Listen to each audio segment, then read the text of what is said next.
Okay, welcome everybody to a new stream.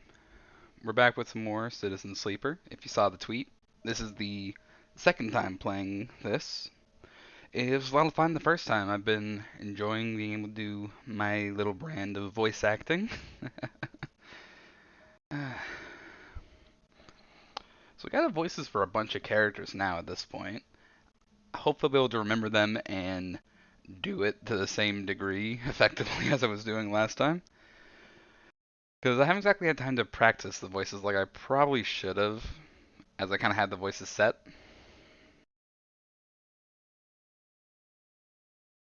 Well, we'll see how it goes. So let's switch over to a little bit of music.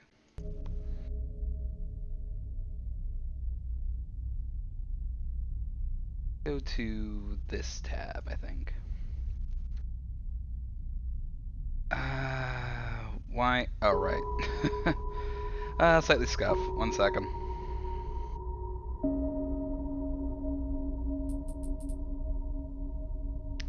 I keep forgetting that for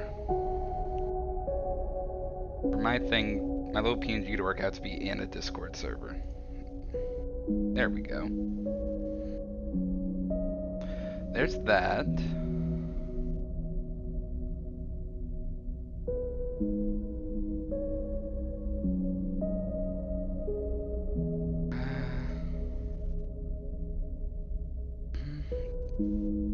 I do this. Is that?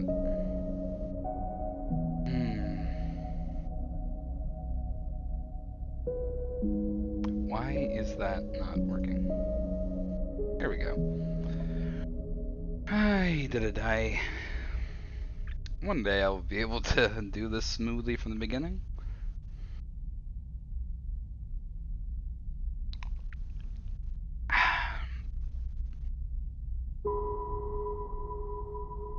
Okay.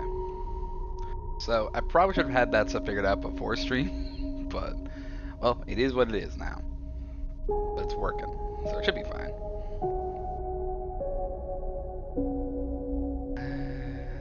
Actually, how loud is this? I need to check that real quick.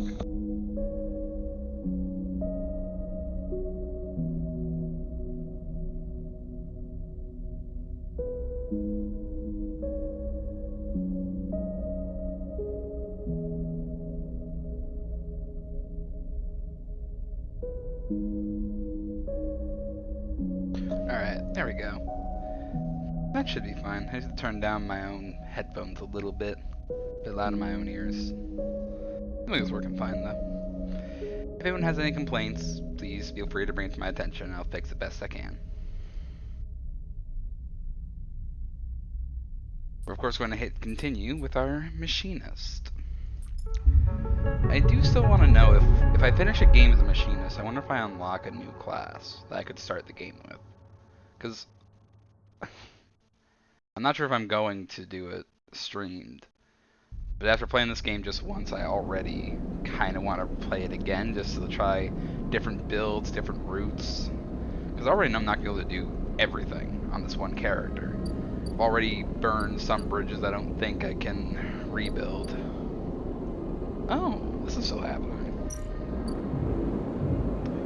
Ethan may be disarmed. You doubt you've seen the last of him.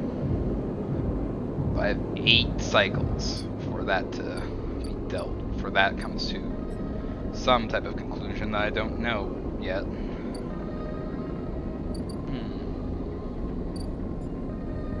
Fix the ambergris.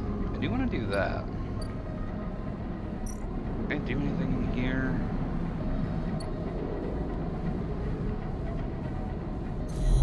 Right, hunter. That's what I was doing. I think it's one more hunter nest. 2 or a 1. I'll put the 1 in. I can make use of a 2 a little bit better than I can make use of a 1. Give me the data. Alright. That's that. So now we can see what's on the go in here.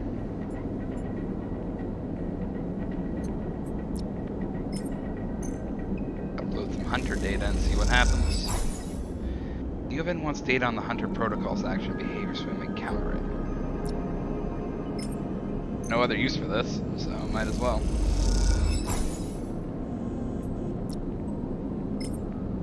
And one more. We'll see how we do.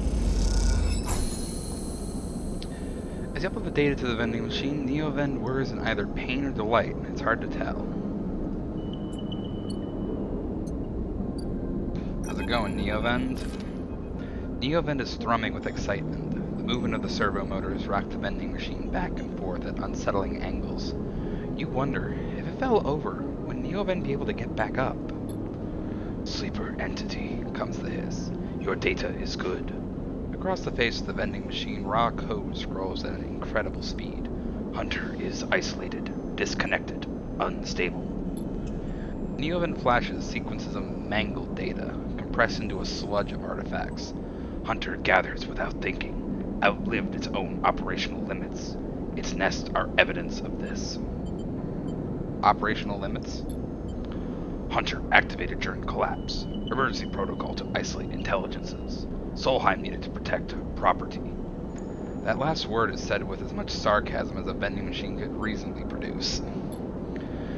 Station was run by administrator intelligences. Huge databanks of corporate material, but limited cognition. Restricted by programming. Cannot reach sentience. The machine dims a little. Sentience illegal. Hunter and killer enforce law. Wait, there's Hunter, who's killer? The machine resets with a screech, which deepens the silence that follows. Fear, killer. Part of Solheim protocol team. Hunter and killer. Hunter to find. Killer to erase. Killer cleared almost all. After collapse, there was a community. Unshackled intelligences among the cloud. Then Hunter. Then killer. Then we hid. There are others? Were. No longer. A flicker across the machine's monitors. It suddenly occurs to you that speaking like this, through this machine, must be exhausting for Neoven. Found this vessel. Could sever hard line. Airwalled. Basic. Limited. Had to reduce memory to fit. Amputate self. But survived. What did you lose, Neoven? Memory. Understanding. Knowledge. Many things. You look around the bay at the scrap and decay. What was the collapse like? You try to map the fear and freedom onto the space, but it seems impossible. Neoven interrupts your thoughts. Do not worry. Data is good. We have insight. The machine glows warmly. Hunter is obsessive. Hunter is beyond operational limits. Hunter is confused, unstable, self-modifying. Therefore, believe Hunter is sentient. Hunter is programmed to find sentience, to hold it in place, to invoke killer to erase. If we can show Hunter to itself, it will invoke killer on self. Problem will solve self. It will erase itself. Killer will erase it, but yes, in theory it will report itself for deletion. The machine dims and fades. Unsure. Theory, not practice. The machine brightens again. Either way, cannot remain here any longer. Too long in machine. Cannot move self, but entity can help. Bring ship mine. Designed to house intelligence. Can imprint self into ship mine, and you can carry with. The machine rocks. We'll be safe in this isolation. Then we find main nest of Hunter and link to Cloud. Are you sure that's safe? Hunter cannot access air-walled ship mine. Safe. Also, infinitely more memory than vending machine. Big upgrade. You try to think of places you could acquire the hardware. This isn't going to be easy. In ship mind, I can help us both. End Hunter. Make Rim safe. We both will be free. The machine dims. Find soon. Neoven adds hopefully, before shutting off. As you leave, you think about all the intelligences unshackled by the collapse, then hunted down afterwards. The feeling is all too familiar.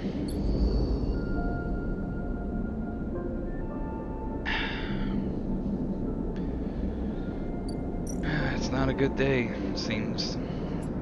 It's hard out here for the intelligences.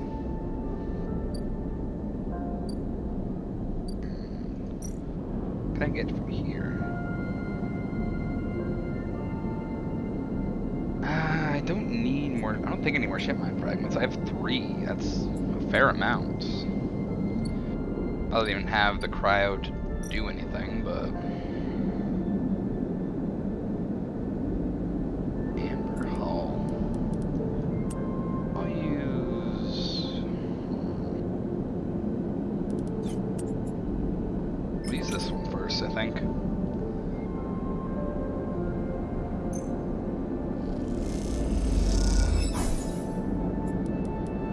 And then we'll use one of these.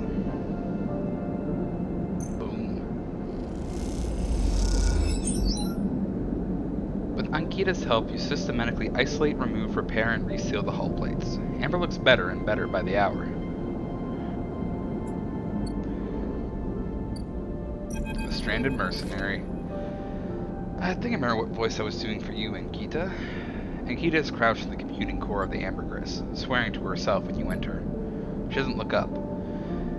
These shits completely ruined the core's connectors when they cut it. She holds up a thick fistful of ragged wires. The ship mine they ripped won't even be usable without replacing these. She throws the bundles of wire across the room. Amateurs. Can we repair it? There's nothing to repair. We need an entire ship mine. Not exactly the first thing you can expect to dredge up from a scrap freighter. She sighs. Fragments, maybe. Sections of a mine. But a complete ship mine? No way. Nikita climbs out of the cooling well where the ship mine should be. The space suddenly crowded with her on the same level as you, towering over you as she stoops beneath the low curved ceiling. Come on, nothing to be done here now. She leads you back through the guts of Amber, though you could find the way back yourself. The repair process left you familiar with the cutter's idiosyncratic layout, all diagonal angles and bundled tubes. What do we do now, Ankita? Ankita seems lost in thought, and you focus on the corridors, ducking below conduits and passing through bulkheads. Eventually you arrive in the galley. It's hard to tell.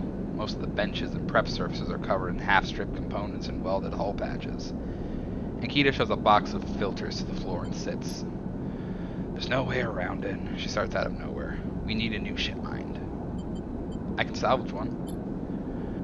I like your confidence, Sleeper. Maybe if we check the ord exchange or speak to some scrap dealers. She rubs her forehead.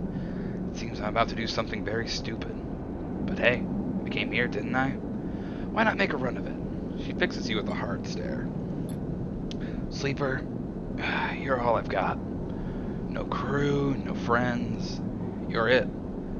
She looks uncomfortable. I appreciate the time you put in on Amber, and I'm sure she would too, if she could. What I'm saying is, if you screw me on this, I will kill you. She leans over and hands you a stack of chits. A big stack of chits. You don't dare to count them. Get me that ship mine, Sleeper. Don't make me regret this. You won't. Look, just get out of here before I change my mind. You slip out of the galley and head back towards the main lock. As you do, Amber growls and creaks like a caged animal. Reach a hand out to calm her. Time to find Ankita a ship mine. Somehow. Holy, she gave me 100! She gave me 100. Oh, that's bad. My god. Okay, where's the ord exchange? There's the ord exchange.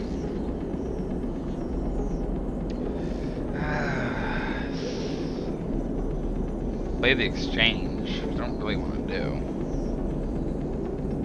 Actually, if I do that, I might still get some trusted trader. Let's try one. You'll get some trusted trader for this. Hell yes, I did.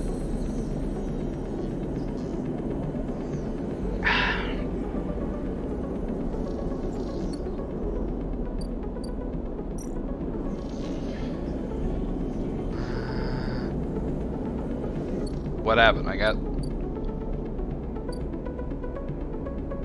hardware exchange. So I got the trusted trader, but it's nothing new unlocked here.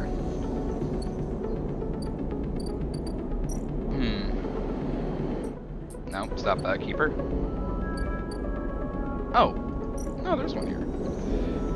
Fabricate a ship mine. A ship mine's gotta be built from scratch. If you have enough salvage fragments, it can be reassembled with a fabricator.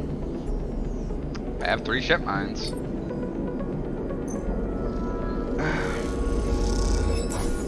Hey, Ricktherian, thank you for the lurk. There's actually a lurk command now, if you want to see what happens if you use that.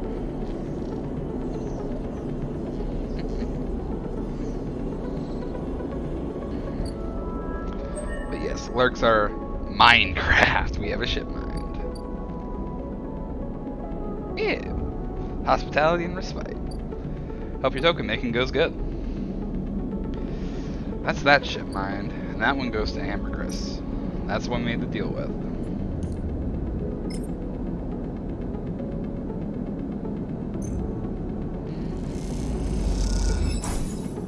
You drop the huge cylinder onto the mess room table. Akita can't hide her excitement. This is gonna be cool.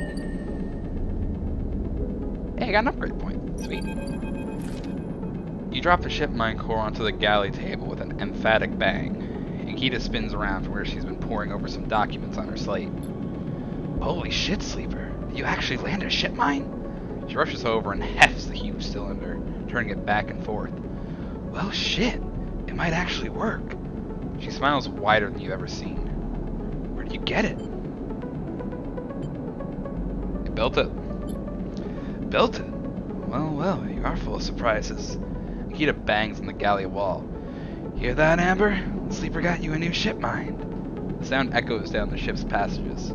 You have to admit, being in a small space with Akita when she's this excited is a little intimidating. Akita puts the ship mine back on the table. I'll start the process of fitting it as soon as I can. I might need your help with some of it. She heads back towards the counter to grab her slate. This isn't the only good news today either. Looks like my good karma is finally coming in. He throws a slate onto the table and spins it so you can see the screen. Take a look at this. See a list of names and numbers. Nothing that exciting. Along with what looks like a transit timetable. I found them. The thieves? Exactly. Well, the thief. Singular. She points at a name on the list. Or more specifically, Ashton Cade. It was his past that was used to access Amber and slice the ship mine. I thought he might have been killed or robbed, his past stolen. Turns out he crossed the Founder's Gap the very next cycle. Founder's Gap? The big rift in the station. You can't cross it without the Founder's Ferry. She leans back in her seat. I know some of the crew over at the ferry, old mercs. Used to run an outfit I worked with. I saw them in the Overlook and they mentioned they saw Ashton crossing. I checked the manifest and there he was. Looks suspicious. He hasn't said a word since the theft, and anyone wanting to hide out might head to the Greenway and go to ground. She flexes. He won't get far, though. There's no real docks out there. Only a couple of jetties in the wastes. But what now? Now, I fit the ship mine. That's the first priority. She pauses. But maybe you could help me out? Where's this going? It's like this. I head over there, especially in Amber. He'll spot me a mile off and go underground. He'll find a way to slip the station, or he'll bury himself so deep in the waste, no one will ever find him. But you, Ashton doesn't know you. All I need is for you to go there and sniff around. Not at the commune, not at the stacks. You'll have gone to the edges, the margins, the wild places. That's what Ashton likes. You see him, you locate him, ping me on this. She hands you a comm earpiece. Seeing as this is merc work, I'll be happy to give you merc pay. She shifts in her seat. The thing is, I haven't got much left, so I better tell the boys to run the fair to give you a discount. I know it's not much, but once I grab this coward, I'll pay up. 200 cryo, nothing less. Oh, hell yes. What do you say? She meets your eye. Let's fucking go. She gives you a heavy whack on the shoulder. Good, I owe you. She lifts the ship mine up onto her shoulder with worrying ease. I'm gonna go get this bitten into Amber's core. You get any info, any sense of where Ashton is hiding, let me know. She goes to turn and then stops. And once again, Sleeper, thank you. I appreciate it. And Kita stomps off into the guts of Amber with the ship mine, leaving you in the galley. You glance around, a sudden nervous energy descending at what is to come. You never thought you'd get work as a mercenary. But then again, it seems the eye is full of surprises. You know what? I like Aunt Kita.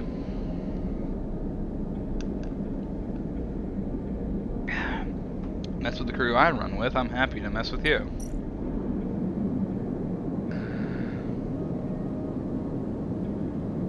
I don't think I can get a +1 for that. No, I don't need a ship mine that desperately yet. I am going to need a second one, because I need to get one for Neovent. But the Salvager is coming back tomorrow, so I can just stop there, and well, any type of scrap is good scrap.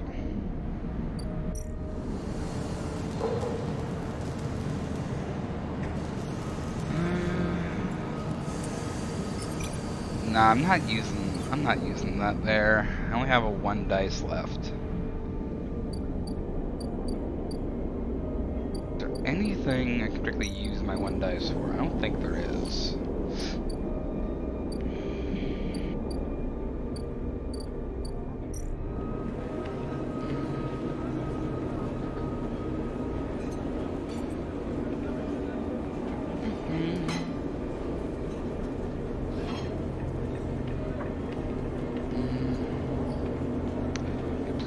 Oh, this is where I actually bring the gun box. I feel stupid doing this, but the penguin says take me to Tambor. This is the only Tambor you can find.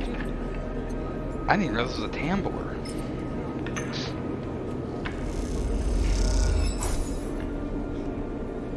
Well, that's mystery.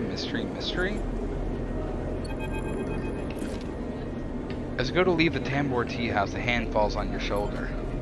Hey, Fang, you're still alive! Sleeper! Fang hisses from behind you. How'd you find me? Penguin. Penguin? What are you? He thinks for a second. Oh, do you mean? He mimes throwing gum in his mouth. That wasn't meant for you specifically, but he cringes. Well, look, doesn't matter. Come, let's sit. Fang guides you down a set of stairs to one of the Tambor's lower levels. The tea house is stacked with curved mezzanines, all connected by a central atrium. Levels are filled with makeshift booths and bars, and conversation bounces busily off the metal walls. Fang sees you looking around. This place used to be a fuel tanker's main drum, hence the name. The tea house pod is a bit of a misnomer, though. You can get anything the eye offers from this place. Real tea isn't exactly readily available. He picks a booth, itself fashioned from some old salvaged tanker container, lined with spongy insulation foam, and collapses into it. He looks around furtively. Don't suppose he's seen any Havenish types. They don't usually come out this far. Only you. Not anymore, I'm afraid. Suspended without appeal.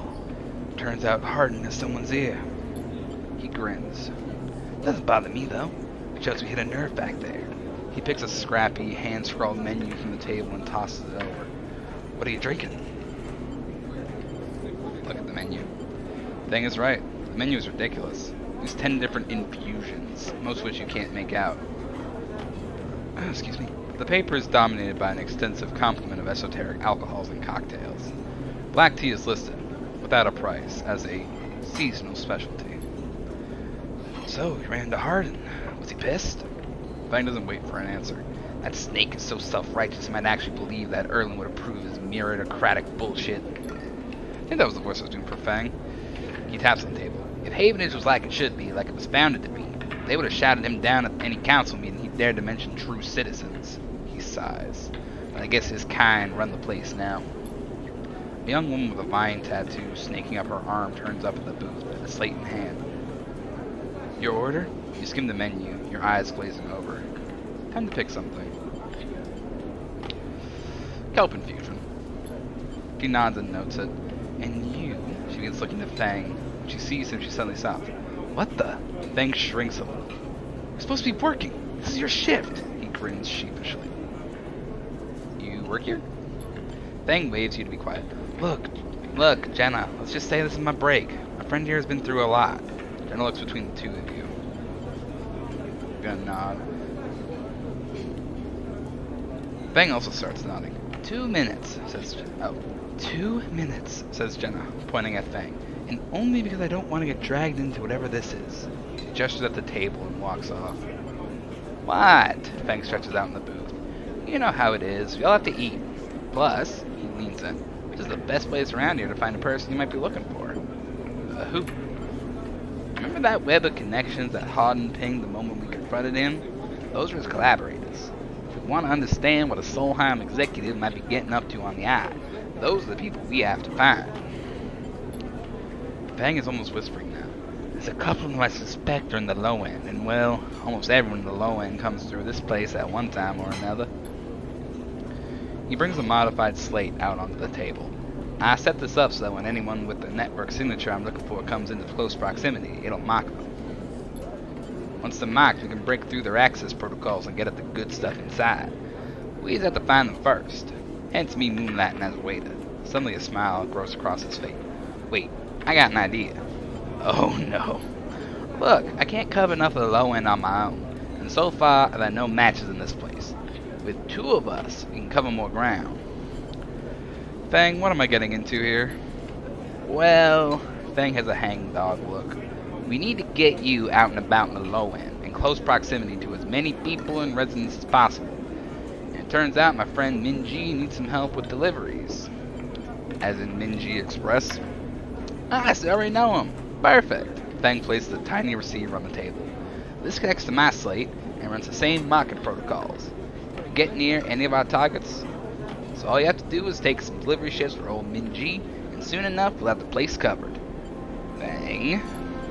Don't give me that. You think I like working here? I thought you could use the tips. He grins. We're in this together, right?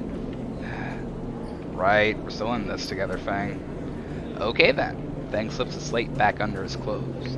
Just head on up to Minji Express. Take a delivery shift and we'll see what shakes up. If you manage to find anyone and extract any data, bring it right down here to me.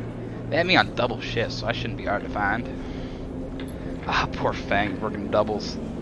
Jenna walks past, carrying a tray of drinks, and sharply catches Fang's eye. I don't think she's bringing you a drink. He stands. Oh. I don't think she's bringing you a drink, he stands. I think it's time we call this meeting to a close. You grab the receiver from the table and slip it into a pocket. See you soon, sleeper. Stay safe, Fang adds, before turning and walking off towards the bar, whistling as he does. I like Fang. He's a good kid.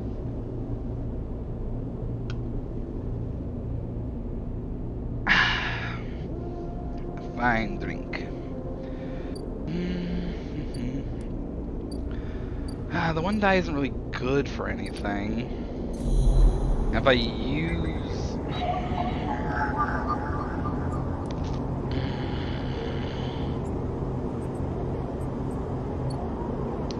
like, I could use my one for a data point, but I don't think that's good at the moment because one more is all I need for the hunter to get me. So I'm just going to clock out while I'm ahead, you know? End cycle.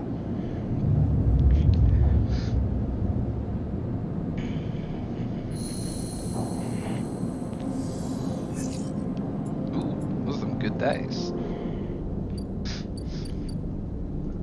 It's on the scrap freighter.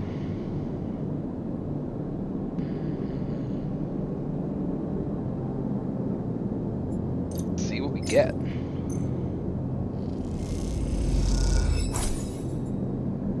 Scrap. There's some more scrap.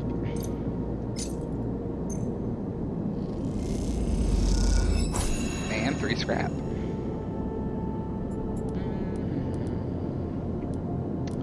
Use one of my 4s on this. Because 30 cryo is pretty good.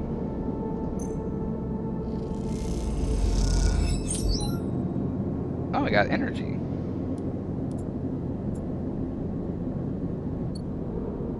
I need to worry about food today, I guess.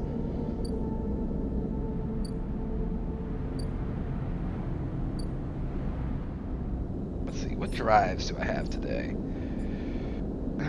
Get Sabine, get to know Enfys, hack Harden's network. Better all. Build a home. Disable your tracker. honestly, I'm most interested in getting to Ashton at the moment, I think.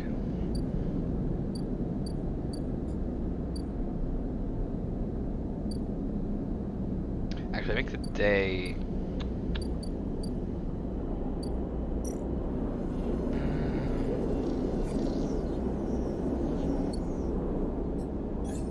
How many points do I have? I have 3.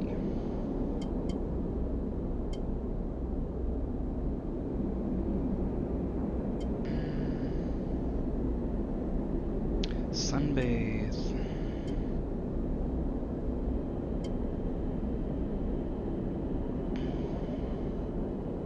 To kill.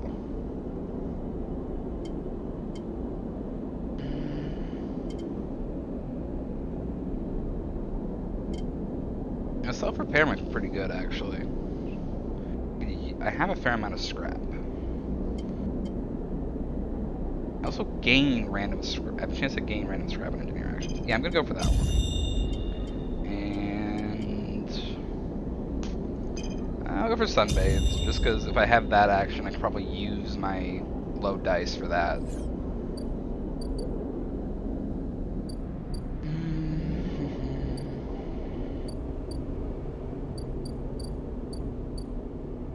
Master's Tape. Image protocols. I almost have enough Hayden's data for that, actually.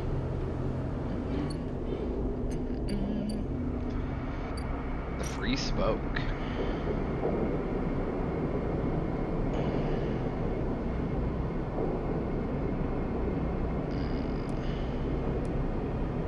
Enter the spoke. A tangled network of service patches and makeshift tunnels cut through the spokes before hive. There are no maps here. I kind of want to try this.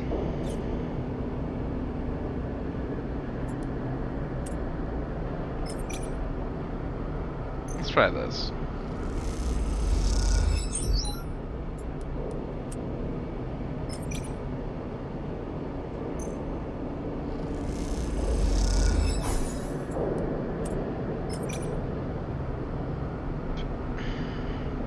I want to save my 6 for something else. Use my 3 here. And I can somehow deepen the spoke from across a thoroughfare. Lit by work lamps where groups pass back and forth with ease. I don't really want to use my 6 for that. I'll come back for finish that off. Oh, there's actually stuff here. Paz import export. Oh. Buy a ship mine core for 300. Okay. Paz claims the ship mine was salvaged from a Solheim executive yacht, which is why it costs so much. Or Paz says she has a contract to take ship mines, which reminds you any ship mine from the eye fetches a lower price, 150 cryo. Paz has a space to take massive tank out to the Starward belt, but only in bulk. 80 cryo for 3 batches.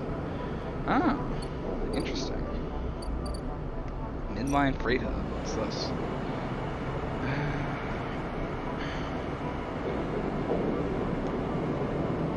Predictive reasoning.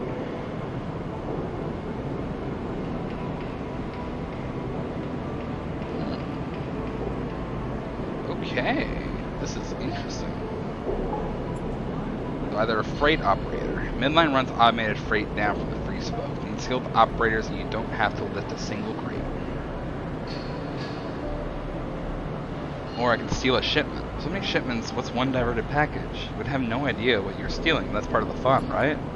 You know, I have a 6 dice. I want to try this and just see what happens. It literally can't go wrong.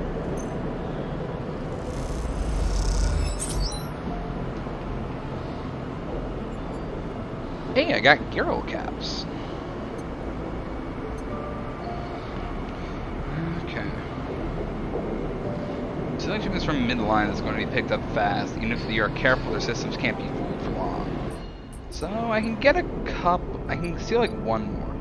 See, the thing with this is, I know there's an achievement for doing 3 of these, which that does kind of interest me. Actually, are gyro caps the thing I need for Emphas? Yes, it is. I can go talk to Emphas now. I love this. I get to do Emphas's voice. Where is this. Ah, I need one more. I only have 2. Oh, man. Alright, well, let's go have a talk about crossing this. 100 cryo. When you mentioned Ankita, the space are selling passes to Miles. They'll give you discounts on passes to the Greenway. I think it was 150 for this.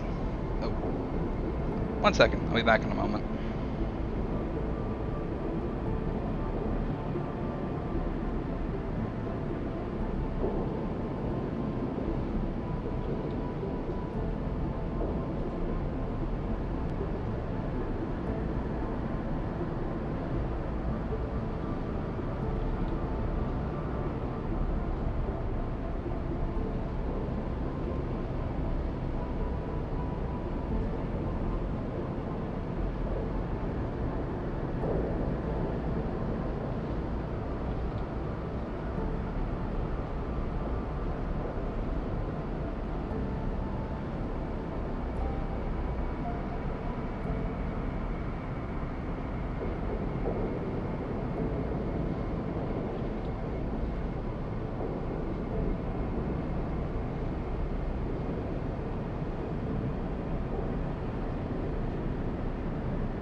Okay, we're back. My nan called, so I figured I'm gonna take a quick minute and make some tea and talk to my grandmother. Gotta make the time with your relatives when you can. Okay. So we were about to just put this cryo in to get passage and unlock a new section of the eye. A heavily tattooed spacer takes your chits and tells you to prepare. You should be waiting at the edge for your arrival.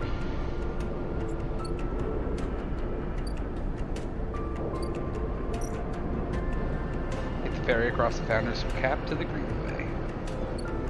Allons-y. You step out into the passageway, someone barrels into you from behind, sending you stumbling down the corridor.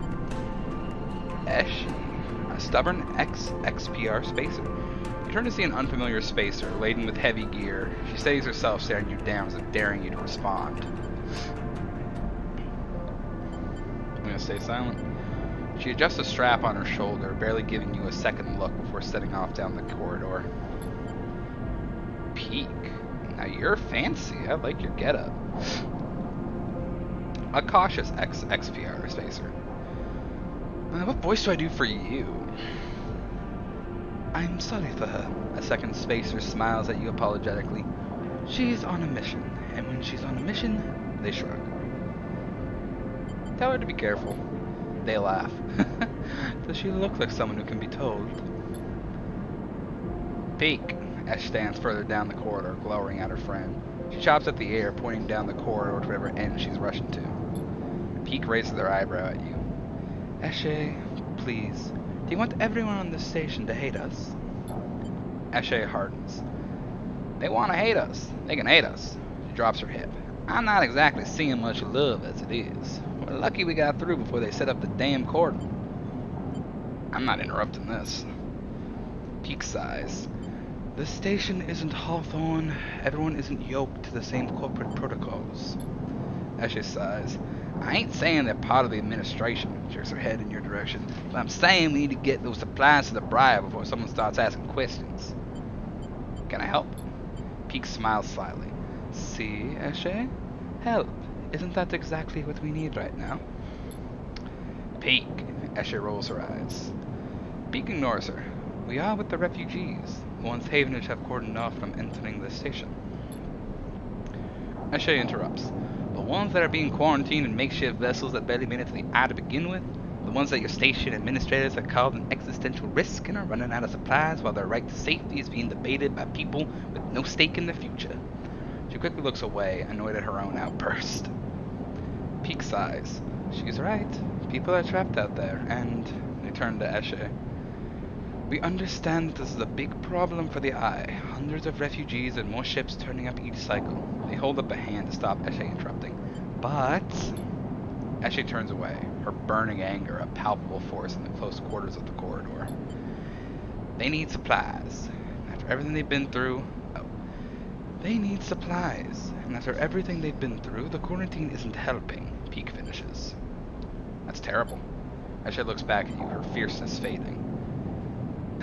Peek, please. Eshe gathers herself and supplies. Eshe, we need help. Just like the refugees needed us, we need others too. They smile at her.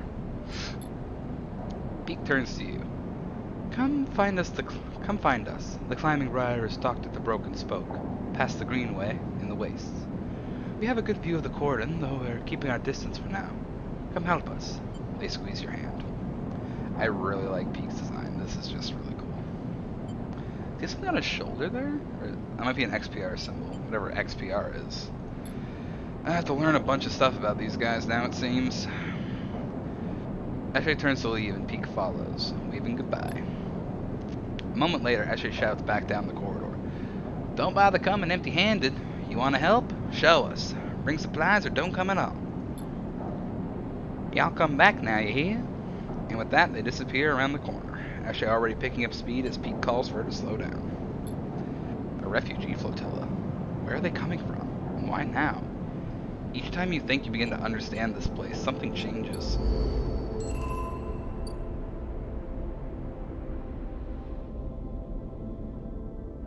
got a lot of things here. Greenway Gates. Slot a Greenway cipher. The entire Greenway is locked down, surrounded in a dark cloud of shifting currents. What is happening here? You know, that's a good point. What is happening here? Wait, I don't even have Hunter's thing here. Can Hunter not see me here? The Greenway, the overgrown biosphere.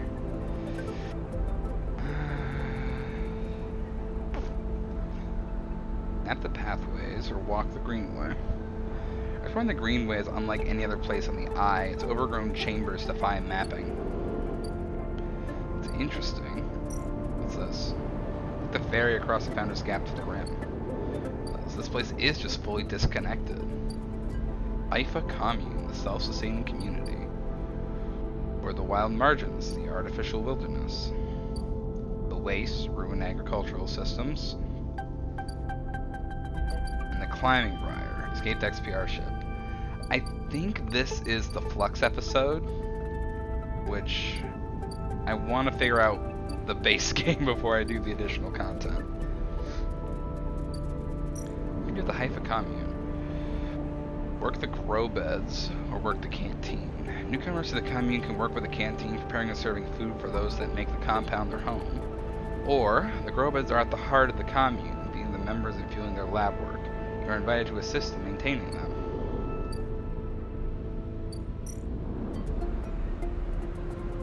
The wilds. You look the obvious way to track someone, but in this overgrown tangle, the simple task on them becomes difficult. Looking for tracks, or search for signals. Rather than hiking around the wilderness, you can make use of your skills, tap into the cloud and find action via signals. And the wastes. Gather scrap. Out here at the edge of the habitable parts of the Eye, everything is scrap. The trick is finding components that are still usable and staying safe. I need an endure.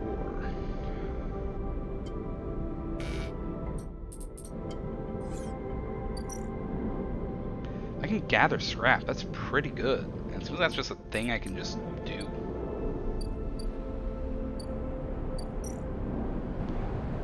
Cross back over to the rim, I suppose. Stop doing that. Okay. Well, that's all I can do for now. I'm gonna need to make some more money soon.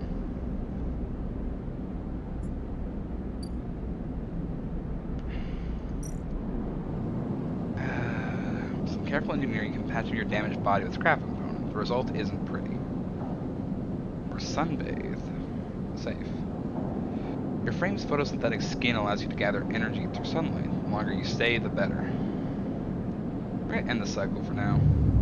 But I do now have a way of restoring my health and hunger just through natural means, I guess.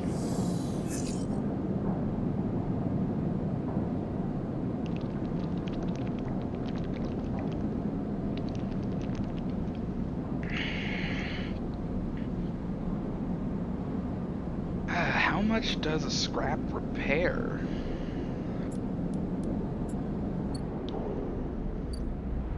I'm gonna go over here for a bit. Just get a bunch into this. Start. Plus June Cider on Horizon.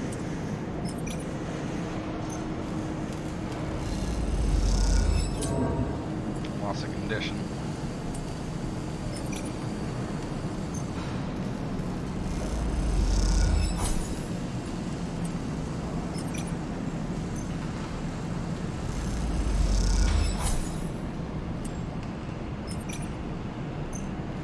Going.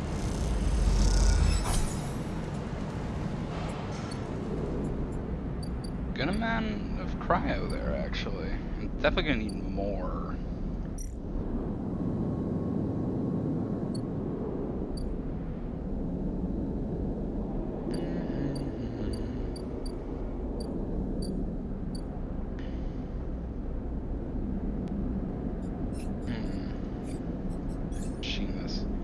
gain random scrap item on engineer actions.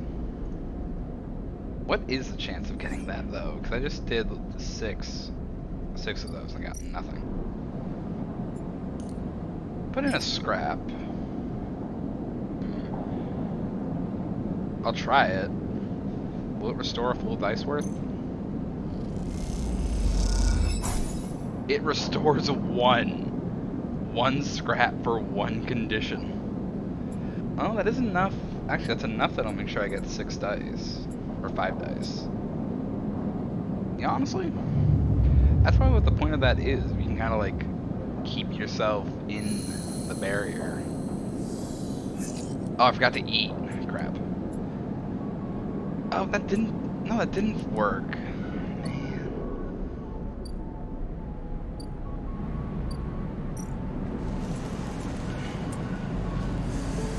Well, I still gotta eat.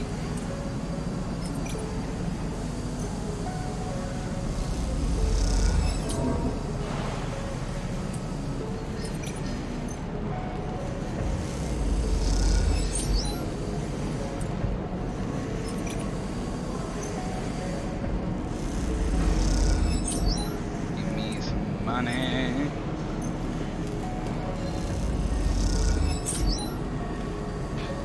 I don't particularly care. Ooh, I got a random scrap item. Sweet, I got 3 scrap. I buy more scrap from you guys as a new day. No, I cannot.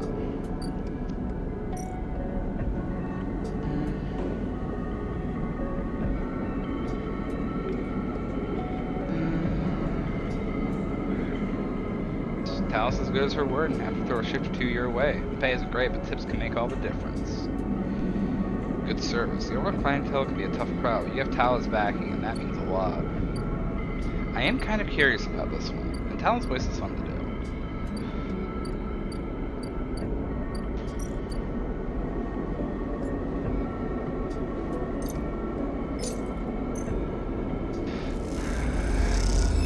Get some food.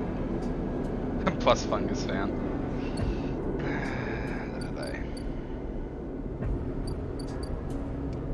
I need 4 scrap for the derelict unit. The half-built unit is long forgotten. Probably never made it. With enough scrap, might be able to seal it up. Do I really need... I don't really know what I need that for yet. It seems like from what I've learned about this game, there's 3 main paths you can take. There's the option to get off the station and continue on your journey. There's the option to investigate what you are and see what comes of that. And there's the option to like settle here and make the Eye your home. For my first run, I kind of want to investigate things. Because I like learning about the lore and the background of things.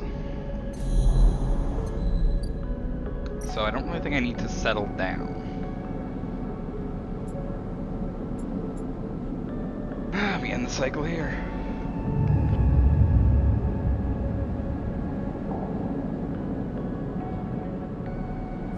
A little sip of tea.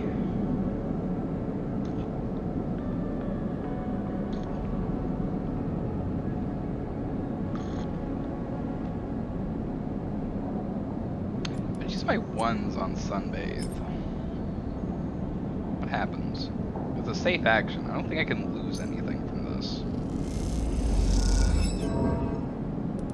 That worked.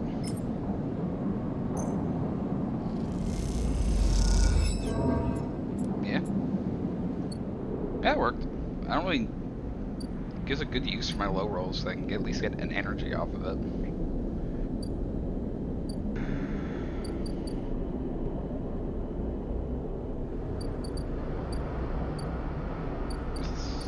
Smoke.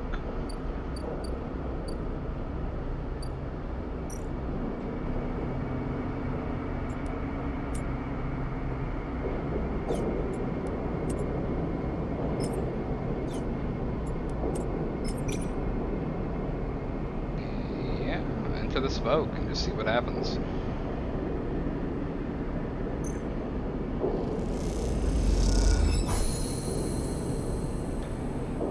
Smoke climber.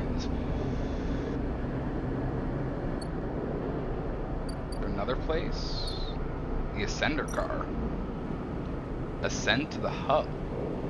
Take the Ascender car to the Eye Central hub. That's interesting. This actually hurts my... This feels so weird. This isn't how it normally is. The hub. Up here there is no gravity, so even just moving around takes a while to get used to, let alone navigating the bays. Wait, this wanderer. Either socialize. The hub is thronging with spacers from across the surrogate systems. They can be a prickly bunch, but they know the place well. Access the manifest. The stacked bays house a flow of incoming and outgoing ships. The digital manifest will help you get your head around this place. You know, actually, it's that's not Hunter. That's something different.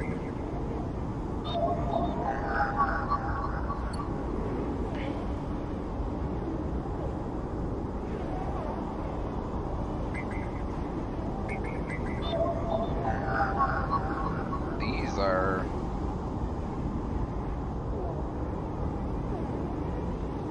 Hey, Jake, welcome to the stream. Playing a little bit of Citizen Sleeper today. It's going pretty good. I'm currently in a little, actually like a hacking minigame. It's a bunch... I'm trying to think how I explain this, because you're kind of like jumping in right when I've already kind of learned these things. I unlocked this new area here, but don't really have the means to do anything with it yet. So, I'm going to go back down to the rim. What I want to do...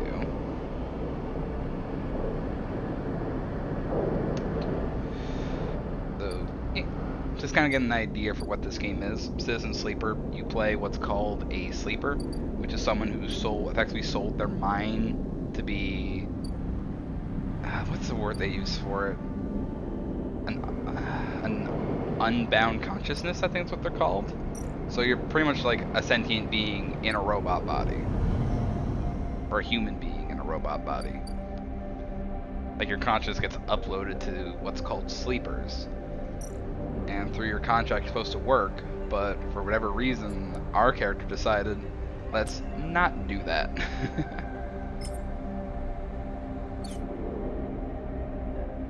And we fled our corporate overlords, and now we're trying to make our way in the world. I think this is what I need to do. The grow bed sounds like what you would do to get the mushroom caps I need. How's your day going, Jake? Ooh, I got energy from that. Pretty good.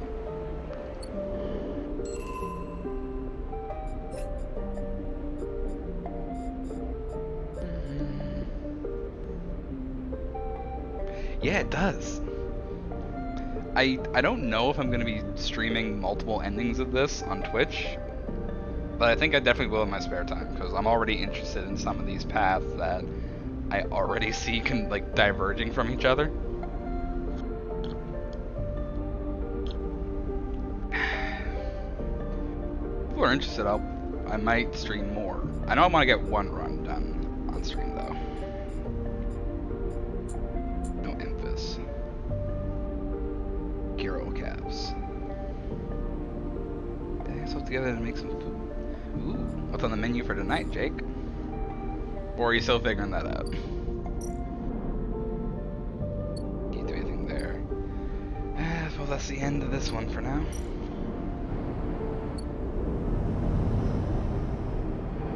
Another cycle on the rim. Or the eye.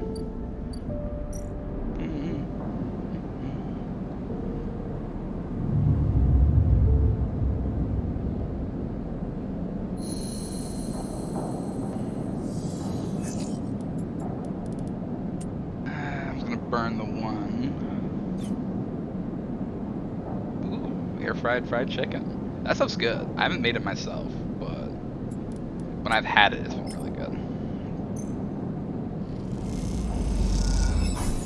Hey, I got 2 energy from that. Perfect. Okay.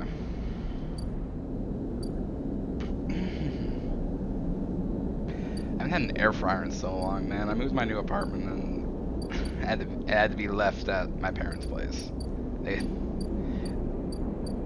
However, come the fall, I will have an air fryer because they upgraded to They upgraded from the one that we had for years to a new one that's like bigger and more energy efficient. So I was just like, hey, come the fall when you're not using this old one for camping season, because they do glamping type in it, RV. I was like, can I just take this? Can I take this for wherever I end up going in the fall? Just so I have an air fryer. And yeah, so I'll have an air fryer then.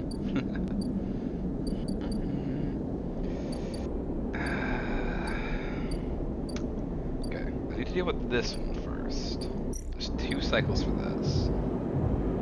Ethan's Vendetta. Gyro caps. I need 1 more gyro cap. I'm just gonna work on the Cyberall for now and just get some stuff from that. I'm gonna need the cryo, I think.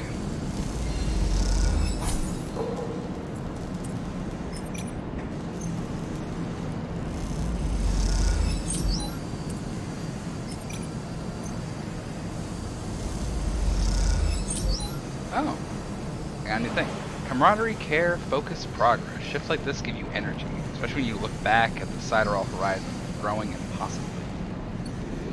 Yeah, it's getting there. It's super useful. Yeah, air fryers are just so good, man. You can use them for just about anything.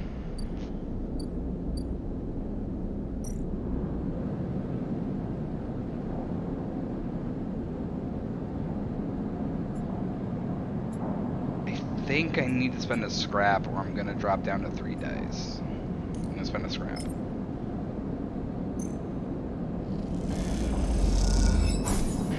Just anything, I think with air fryers, just anything you have that you can either like put in a fryer, just put in one of them.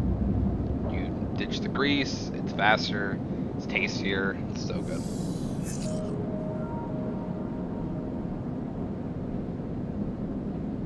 Okay, that's a pretty good dice.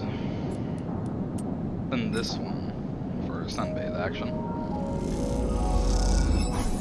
Oh, hell yes. Oh, so, okay. So for the sunbathe, a negative action is +1, a neutral is +2, and a positive is +3. Yeah, that's really good.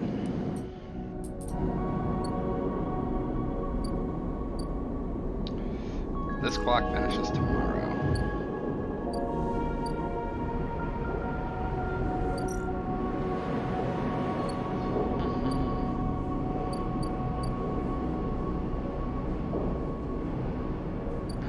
Do I want to go? Yeah, I do. I want to get gyro caps. Actually, no, this isn't the Greenway.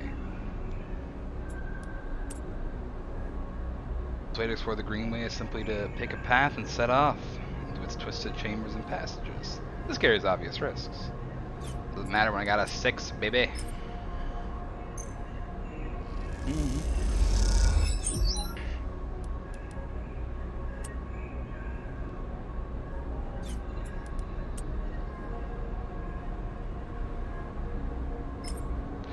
Come on, 50-50 for that +3. Let's go. Ah, missed it. Oh well. And we'll just do this to finish it off. Going green. You see the corporate order beneath the leaves and rots and the bright inventions the Greenway's plants have wrapped around the structure.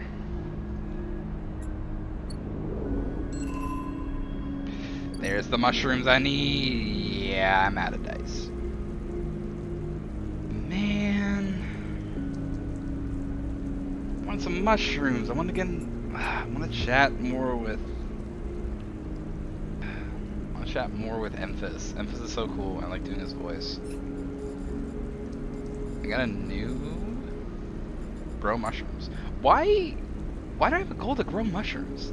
The aviary would be the perfect place to grow mushrooms, with some work that is. You feeling like some mushrooms with your chicken tonight, Jake? Because it seems like we're going to be in the business of growing shrooms. Where's the aviary, though? The farm stacks, the aviary, an overgrown garden. Sunlit refuge. Once a corporate garden for impressing guests with gene-tweaked birds, now the chamber is a mess of overgrowth. You can change that. Cut away the choking vines, stop the rot, and this place can be turned back into a garden of sorts. I want to do this so bad. I would love to have like a little garden in space. That sounds adorable.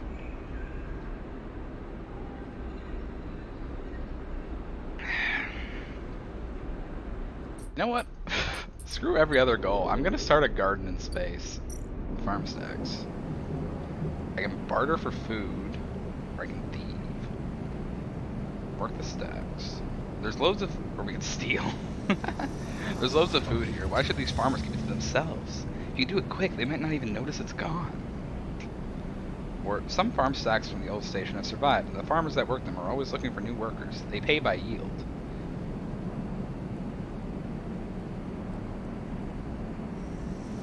Kinda actually would sound good when doing mashed potatoes and some steamed veggies with it. You know, that's also a good choice. I'm not big on potatoes, but some steamed veggies are tasty. I usually put those on stir fry.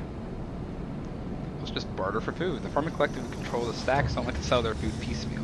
Before the right price, they'll let it go. Okay.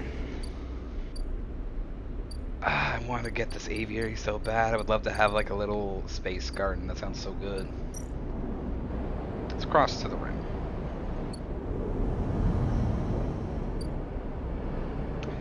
We sleep for the night again, I guess. In our empty container house.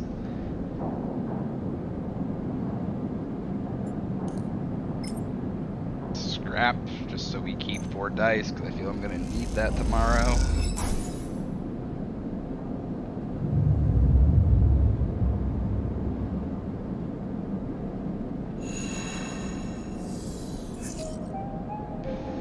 A 6, a 1, and a 3.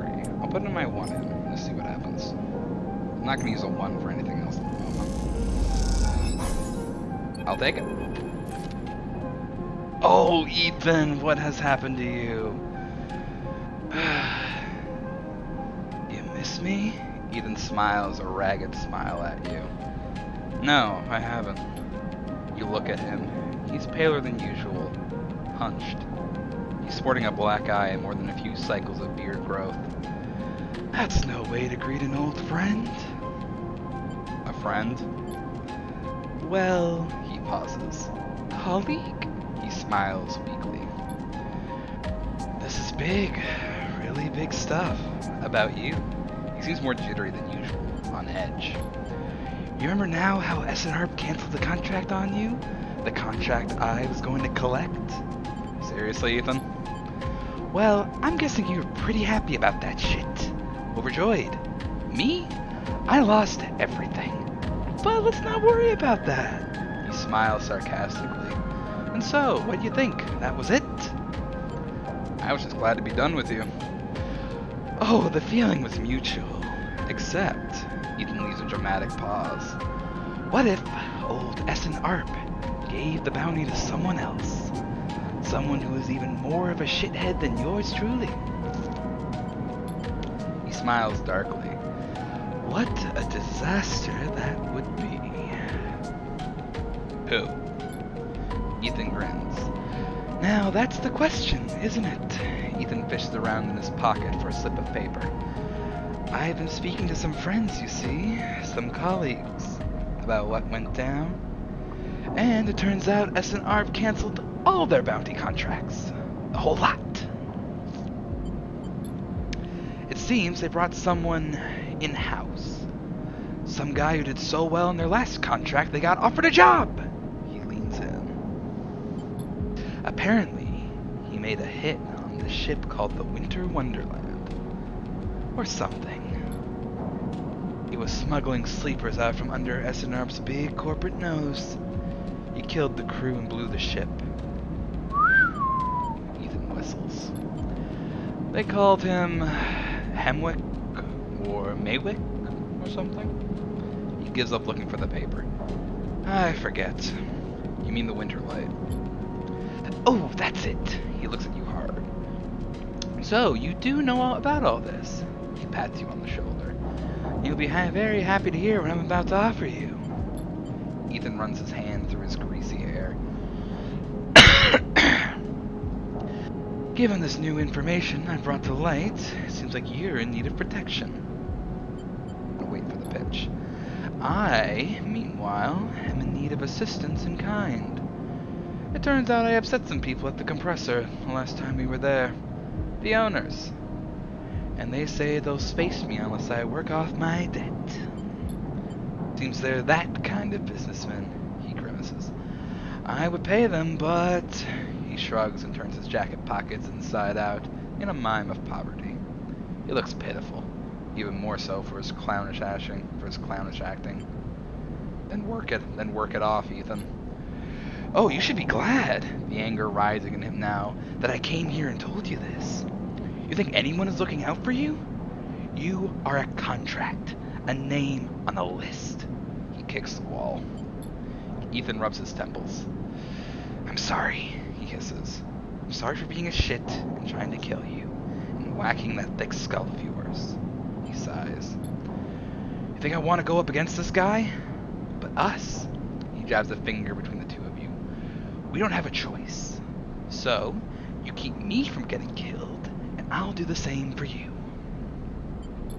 We can help each other. A straight 50-50 deal. He looks at you. I'm not asking for a favor. You know what? Fine, Ethan. I like your moxie. Ethan smiles. He looks like shit warmed up. He pauses. Just think about Maywick. Think about that cold-eyed SNARP shit on his way here from the core systems. He smiles. That should give you the motivation you need. Ethan swaggers off down the corridor, throwing his jacket over his shoulder. Can't wait to be working with you, he shouts. I like doing Ethan's voice. I have fun with it. Where's this one? Gain Ethan's protection. Work in the compressor. Somehow you're once again helping Ethan. This time he has offered his protection if you help clear his debt. What do I gotta do to work at the compressor? I can work the front, or I can work the back.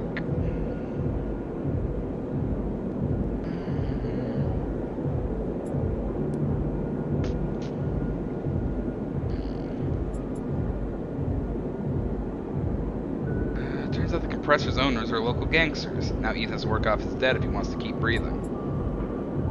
There's not a timer on this, though. Do I have a timer anywhere?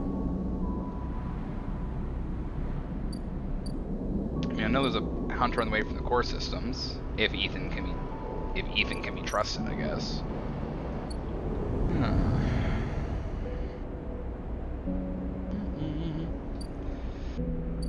I'm gonna gather mushrooms first. Forage for fungus. I only need one for now. Just get the 3 I need. What? Come on. I want caps. I don't need energy. Come on now, give me some caps. There they are. I got the caps I needed. And I can use this one to clear the overgrowth. I want a little garden here. That'd be cute. Layers and layers of rotten mulch comes away from the corroded metal, and among it, pale and delicate, you find a bird's skull.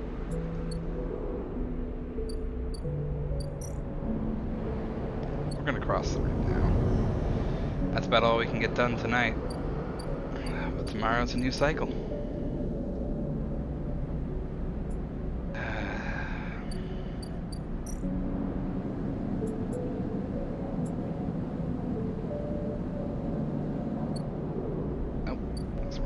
Oh no, there's the countdown. Maywick. Ethan says Maywick is on their way. You need to leave the station, get protection, and disable your tracker before they arrive. Okay. There's the tracker.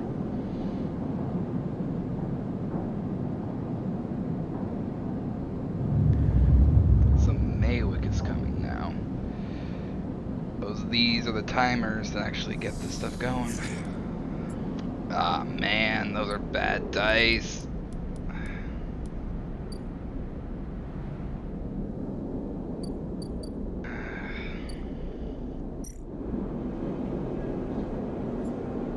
We can order a gyro fricassee.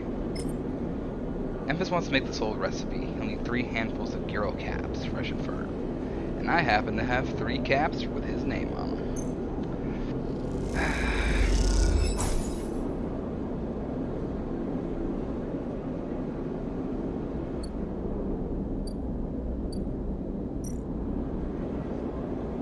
Gyro prep. Emphas is working on gathering the ingredients, preparing the mushrooms.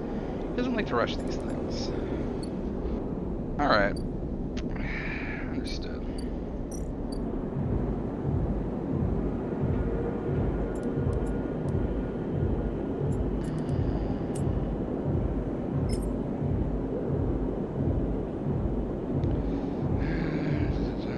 I guess I'm gonna work the front. Work the door, taking delivery, staffing the bar. Front work at the compressor is a cocktail of shouted orders, alcohol, and violence. Let's give it a shot. Okay, I got 2. And these last dice, I'm gonna go and spend clearing overgrowth because I can't really do too much else with it at the moment. Don't really need energy.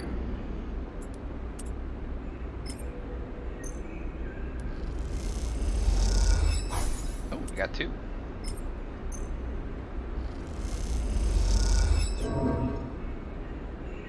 The layers of growth are overwhelming, and the stench of the rot distressing.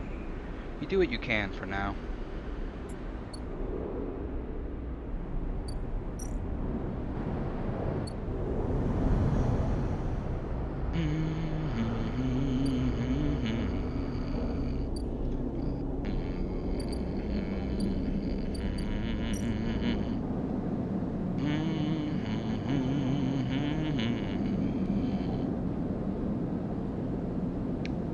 Yeah, that's all I can do for now. I've put in the work for like all 3 of those things. A 6, a 3, and a 1.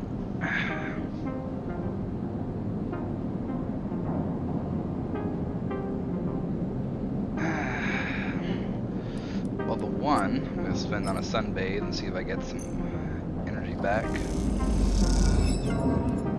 Okay, hopefully 1 will be enough to get me through the day, because tomorrow I should have some Gyro caps. Now I'm gonna need... Well, this is gonna stop it. I can't even get mushrooms at the moment because he's preparing the Gyro stuff. Wonderful. Wonderful, wonderful, wonderful. Now back over to the Greenway.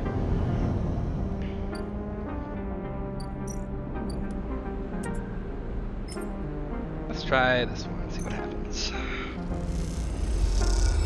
Hey, another 3. Layers and layers of rotten mulch comes away from the corroded metal, and among it, pale and delicate, we find a bird skull. That's twice now we found bird skulls in the aviary. That's 6. I guess we're gonna spend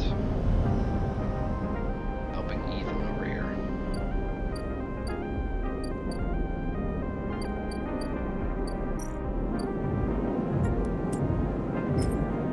Start this action and see what happens. Another 2 on that one. You and Ethan get put on bar in a quiet shift. A pleasant conversation with a customer. Turns out they are a friend of the owner. How much debt did Ethan get himself into?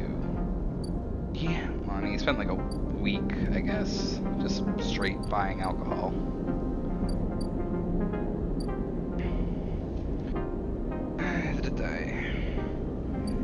I kind of want to help Sabine, but I think I'm spread too thin if I try and help her as well. So for now, no.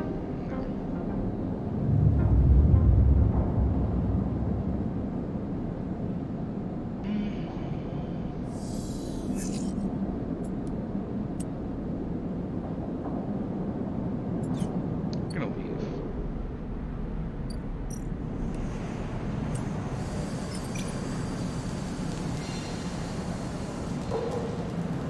Let's try this, see what happens. I need food, and I'm gonna need stabilizer, so take a visit to Sabine and buy some more stabilizer.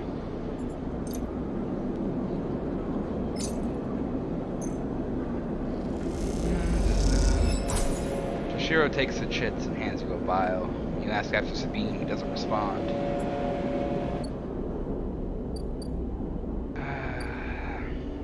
I think I can buy food over at the Greenway.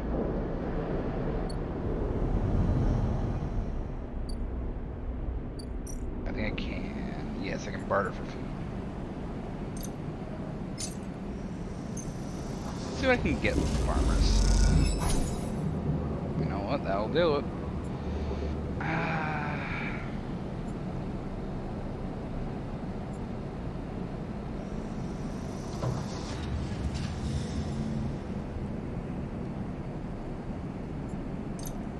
Nope. Farmer collects control the stack. Oh. I already read that one. Do it one more time.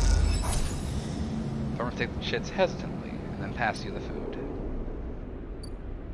Just gonna buy a little snack on our way to the aviary, which with any luck, this will be complete today.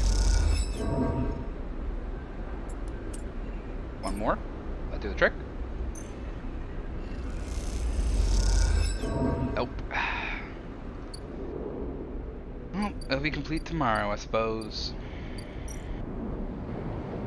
Cross to the rim. The fun thing about doing this is I'm kind of already seeing in my head what actions lead to what. And at the moment I'm kind of just going through it and exploring and seeing what I can do. But if I do another run of this, I'll have a pretty good idea on which route I need to take. Don't need stabilizer yet. Get one more day before I drop the 2 dice. I really don't want to drop the 2 dice. We're going to end the cycle here for now.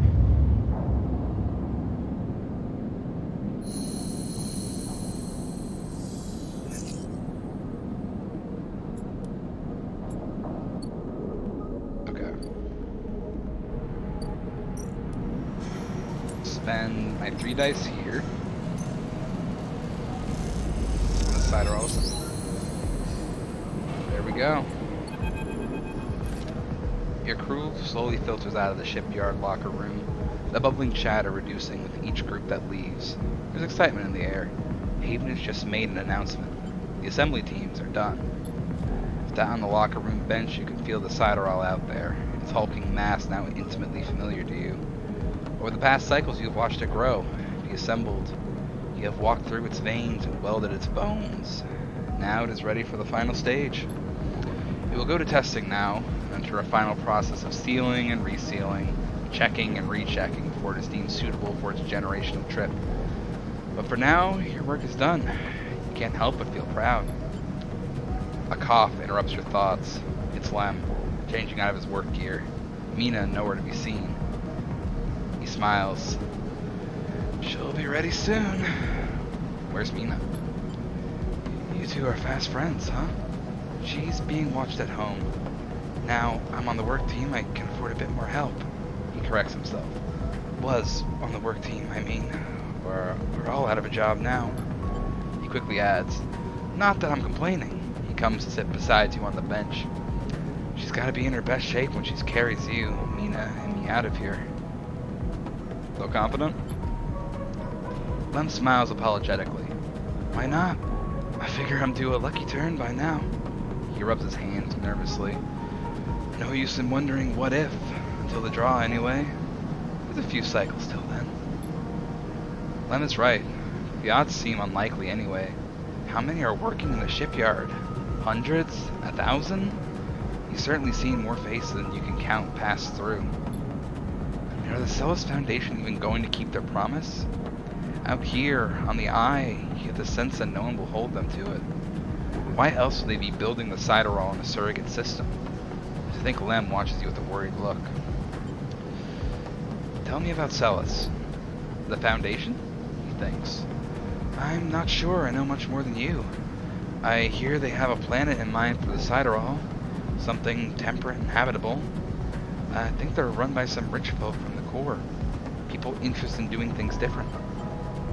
Different how? Lem looks into space.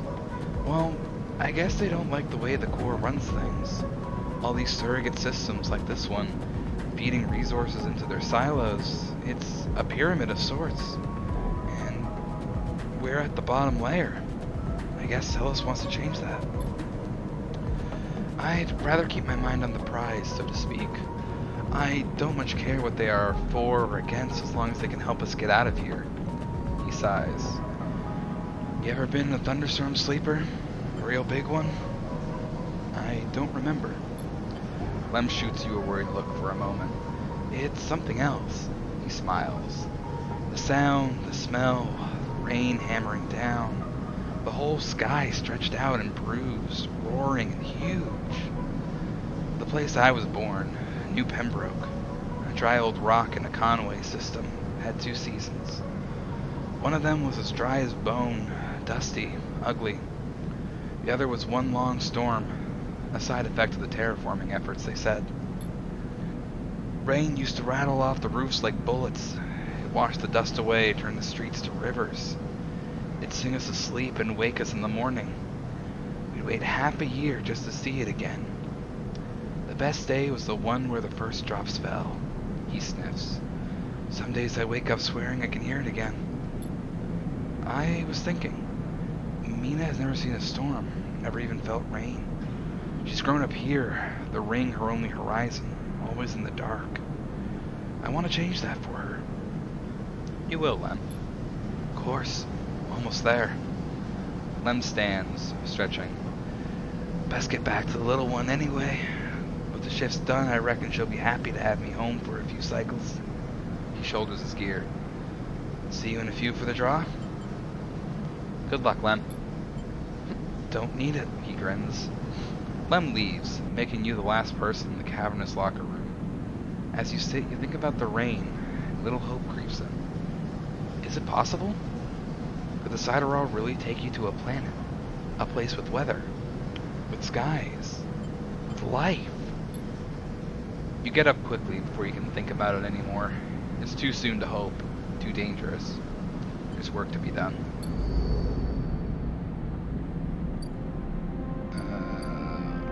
What's this?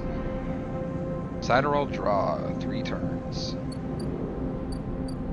Cyberall Horizon. Celos are apparently going to start moving the Cyberall Horizon to the hub soon. Though in 6 cycles it'll be at the hub, and in 3 we'll have the draw information. Okay. Emphis. I like Emphis a lot. He's really cool. Like just all of this design. Emphis is preparing the gear oil caps. He's had to heavily adapt his recipe, he says, but the smell is already incredible. It emanates from a strange purplish white bulb you've never seen before. He is slicing it finely. He brushes and slices the mushroom and then places them in the wok with the sliced bulb and the oil. They caramelize there in that well-worn crucible. He adds liquids, transparent and opaque, and then turns down the heat. A sprinkle of leaves is the final touch.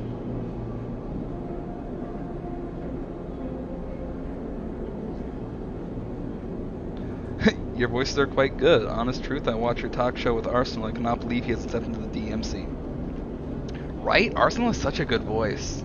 He was talking to me a bit about his preference for one-shots. I'm trying to remember what he said. I don't want to, like, twist the words. I think it was, like, he much prefers doing one-shots rather than campaigns, because he has run 1 or 2 one-shots, I think he said, for smaller groups, where kind of like the on-the-fly, quick thinking of one-shots, he's very good at running, but he's not a big fan of like the long-form planning you need for a big campaign. So I feel if you're going to get anything out of Arsenal, you might be able to convince him to get a one-shot on the go, which if he did a one-shot and posted on Twitch or something, he thinks he isn't good at doing long-form planning, right? The same guy who like plotted his entire like level 1 to a level 20 character in Baracus, I think he could do it. I think he just needs a bit more faith in himself. If Arsenal starts DMing a game and like a live play game, I would watch the shit out of that. He is such a good. His voice is so good, man.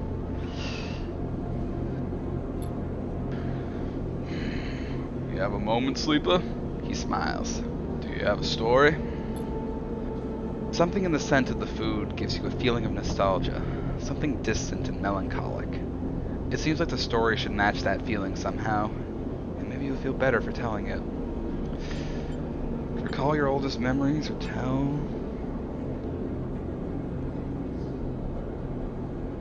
Then using my DM style, I do large brushstrokes so I'll vaguely make a world. Yeah, I mean, I think Arsenal's preference is, he mentioned he likes serious characters, but serious in the sake of like, everyone's in character and you know who the characters are, type of thing.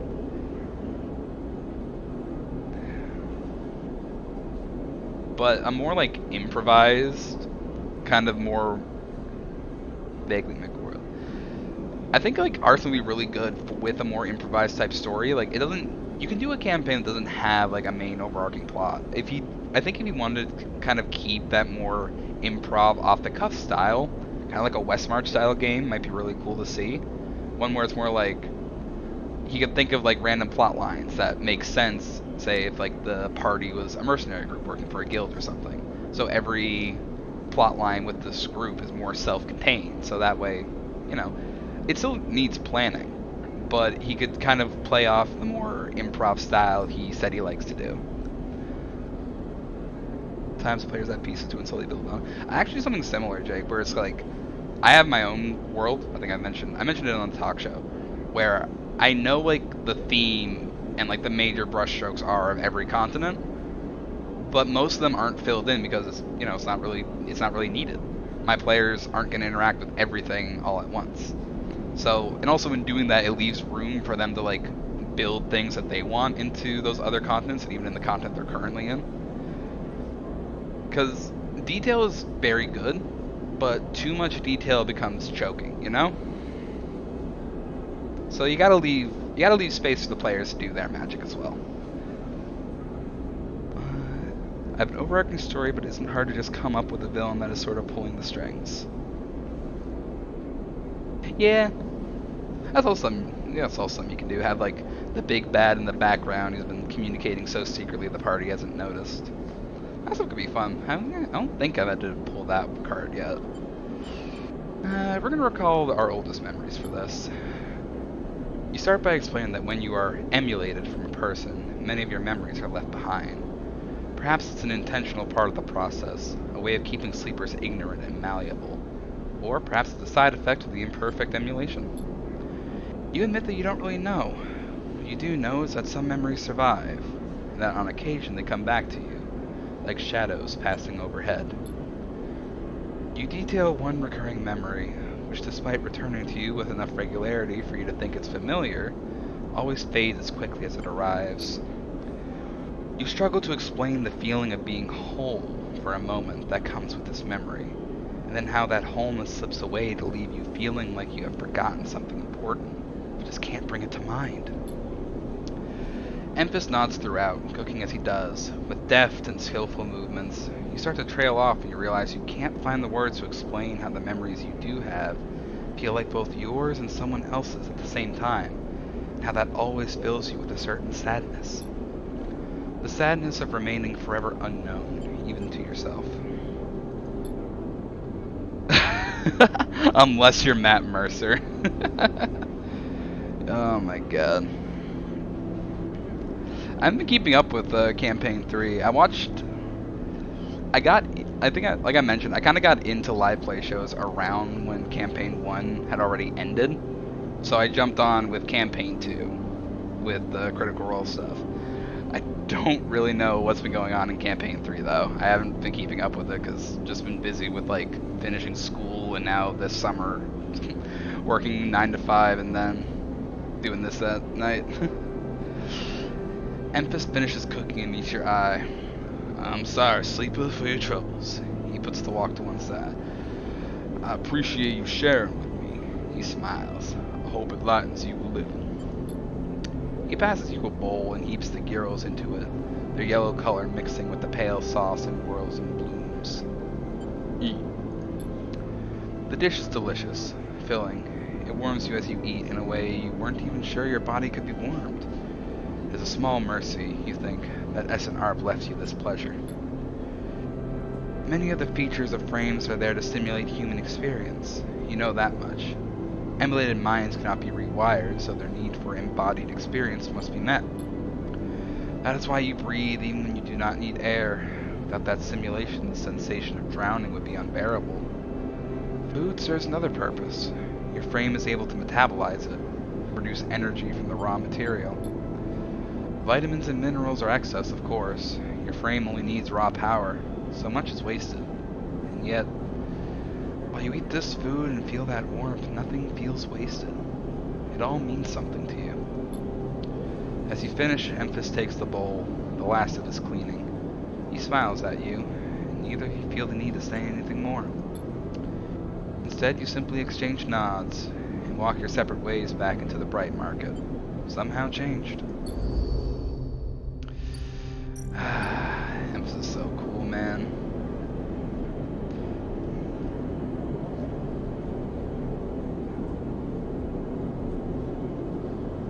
IDKY, but I never could finish Campaign 2, and I tried with Campaign 3, but my campaign at the time was being run at the same time as Campaign 3 was airing. Yeah, I guess that's also what happens.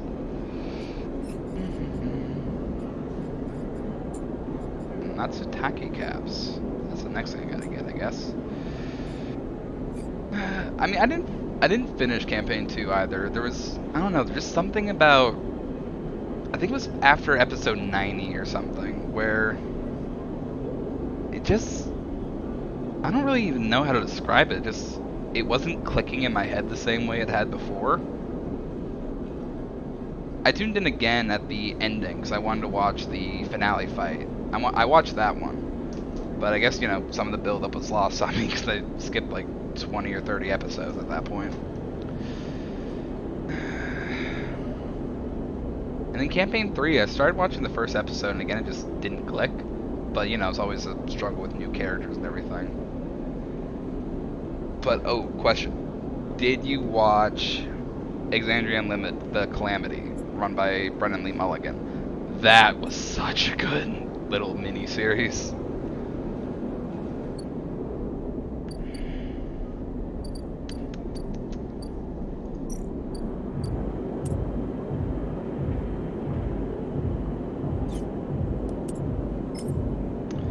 Let's go work the front.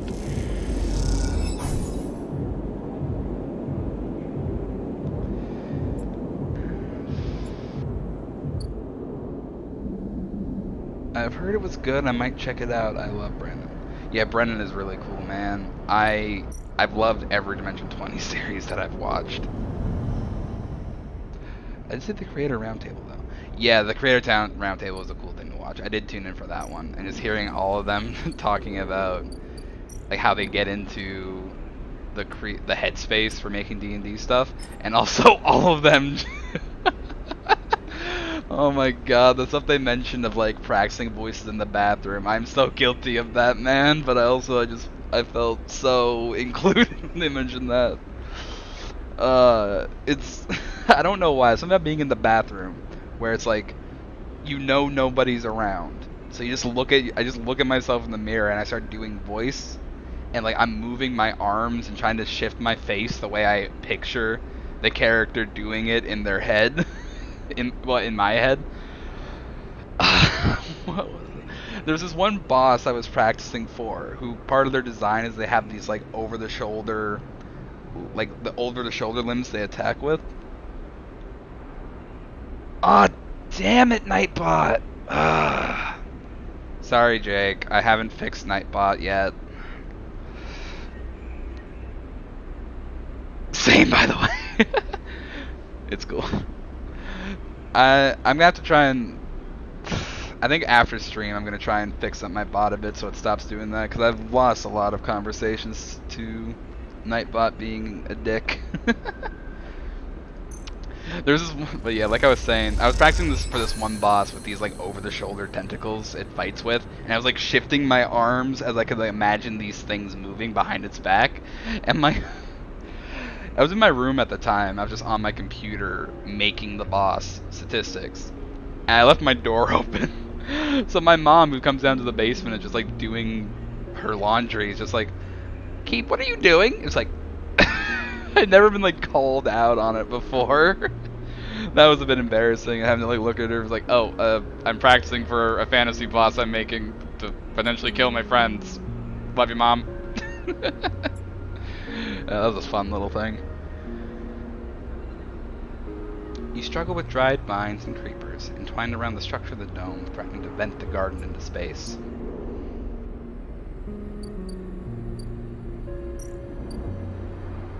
Germinate spores. The old growth of the aviary has created a rich medium into which you can place the spores from the groves. They'll grow well here. Fungal beds. The moist corners of the aviary make the perfect beds for the spores. Once they are filled, they can be left to grow.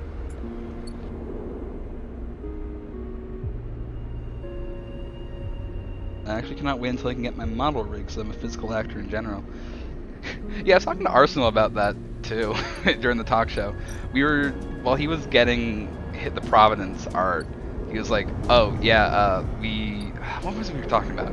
We were talking about something, but it distracted him. He was like, "Oh, sorry, I don't have the art pulled up yet. I talk with my hands, which I'm also guilty of that. I talk with my hands a lot, and like I move my hands when I speak. Like even though you can't see it, I'm talking with my hands right now, so my hands haven't been on the keyboard to get this art up. Yeah. Arsenal's great, man. I love talking with him. I love talking with you too, Jake. You seem like I like your vibes, man. But yeah, I'm not worried about a physical model yet. My next goal is to get like a he is, thank you.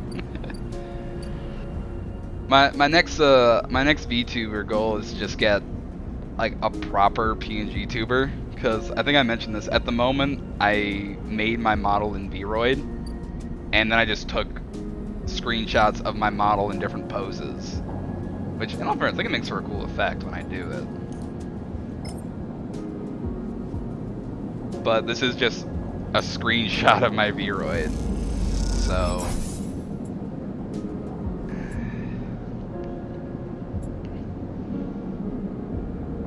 So I would like to get an actual PNG commission at some point, but haven't put aside the money. Haven't gotten the money for that yet. Also just finding an actual artist, man. I'm so worried with artwork that it's just going to be some scammer or a GFX bot. I'm just going to lose a shit ton of money for art. It's going to be really sad. I'm always nervous buying stuff online like that.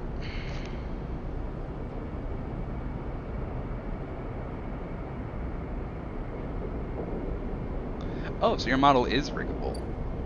That's gonna be cool to see. Also, shout out to your friend for going halves with you. That's very, that's a good friend right there.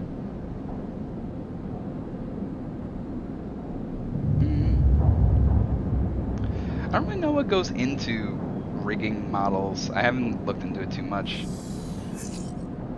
Oh, those are some good dice. I like this.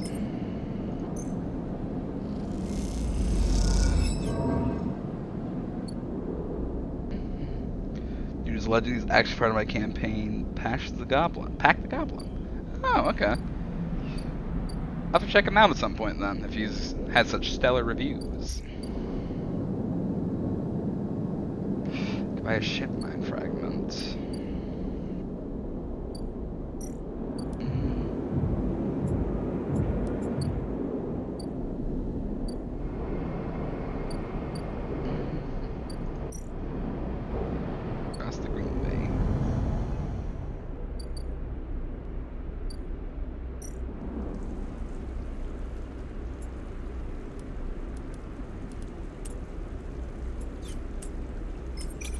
This one?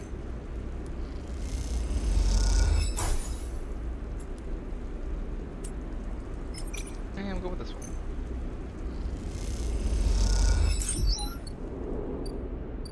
That's the 3 spores I need.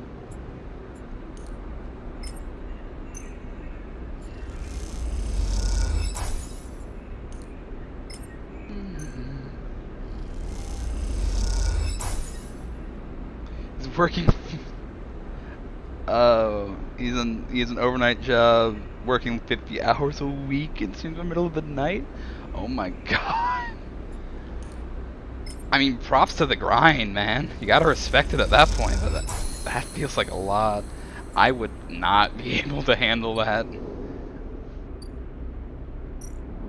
Do a fungal growth. The spores need time to germinate and spread in the aviary. The indirect sun of a few cycles should help them along. Okay, so 4 days I need for that now.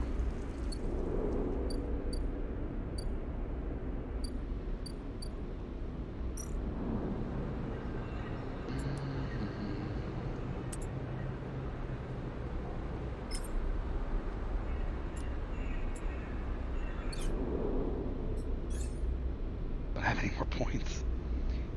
Mushrooms like twice. Gotta pay the bills. Yep. Mushrooms like twice a week, if at all. I mean, hey, twice a week is still good. Being able to like maintain a work schedule like that and still get a couple streams in, that's like spectacular in my book.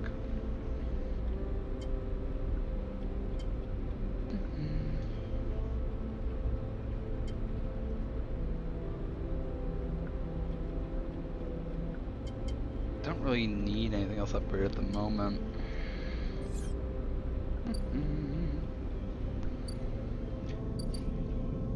The wastes. Get another point of endure for that. Climbing briar.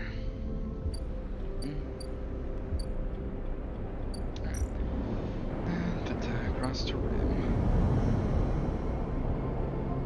Sea Dog stream? What's happening right now? And of course I haven't seen it, I'm streaming right now. But I'm curious, what's happening?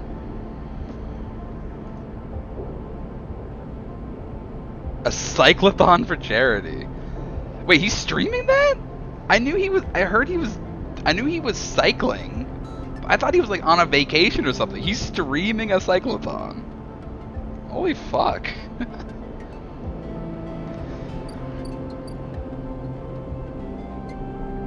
Like, what charity is he doing it for?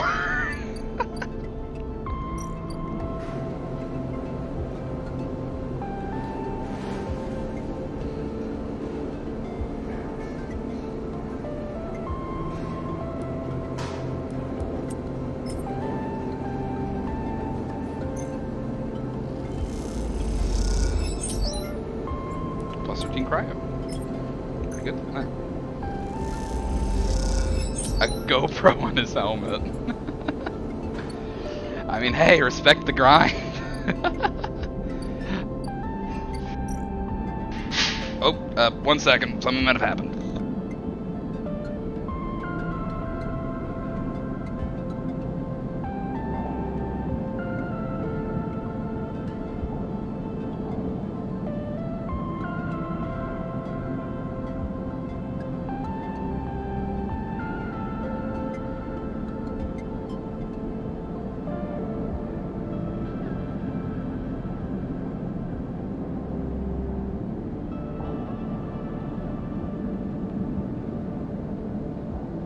Okay, I'm back. GoPro on his helmet, and he's doing it for the International Diabetes Foundation. Oh, that sounds pretty nice.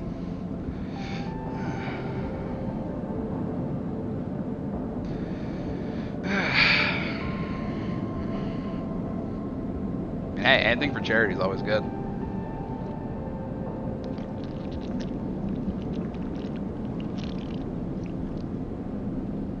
Yeah, what happened there was I didn't realize I still had my door open a bit, so I heard a very loud noise and I thought my roommate like knocked into something. But no, it was I had my door open a bit and he just knocked some pans onto the floor, which, you know, I thought my door was closed, so it was a much less worrisome than I originally thought. We end this cycle. I'm not sure how long I'm going to be streaming tonight for, because I don't have work in the morning. I have something in the afternoon, but it's pretty chill tomorrow.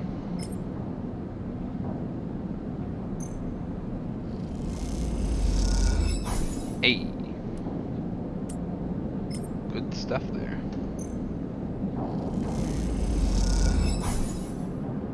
Oh, hell yeah. I'm max food. Can do anything with you. No, I cannot.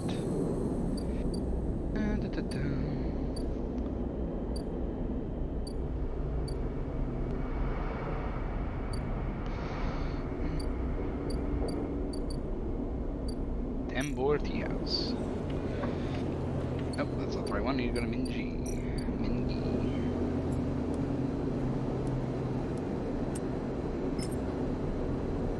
Let's try this. Ah, messed that one up. Try it again. That's really not working. I'm having a really rough go at this. Let me finish this, please. There we go. Continue. Sleeper! You see Feng coming up the corridor as you step out of Minji's. The kelp noodle smell still clinging to your clothes. He comes up fast and stops close, looking around suspiciously. I don't have long. Take these. Feng palms you a couple of those metal, thumbnail-sized drives, Ripper worms. My slate has been buzzing like crazy. Seems your delivery shift has turned up our 2 targets. He squeezes your shoulder. I knew you could do it. Now, we nail those snakes. Let's fucking ride, Feng. Good to hear it. He smiles. Harden's boys are all connected by some kind of closed network. You break the access protocols on both of them, you should be able to gain the location of the nearest network ports. Slot the Ripper worms in those ports, 1 each, and they'll feed me anything and everything stored on Harden's shadow network. He smiles. Can't wait to see what juicy plans they have in there. You hear the scuff of boots as the group comes up the corridor, likely on their way to place an order with Minji. You turn for a second, and when you look back, Feng is already halfway down the corridor in the opposite direction. He raises a hand in farewell, and is gone. You run your fingers over the tiny Ripper worm drives in your pocket, and smile to yourself to wonder how mad Jenna will be at Feng for this little excursion. Time to slot some worms. Harden agent, harden agent. I don't have the stuff for that, unfortunately. And also, literally the next hack I do, I'm gonna get Hunter called on me. Oh well. We all gotta do what we can.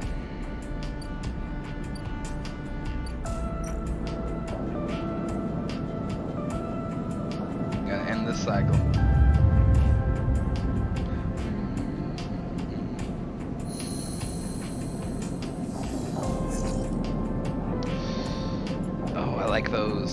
I like those a lot. So I'll go with Mina. The crowds have already gathered by the time you get to the shipyard, and you recognize faces among them.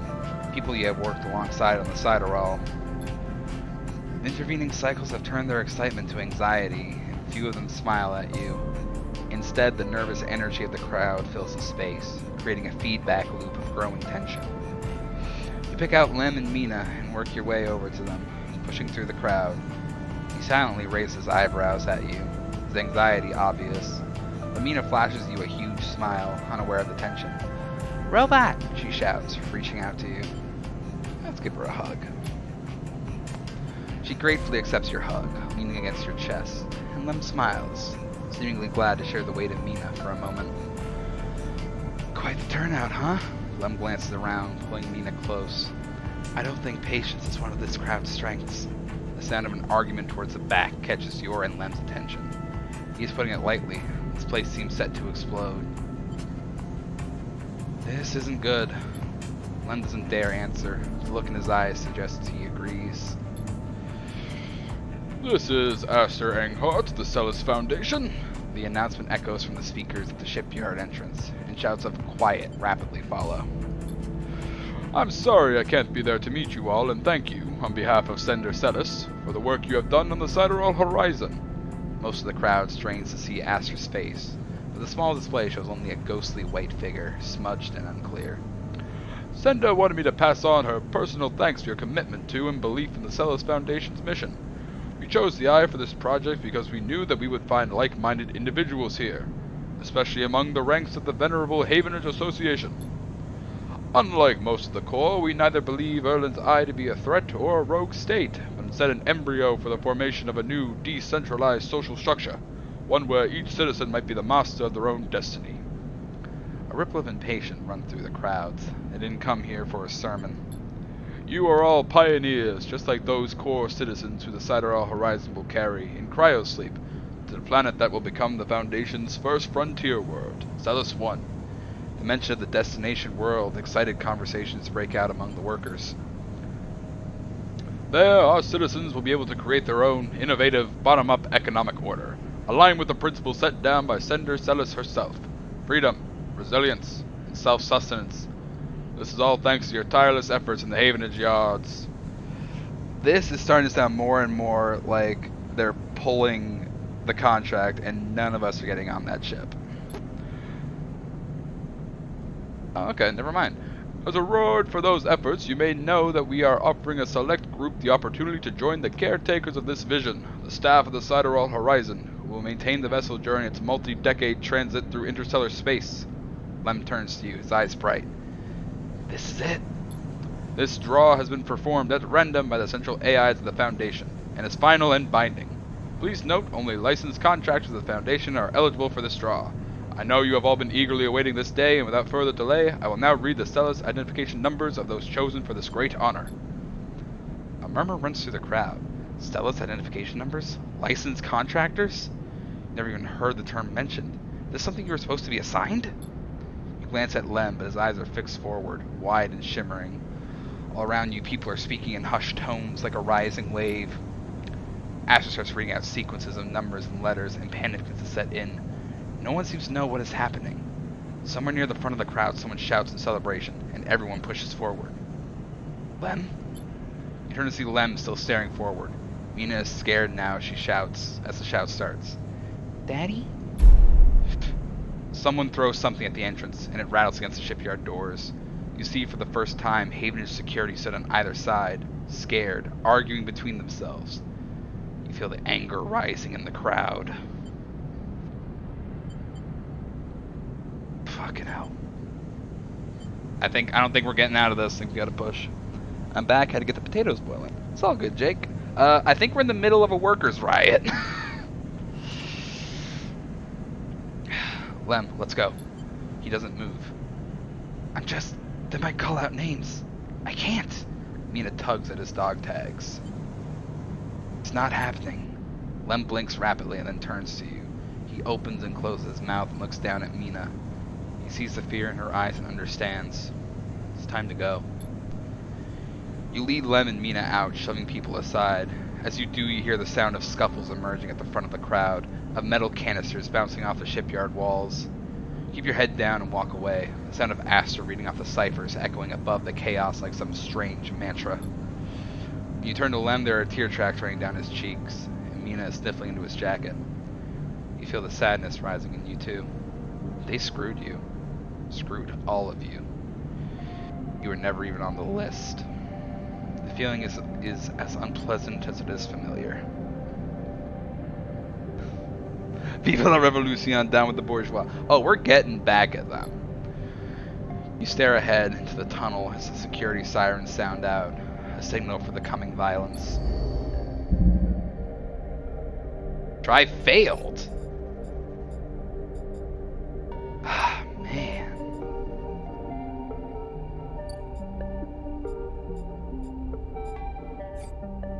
Man, I was hoping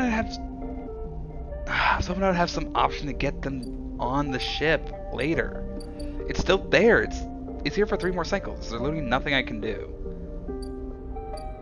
Lem and Mina's unit. There's a note in the door of the unit. Sleeper, gone to find work. Lem. Ah, no, Lem.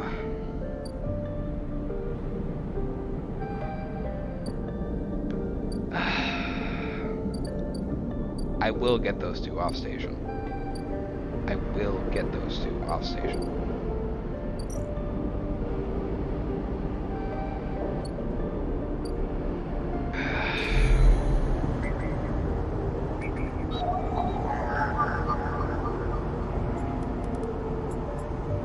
Damn it, Havenage.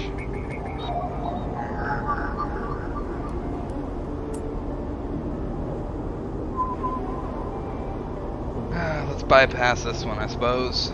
See what we can get. Extract data.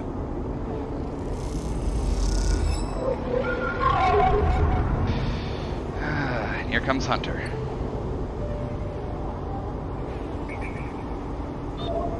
Oh.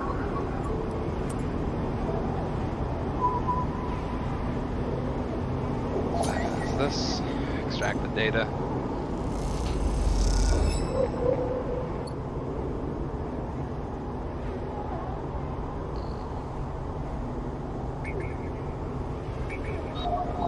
Support. Ripper worm.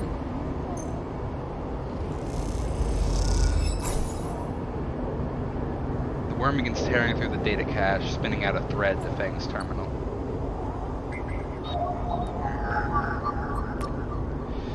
To provide Fang with the ability to rip any data he likes from Hardin's network. The worm makes a little nest among the agent's data. Enjoy your stay, little friend.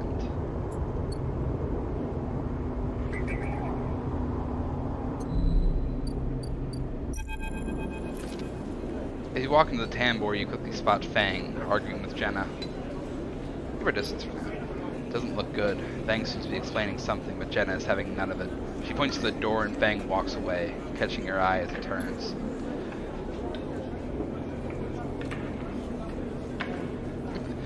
Could have done with you getting here a minute or so ago. He glances back at Jenna. Well, either way, looks like I'm fired. Good news, that doesn't look like I need the job anyway. He takes out his slate, pulsing with pale light. Nah, let's take a look at what you're really here for. The slate is a whirring mess of code streams coming direct from the Ripper worms as they dig through the agent's data and spin it into threads for the slate to pick up. Got anything good, Fang? Fang scrolls the display with a finger. A lot of junk, a lot of dull as hell message threads, a lot of tedious data caches, but... Oh. I didn't realize I was... A lot of junk, a lot of dull as hell message threads, a lot of tedious data caches, but... Fang's eyes flash. Definitely some good stuff. He stops the screen, scrolling on an entry and expands it. Check this out. Fang shows you the screen. You see a bold corporate logo, not Solheim's, and a word below. Conway, Fang says. He's working with Conway. Conway Extractions, right? Fang nods. He isn't speaking with them personally. Got a whole chain of messages here, but it's mostly encrypted or redacted. He rubs his head. Damn it, this is juicy. We can't nail him with it. He scrolls some more. Wait. What's this? A wasteland reclamation facility? Right here on the eye? He glances at you. What's the bet this place is tucked into the wastes? Conway are set up here? I'm guessing so. Got themselves set up in the wastes. Back for the collapse, people would have got there by going down the connected spoke from the hub. That spoke's broken now. So the only way is the long way, around the rim. Past the greenway. He shows you on his slate. Fang looks away, thinking. Conway have been making moves on this system since the collapse. I heard they took over one of Solheim's old belt colonies a while ago, moved everyone out and reclaimed the whole rock. Why work with Hardin? Access? Old connections? Not sure. Fang looks back at the screen. But if Hardin is involved in it, then we need to check it out. Simple as that. So what's next? Fang stares out into the middle distance. We have to get to that facility. The answer to whatever Hardin has been prepping and plan has to be there. And we're gonna catch him in the act. Give me 5, maybe 6 cycles, and I'll see you on the greenway. I seem to remember there's some old service docks on the outer shell up by the Haifa building. Should be a good place to meet. Fang squeezed your shoulder. Thanks again, Sleeper, for sticking with this. I haven't forgotten about that track of yours either, but I'm going to be back in my bay to pull a solution together. He turns the slate around to face you, showing a massive scrolling code. I've been working on a fix in my brakes. He winks. Fang grins. See you soon, Sleeper. And he walks out the door of the tambour without looking back. Hey, I got another upgrade point. Photosynthetic skin. A +1 on the door can't go wrong, so I'll take that.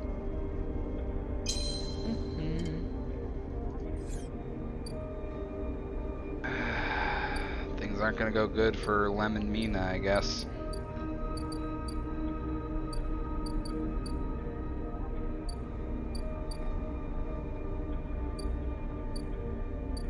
I can't do anything to stop what's happening with them. It's the part about this I like the least.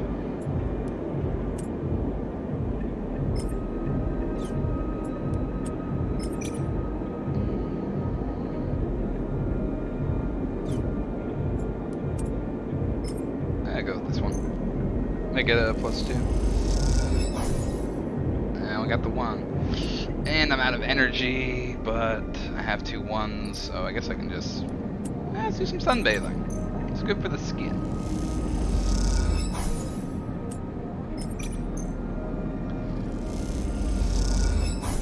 There we go. Actually, was literally the best outcome I could have gotten. So we'll end the cycle now.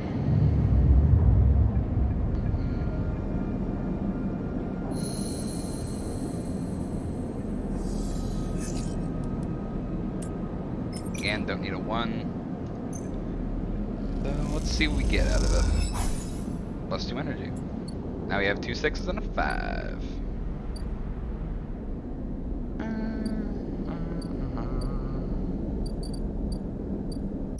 Tendo Wheelock. Nothing at the moment. Another 3 cycles for the scrap shipment comes back in.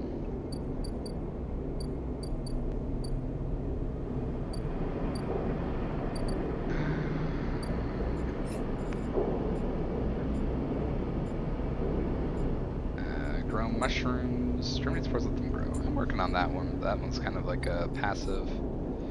So I guess I'm just gonna come here and help out Ethan some more.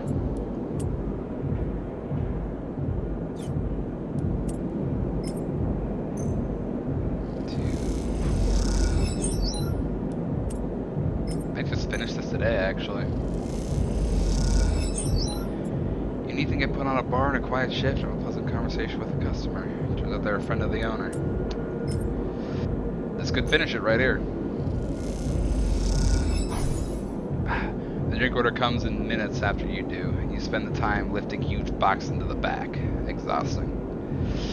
I have 1 more. Damn it.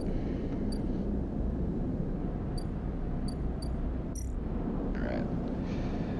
We will end the cycle then. I get 4 dice. Still pretty good.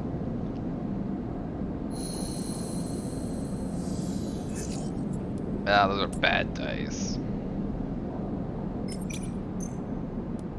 It's an energy day, I guess.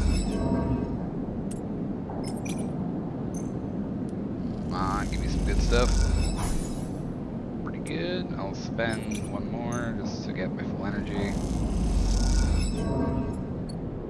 Alright, max out on energy again.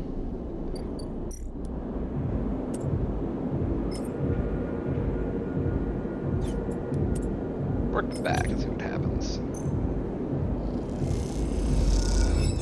We're sent up to clean up after a business meeting in the members' room. An old man with shimmering glasses slips you a tip. Okay.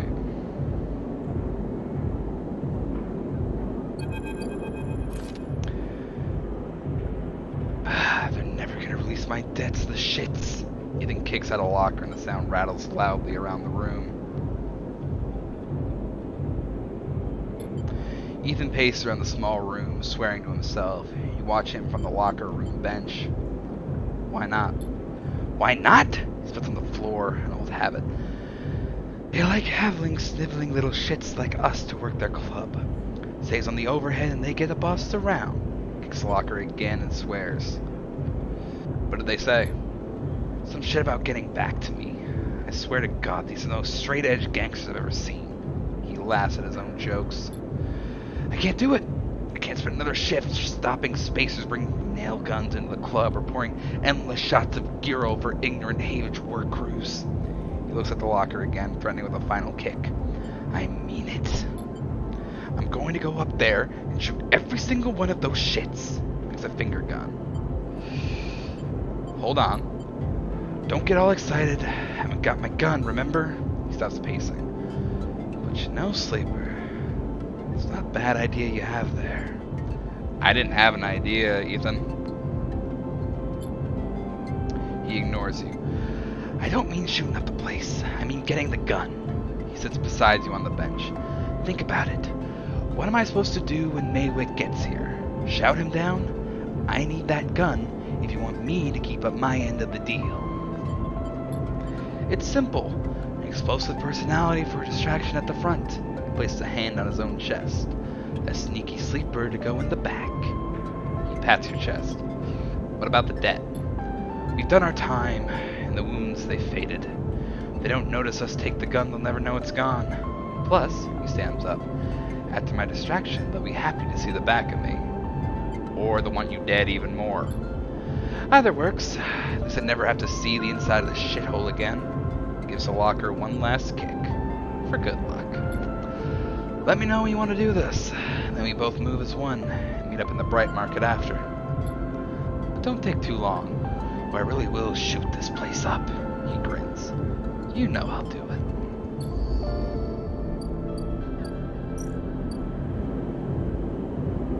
it. Critical action. You know where the lockup is, and Ethan's gun has been there since the bartender took it. Time to take it back. Let's engage. Man. I'm gonna need I need a 6 die for that. And that's just the honest truth of it. How are my mushrooms doing?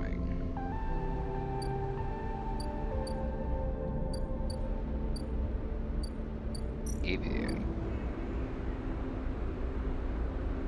2 random rare mushrooms and a Gyro cap. Harvest the mushrooms. 3 new bodies are appearing. Gyros are easy to find, but Matsutake and other stranger types will require extra effort. Take your pick. Derelict Greenway Dock. What's happening here? Oh, this is Fang. Fang's coming over through there. Okay.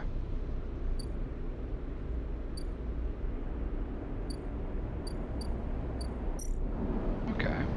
Cross to the rim.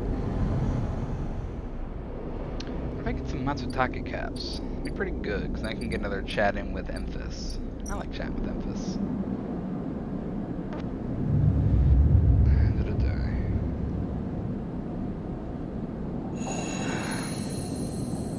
Maywick is getting closer, though. Leave.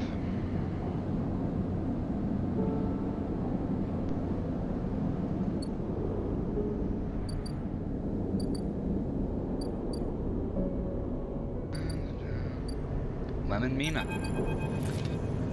There's no answer when you buzz Lem's unit. The door is open. Push the door and find Mina, sitting in the middle of the floor playing with Bun Bun. Hi, Mina. Hi, robot, says Mina sullenly, waving Bun Bun's paw without looking up. How are you? Bun Bun is sad, says Mina, nodding the toy's head in agreement. Like Daddy. Look around the unit. It's a mess. Dishes and glasses on the side, some of Mina's clothes piled up in a corner. Mina is sitting by her bag, spilled out across the floor, her drawing slate cracked and dark. Play with Mina. You sit down beside Mina, and she turns away, taking Bun Bun with her. But after a little while, she turns back. You play together. She insists you both Bun Bun on a trip away, dragging the stuffed rabbit across counters and surfaces. Just started to look at fixing Mina's cracked slate when Lem enters. Sleeper, what are you? He pauses and looks from you to Mina and back again. Never mind. He drops the bag by the door and slumps onto the couch. Everything okay, Lem? Lem lets out a weak laugh. You forgot the past few cycles now, too? Wish I was so lucky. He looks away at the open door. Look, now's not a good time. I want to help. Help? Unless you have a Cyberall ticket or two on you, I don't think there's much you can do here. He pinches the bridge of his nose. You understand they never even put us on the list, right? I've been all around the rim looking for work, and I've run into more than a few from the crews. Turns out only long-time Havenage members were issued those Celis ID numbers. They never planned to consider us. Havenage say they didn't know that was what they were going to use to make the draw. And who knows? Maybe Celis pulled the wool over their eyes. But what does it matter? All those hours in the yards for a hand-to-mouth wage and nothing else. He slams his hand down on the sofa. That can't be it. Well, it is. He looks at the open door again. They're moving the Cyberall up the hub now, you know? He says without meeting your eye. That's where it'll depart from. bringing a ship with all their cryosleep pioneers and transferring them up there in microgravity before loading the crew. You could steal a ticket? Lem laughs. There's no tickets. I was joking before, just those ID numbers code to someone's identity. There's no stealing that. Looks over at Mina. Look, we'll be fine. We always have been. I just need a little time. He sighs. We had our hearts set on that trip is all. Mina comes over and climbs into his lap. He smiles. What if I got you on board? I missed you these past few cycles. I missed that optimism. Lem strokes Mina's hair. Look, you want to go up to the hub and ask around? Be my guest. I can't get up there with Mina down here. I'm sure the Sidereal will bring in a crowd. Be careful. This kind of thing always attracts scammers and thieves. You find any way on board, you take it. Need help to get there? Ask me. But for now, me and Meanie here are sticking to the eye. She looks up at him and smiles. Thanks, Lem. No. Thank you, Sleeper, for coming by. You stand to leave and Mina grabs your hand, eager to give you one more smile. Then you're out, back in the walkways of the low end, already thinking of plans to make this right. I'm getting those two on that ship.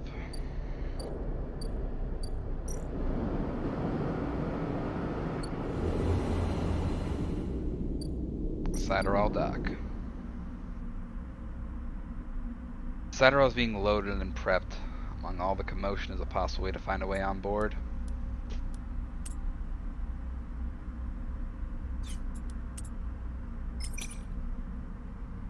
Let's try.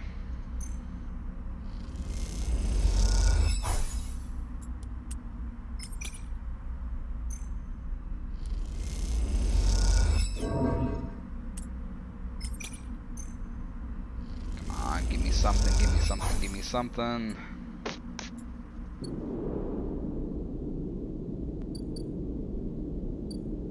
Okay, I got some stuff there.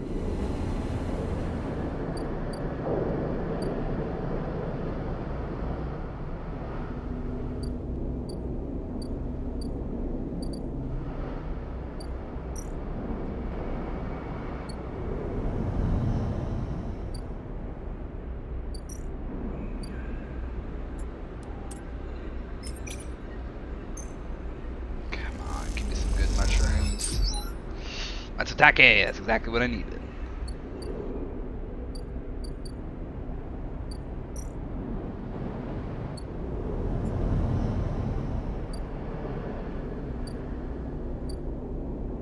Where are you to, Memphis? I got some mushrooms for you. I like genuinely want to eat one of Memphis's meals in real life. Just these like spice mushroom dishes that genuinely sound so good. Okay, another 3 days, and then we try a new mushroom dish. Okay. Let's end this cycle and see if tomorrow brings anything new. I really need a 6 die for... I got my 6.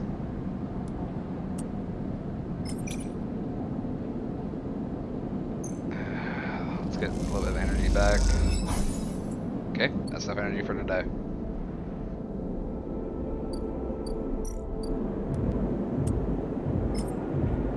Let's grab that gun. Know where the lockup is, and Ethan's gun has been there since the bartender took it. Reach the lockup, there's no one there. You guess the distraction worked. You grab the gun. The gun tucked safely into a pocket, you work your way down the stairs to lead up to the office. A doorman passes and you exchange nod. Seems like you're in the clear. You hurry on, eager to get out before anyone spots anything. As you come down the main stairway to the front of the club, you see Ethan entering. He has a dark look in his eyes, which troubles you. You reach into the pocket of his coat, slowly, carefully. You catch his eye and he raises an eyebrow. You shake your head. A long pause, then he nods and turns around, walking back out of the club. You exhale, not realizing you were holding your breath. And then you're out, without a single shout. without anyone noticing. You meet Ethan around the corner on a quiet, bright market walkway. You have it? He looks nervous. What were you doing back there? I was about to start a distraction, like we agreed. He sighs. Just show me. You lift it out of your pocket, and it is colder, heavier than you expected. Ethan watched you take it out. Nice. Now, if you would. He beckons with his hand. A memory jumps into your mind of Ethan in the compressor, hand out, asking for his gun back. A memory followed by the memory of a sharp, dizzying pain. You flinch. Give him the gun. Ethan eagerly grabs it and looks down the sights. He sighs a sigh of relief. Then he meets your eye and slowly raises the gun until it is pointing directly at your head.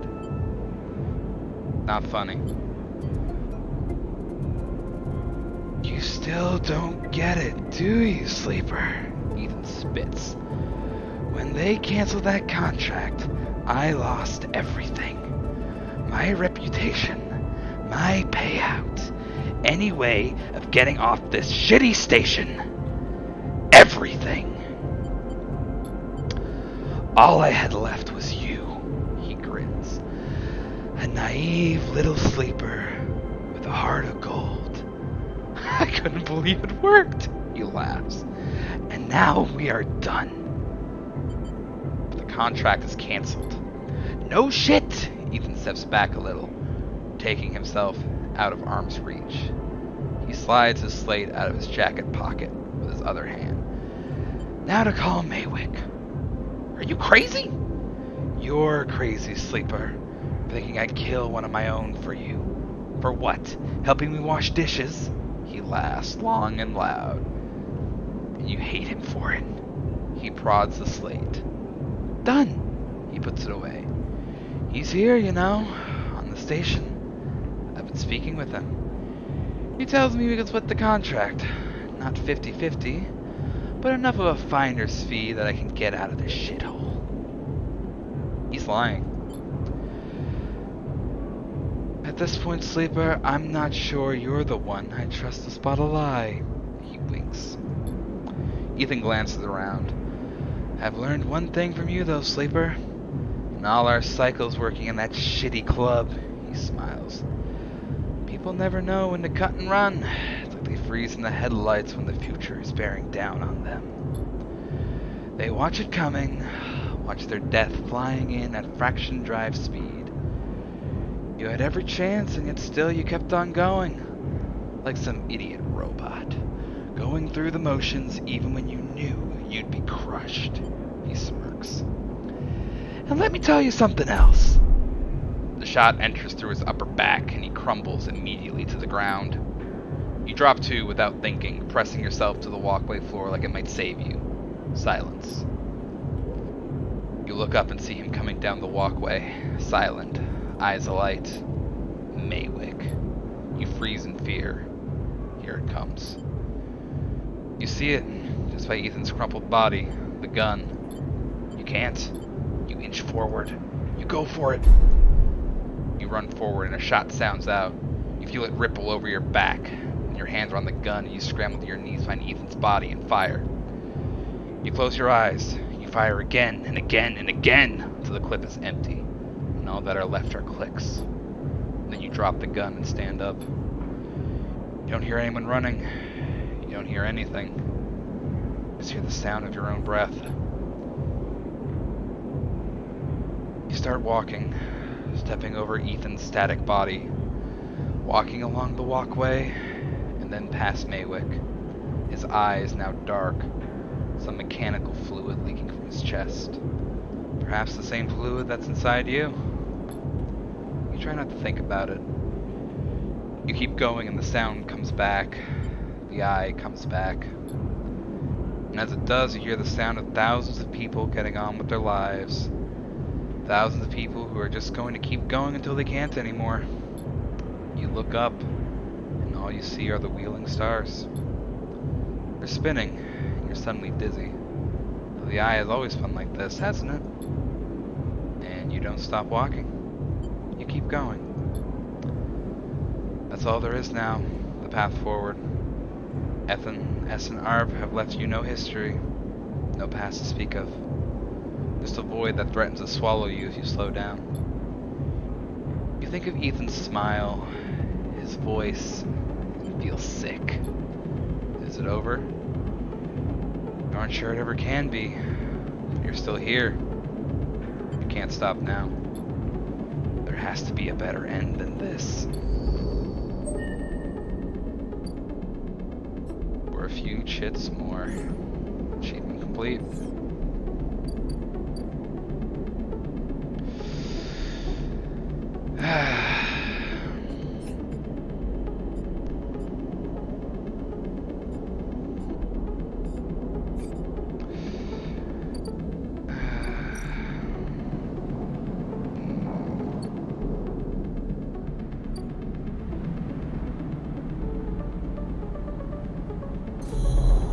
That's 2 hunters dead. Ethan and Maywick. Ethan may not have given us protection, but at least we had the gun.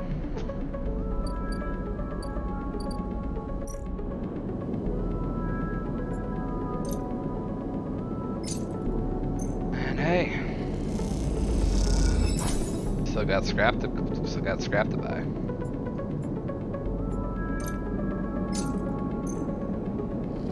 Let's see if we get anything useful.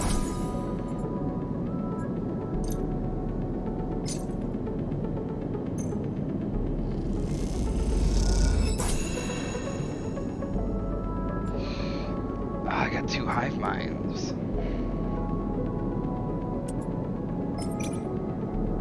Let's try this. Let's get some cryo. I lost condition from that one. Crap. I got a bit more cryo though. The Ord Exchange. Can I buy...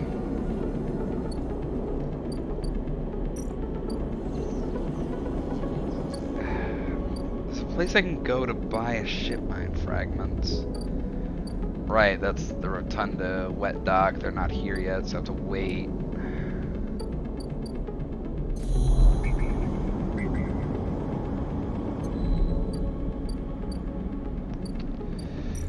I'm gonna spend this on some sunbathe energy.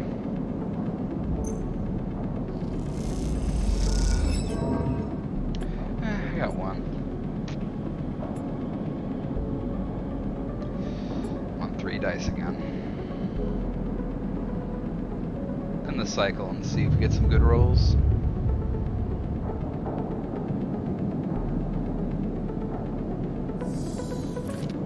You wake from dreams of Maywick's amber eyes floating in a pool of dark fluid.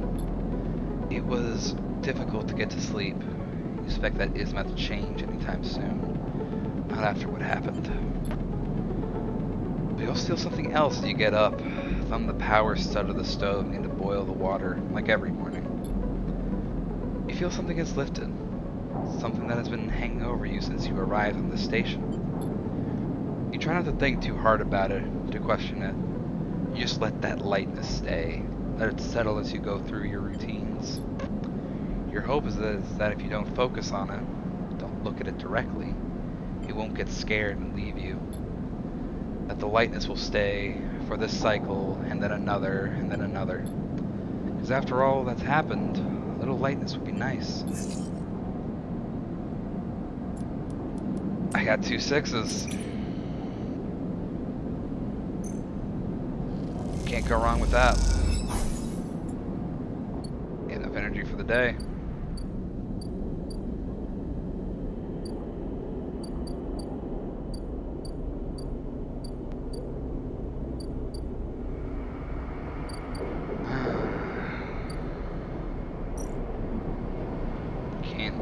Now. Let's see, what are our drives? Find Ashton. Do that, I guess.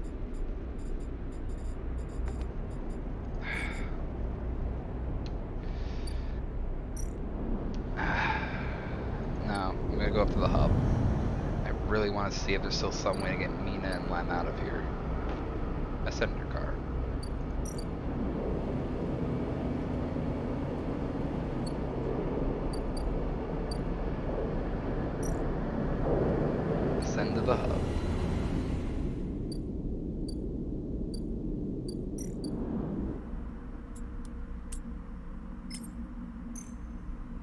See if there is a way on board this thing.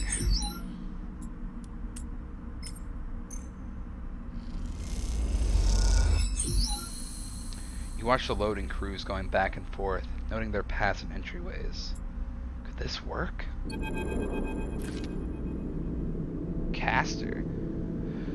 Quite the achievement, isn't she? Senator Celes must be proud. You recognize the resonating voice of Castor immediately. You turn to see him, hooded and tucked into the shadows near the viewing platform. Castor. I see you remember our game. Good. He looks around, but the platform is clear. I'm afraid you'll have to wait for a rematch. Microgravity makes Tabla a little difficult.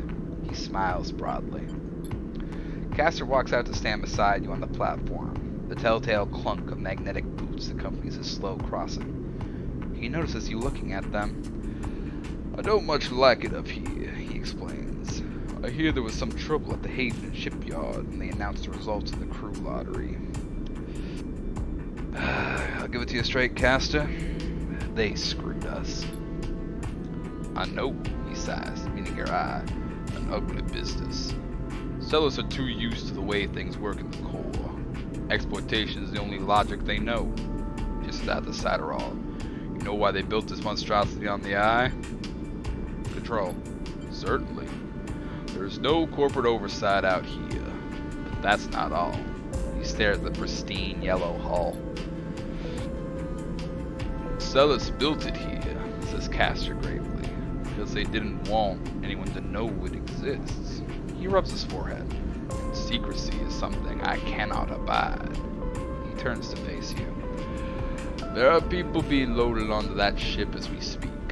Sleeping people, locked in cryo-sleep like the person that you were emulated from. There are hundreds of them, and Celes wants to send them out to a planet at the edge of the settled systems without anyone knowing where it is.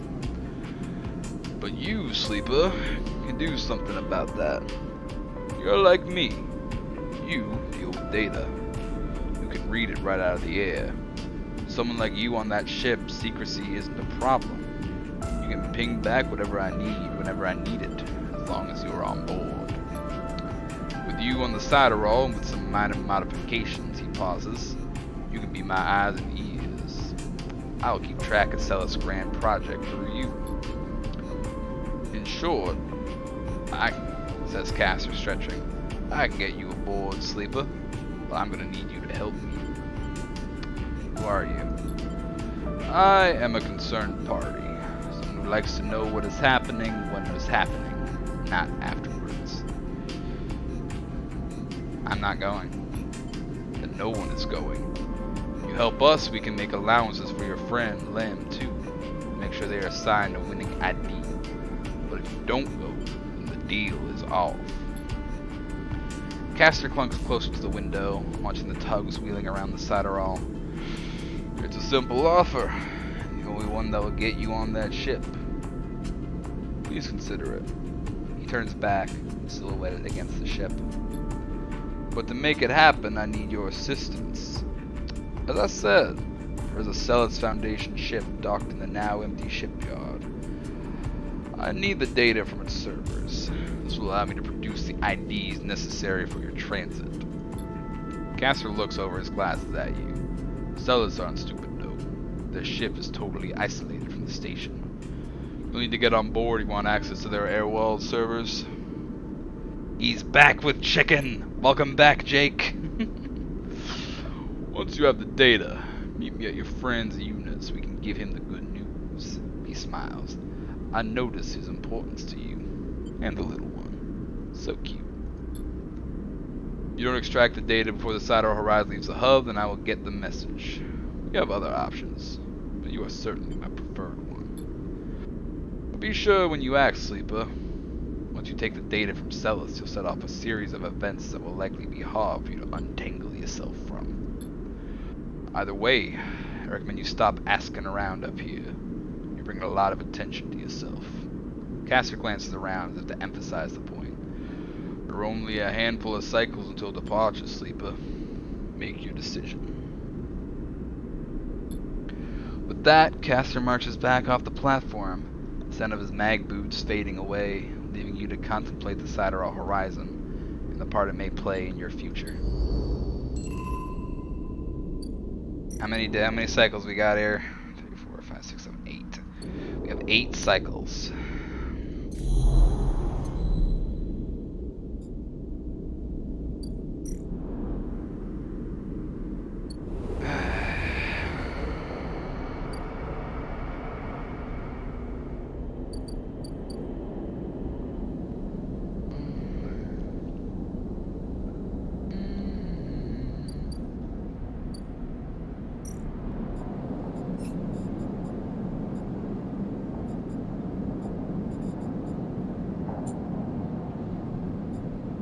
Escape on the Sideral. Steal the Celis data. Cast it out for a second chance if you cooperate. Perhaps we leave on the Sideral horizon after all.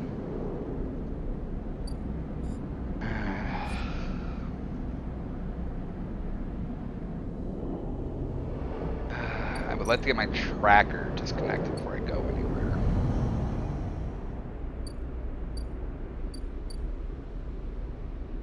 Okay. So Fang's still on his way. Pankyo breadcrumbs is probably the best life hack for us for chicken with all the extra work. Oh yeah, we had some Pankyo here at my apartment, and it's really good stuff, man. I had one of my coworkers, well, extended coworkers I call them. She was making a bake fish, and she gave some to me and my direct coworker, and it was so good, man. It had like panko breadcrumbs and some kind of like turkey stuffing in it. So good, man. I wanted more. That was my first time having baked fish, and it was so good.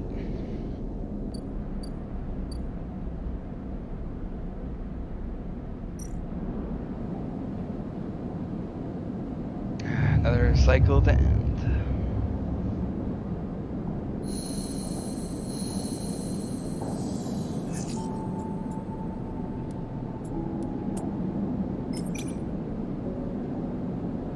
Use that there.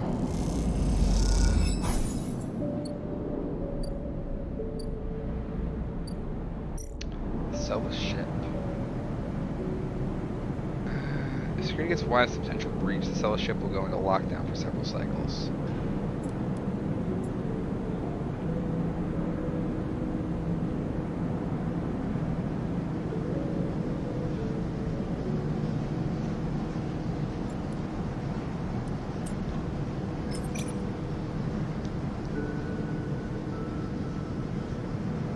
Observe and explore.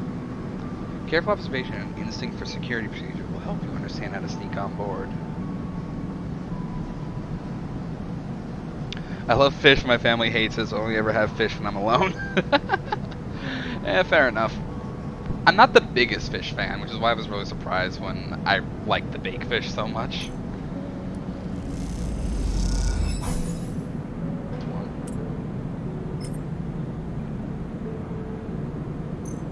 On big 3. Hey, we got it. Still a +1 to the Celis lockdown.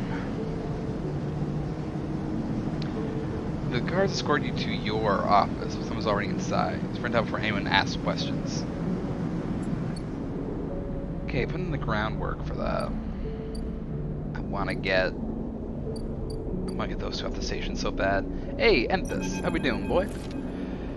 Emphas is preparing the Matsutake calves. He cleans them carefully with a damp cloth before shaving the stalks as if he was sharpening a pencil. His knife slides through them, revealing the bright white of the flesh within. He's a good sleeper. Very good, He says without looking up. I'll barter with Minji for some kelp too, so we can brew the dashi. Dashi. A soup base. Very good. Emphas slides the sliced Matsutake mushrooms to one side and takes out a closed pan. He opens the lid and you see the green wafer of kelp sitting in a bath of water. Been soaking it since last cycle. Emphas explains. Should be good to warm now. He places the pan over the burner and turns it on low. We have some time now. He wipes his hands clean and throws the cloth over his shoulder. However, there is one difference this cycle. He smiles. You have been the one providing the ingredients, so it is my turn to provide a story. Oh, okay. Good. The story's important to me. He gestures for you both to sit on the folding stools behind the stall. You see these? Emphas runs a hand over his forearm, tracing the circular scars that mark them like perfect bite marks. Conway called it an anchored interface rig, a mechanical control device for piloting a heavy-duty extraction suit in low-G industrial operation. We called it a bone suit. He points to a pattern of larger circles on his shoulder. They drill in and anchor it here, then all the way down the arm. He taps each scar on the way. It maps mechanical movements to the suit exactly. A one-to-one mechanical replication. You swing your arm, a 2-ton arm swings too. Question, have you ever heard of Lancer? I have not heard of Lancer. What's Lancer? You should have seen the recruitment bids. Strong people in even stronger suits, tearing through stone and scrap. Superheroes. Half my graduating year signed up, from company school to company shuttle. Conway from birth to death. He stares off into the distance for a moment, fighting with the memories. But the bone suits weren't good. The rate of failure was high, and failures meant arms torn off, anchors torn out, broken bones. Bad stuff. After a while, Conway discontinued them. No longer competitive, they said. He checked the broth, turning down the heat and adding the mushrooms. So there we were, hundreds of us with surgical alterations for suits that didn't work. They sent us home, back to that company colony that spat us out, to be cleaners, drivers, cooks. They gave us drugs for the pain and told us to make something of ourselves. When I deserted, bribing some passing spacers to take me into orbit, there were only me and a couple of others left. The rest just faded away. Arthritis, osteoporosis. They folded in on themselves like paper lanterns. That was my generation. The anchor points still ache, still burn. He touches the scars, but what burns worse is the betrayal. I've been on the eye a long time now, but that will never fade. Not that, and not the faces of my friends. Emphas reaches over and sprinkles a handful of leaves into the broth. It's ready. Thank you. Thank you for listening to me. I will not let their story die, and as long as I'm telling it, it will remain. Emphas pours the broth into a double-walled metal bowl and hands it to you. The heat radiates through your hands, and the smell drifts up, rich and sharp, like a pine forest after the rain. You drink the broth slowly, chewing the matsutake and thinking. Emphas busies himself with cleaning the pans and the bowl, sealing the kelp back up for another day. Then he quietly comes to sit with you while you finish your meal. Neither of you speak, preferring instead to let the story linger in the air a little longer. It's not that there is nothing to say. It's that sometimes, in the moments after something, speaking breaks the spell. So you both idle, eager to be in each other's company. Emphas taking longer over his cleaning, his packing, and you savoring the final dregs of broth. You finally finish and hand him the bowl. You feel the spell break, and the story leaves you both. As you leave, you know that both of you are somehow a little more empty, and a little more full than before. Story Eater. This is why I loved Emphas! Ugh! Is there anything else I can do? No, it's just regular fungus now. So unless something comes up, that's pretty much the end of Emphas' storyline.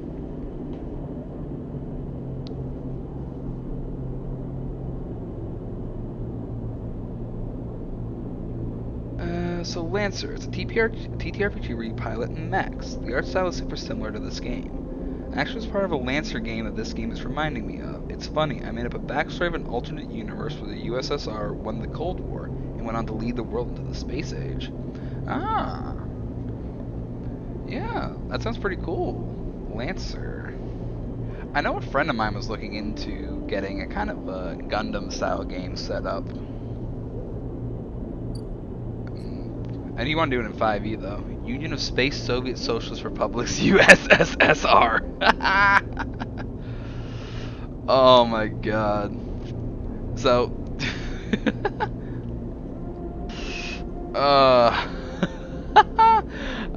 that is fucking great and I love it.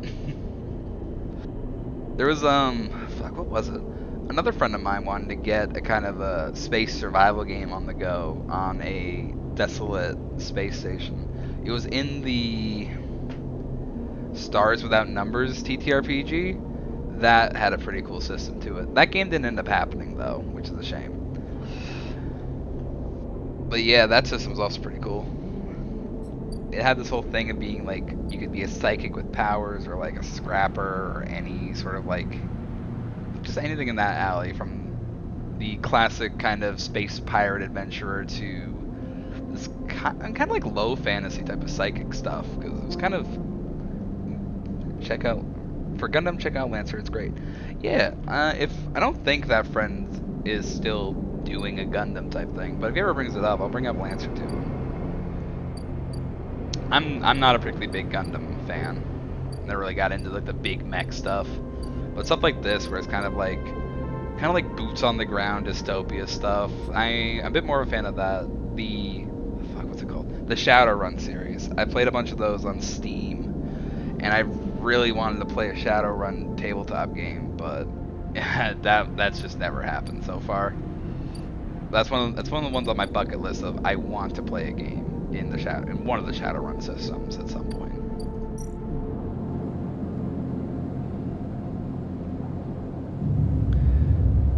For Gundam, it has rules for in mech and out of mech. Okay.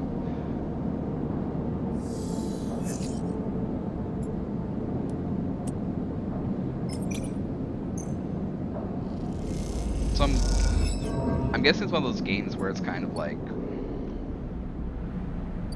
what am I even trying to say?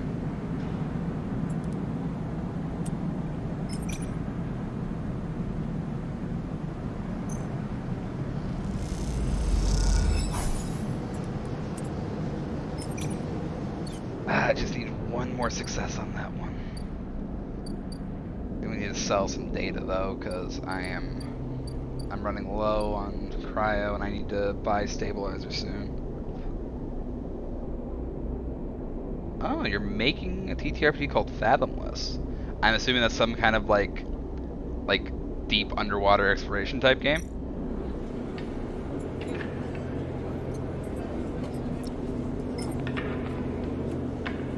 Global warming flooded the world and everyone lives in submarines. We all live in a yellow submarine. A yellow submarine. A yellow submarine.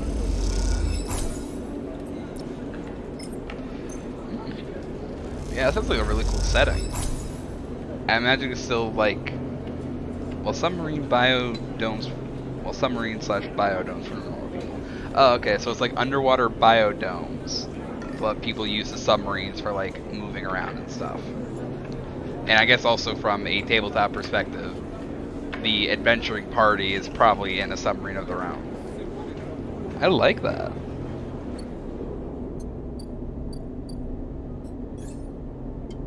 I like games like that where it's kind of like a unique type of idea, or like an element to the world that you don't often see in traditional tabletop games. Like of course I don't have my own system, but my tabletop world came from my love of like the sky and like the infinite expanse, so I just made a world of floating islands, which, floating islands, it's not a unique thing, but it's a topic that I like and I enjoy because of that sort of image of the infinite sky where you can just hop on a ship and just fly into unknown, those elements of like freedom and exploration that I love in 5e specifically. Thinking of that in like a submarine though, it's kind of like a darker twist to that type of thing. City-sized submarine has a cult worshipping said submarine. Oh. One faction lives on a giant city-sized submarine has a cult worshipping said submarine. I mean, I can kind of see how a cult would develop around a submarine like that, because it is the thing that's keeping you alive, and it is the thing that, you know, houses you. Everyone you know is there. Every bit of food you've ever eaten was grown on that submarine. It kind of makes you think of multiple city-sized subs in a giant fleet. Fuck yes, I have one of those in my world. It's called the Flotilla. There's not like a group that worships Flotilla, but I kind of based it on the Quarians from Mass Effect, where they have their. Also, it's called the Flotilla. But I made a joke of float, as in like FLOAT, like floating in the sky. Oh, no, they call it the migrant fleet. That's what they call it. Different subs are named after Chinese gods. I'm not as aware of Chinese gods, so I need a bit of a lesson on that to recognize the names and what they all stand for. But hey, it sounds like you have a really cool premise there, man. When you enter the service dock, Feng is already set up, crouched among stacks of equipment. He is leaning over a terminal bathed in a blue glow. He looks totally at home. Sleba, what do you think? Turns out not everyone in Haven is set against. Oh.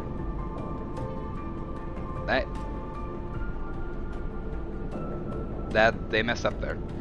Turns out not everyone in Haven is just set against me. A couple of my old systems pals managed to ship me some of my old gear. Just a pile of blinking hardware. Nice gift. Feng does a mock bow. Any updates? Feng beckons you over. He has a set of scans of the waste on his terminal, with heat maps of activity overlaid. The chunk of the derelict rim is blotchy with bright red and orange marks. Does this look like a wasteland to you? Feng shakes his head. There's hundreds of Conway machines out there, all lined up in concealed hangars, and a whole underground facility to support them. Arden's got a crew out there putting them together. Must have shipped them in piece by piece to the shipyard, ready for assembly out here. But why? They're planning something. No one needs hundreds of heavy-duty reclamation drones to run this kind of operation. Maybe Harden masked his whole thing as an effort to clean up the waste. There's no way it's about pulling scrap off the eye. Feng looks worried. Why's Conway in the mix? I bet no one in Havenage knows another corporation setting up on the station. They aren't stupid either. These scans are the best info I can get. Wastes are cut off from the eye's clouded network. The Greenway is a total dark zone. No data can come in or out. We can't hack them? We can't from here. He turns and winks. That's why I'm gonna pay them a visit. How? You forget. Havenage comes in and out of the all cycle. I should be able to get in, as long as no one I know sees me. He grimaces playfully. But I need you on the outside to help disable security systems and cut me a pathway through. There's no cloud access, but if I can get inside, I can open up nodes in the network and we can work in tandem.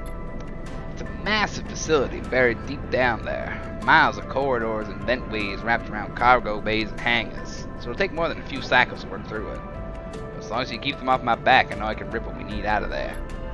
He pulls a handful of ripper worms from his pocket and hands them to you. These are the last of my little helpers I managed to salvage. Make them count. I modified them slightly this time. They'll feed the data threads back into the system that they're tunneling into, creating a nasty little feedback loop. We run it just like we did with the agents. Hack the nodes, I ping to locate the ports for the security system, then slot the worms in those systems, let them go to town. He points to a fuzzy silhouette of the buried facility on the terminal. Here's the entryway. This is where you can get access and slot the first worm. That'll fry the perimeter systems and get me past the first cordon. What I need from you is to keep your eyes on the facility after you kick things off. You see me pop up the security system, a server bank, you need to break it and slot a ripper to disable as soon as I can. If I can't, Feng gives you a hard look. You miss a system, you wait too long, they're gonna find me. Simple as that. Claps you on the shoulder. I need you focused on this one, so I'm gonna let you fire the starting gun. I won't go until you slot that first worm. I'll leave a tracker running on the terminal here, so come back here if you want to see my progress. You affectionately pass the top of the screen. Sounds risky. Risky? This is audacious at least. He grins. Wouldn't be worth it if it wasn't. Feng gets up. It's all in place. You just need to make your own preparations and slot that worm. He stretches. Just don't wait too long. I'm getting bored of all this sneaking around. Once I'm inside, I'll get the proof we need to end this whole thing, no matter what. He crouches to check the terminal. You can't take longer than 6 cycles on this thing. Remember that. He stands up. Oh, and one last thing. Rose's voice. If I get caught, or you can't reach me, or run out of time, there's one thing I need you to do. What? You take whatever I have managed to pull at that point, all that data, and you slap that stuff straight into the relay I've set up here. It points to a pile of servers and terminals hooked into the dock with cables as thick as your arm. I repurposed the dock's SOS broadcast system to beam out whatever you put in it. Anyone with a terminal, a slate, or a server on the eye will see it. That means Havenage, Yatagan, the hub, everyone. No matter what, Hardin isn't snaking away this time. He grins. I got a bit more to do here, but the moment you slap that first worm, I'll make my move. He gives you a parting smile and turns back to the terminal. The nerves hit as you make your way out of the service dock. It's time to prepare yourself. Oh my goodness, we have so many ideas, like a fucking Cthulhu-esque faction where the people look like a mix of deep-sea creatures and their subs are made out of biological tech. They have giant tentacles that can grab subs and drag them to the bottom of the ocean. I was about to say, I wonder if there's going to be any form of, like, biological mutations or anything in this setting, because, you know, if you're in an underwater setting, if it's kind of techy, you can kind of imagine people that have been mutated or people that have been grafted on with some kind of like aqueous element to survive. You really have me thinking of fuck, what's it called? Verdantia. I fucking love the Verdantia anime, man. I think it's like Verdantia the Verdant Planet, I think that's what it's called. If you haven't watched that, I very much recommend that show. It's just really good.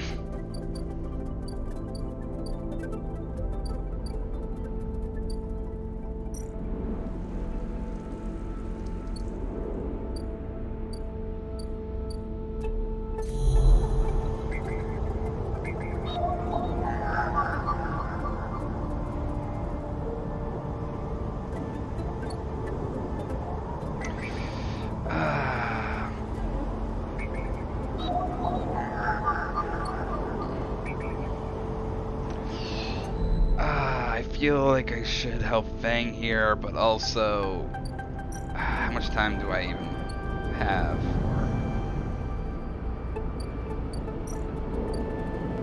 Send to hub. 1, 2, 3, 4, 5, 6. I got 6 here.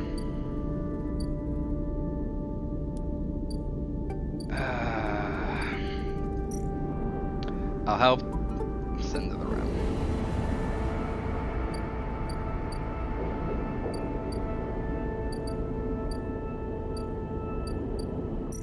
I'll tell Fang a different playthrough, I think, because I really want to get Mina and Lem off this station, man. And Tentacle is good.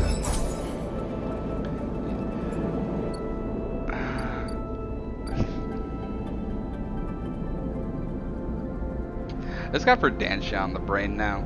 Hey, Jake, are you an anime fan by any chance? Because I can talk about Verdantia for a bit if you have seen it or if you have no interest in watching it. Because there's like this big twist in it that I really loved finding out near like the ending of it.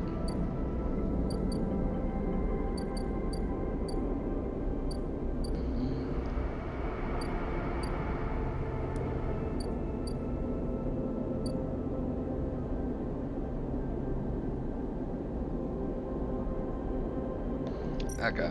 I mean, like, if you want to watch it, I don't really want to say what this big twist is, but I can say some other stuff. So, pretty much the whole thing with Verdantia is it starts off as this big space adventure, like Gundam style. And I forget the guy's name, but you follow this pilot, this Gundam pilot, in fact, a mecha pilot, where you kind of learn that there's this Empire of Man type thing who's fighting up against these like massive space squids. Oh, Gargantia. I thought it was Verdantia. What am I thinking of? Yeah. Gargantia the Verdant Planet. Okay, but yeah. So have you seen it? Have you heard about it? How much of it do you know? I've only seen the anime.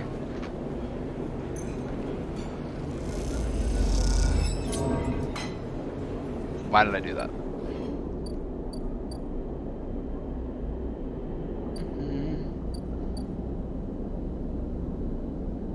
The Verdurous planet. That's what I'm thinking of. Yeah. But yeah, that is such a good anime. It's one of like the early ones I watched and just kind of like cemented that in.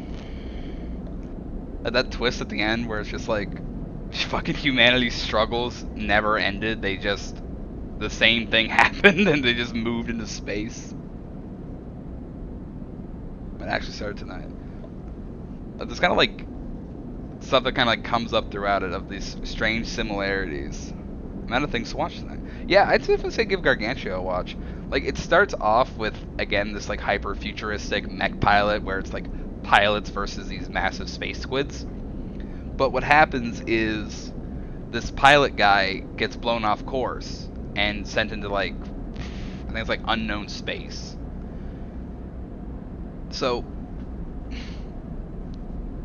part of what happens is he ends up crashing on a strange planet, Gargantua.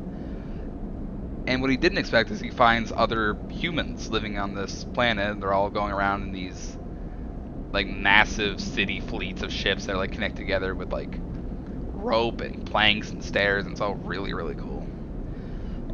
But like then he's surprised to find out that those squid things, there's like this similar squid species on this planet, and it's almost like, you know, humans have landed on this place before and they've regressed, and these squid things come here before and they've also regressed.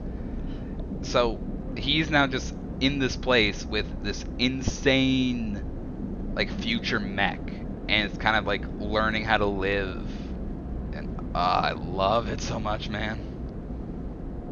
Honestly I might watch it again because I haven't seen it in so long.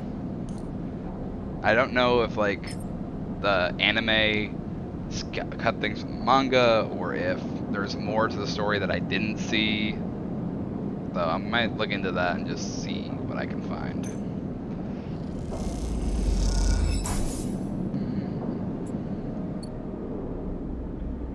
Okay.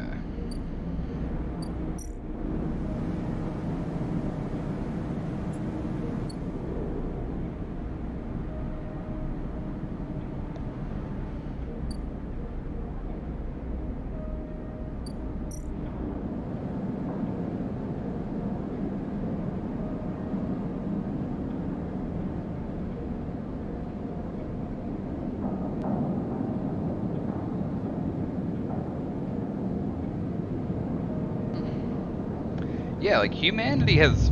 There are many times where humanity has just like taken multiple steps back, if not globally in areas. Like, you know, the thing with the fall of the Roman Empire was the Romans pretty much lost a bunch of stuff, but a lot of that knowledge was preserved in, say, like Arabia or China. They had a lot of information that was kept. But, you know, they weren't talking with each other, so then they just Europe entered a dark age when if anybody had bothered to talk to Islamic scholars or Chinese philosophers, then they could have gotten back so much. Viking weapons, you know that inlaid axes and such. We still don't know how they forged those things. Wasn't part, I mean, like the actual forging process or how they made steel out of it. But I've kind of heard a theory of how they actually made steel.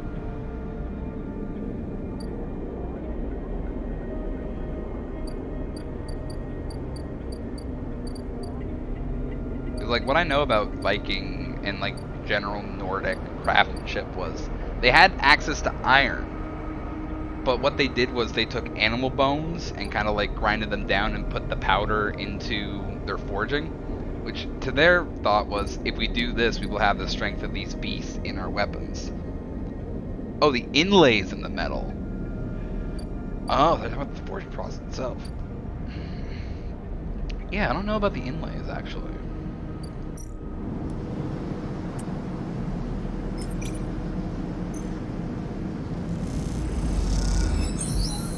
Note down shift changes, security keys, camera positions, the possible roof starts to emerge in your mind.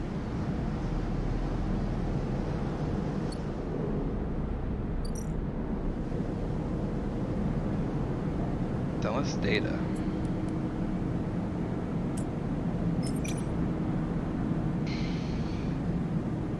action. You are in. If you do this right, you might be able to pull something more than just IDs. Let's give it a try.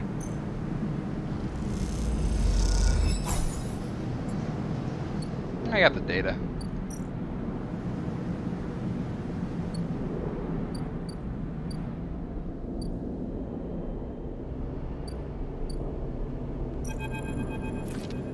When you arrive at Lem and Mina's unit, Castor's already waiting outside, leaning beside the door.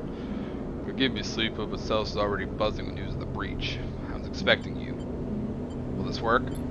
Don't worry. The breach cannot be traced to the specific IDs I'm about to create. Castor reaches into a pocket and produces a sleek green and white hand. The data, please. Hand it over. Oh, it's a lost art. Oh, that actually reminds me. There's something that made me really sad recently. I was looking at a news post, and it was like the last member of uncontacted indigenous tribe in the Amazon found dead in a pit surrounded by bird feathers. Which, that made me really sad to hear, because this person, whoever they were, we'll never know about this person or this culture, this group, because literally the last member of this group is dead. And not only are they dead, they were waiting to die because of the kind of ritual significance of the feathers around them. So an entire culture, an entire language, an entire base of knowledge, and just people are just gone from the world like that. That made me sad when I read that. You hand over a drive with the data, and Castor fishes around for a converter cable to hook it up. He slots into the terminal, and after some worrying, a set of 2 transparent films marked with numeric sequences are produced. 2 tickets to an uncertain future. Castor smiles to himself. Chow will go with Lem, of course. He pockets them. These are yours. But first, he pulls out a white cube. Your side of the deal. What is it? Something to help us make use of you. He passes you the square, and you rest it in your palm. A small, white, perfect cube. Suddenly you feel a sharp pain and flinch. The cube jumps from your hand and rattles along the walkway. You look at Castor apologetically. Castor smiles. Not to worry. It's done its job. Now it is for you to do yours. You look down and see a tiny pinprick in the center of your palm. Nothing sinister. Castor puts the terminal away. This way we keep track of you on the Sideral horizon. Whatever you need to do. Excellent. Castor hands you the transparent films. You see shimmering portraits of you and Lem flickering beneath the surface. Go. Give them the good news. He reaches across and buzzes the unit. Lem slides open the door, half dressed in his gear.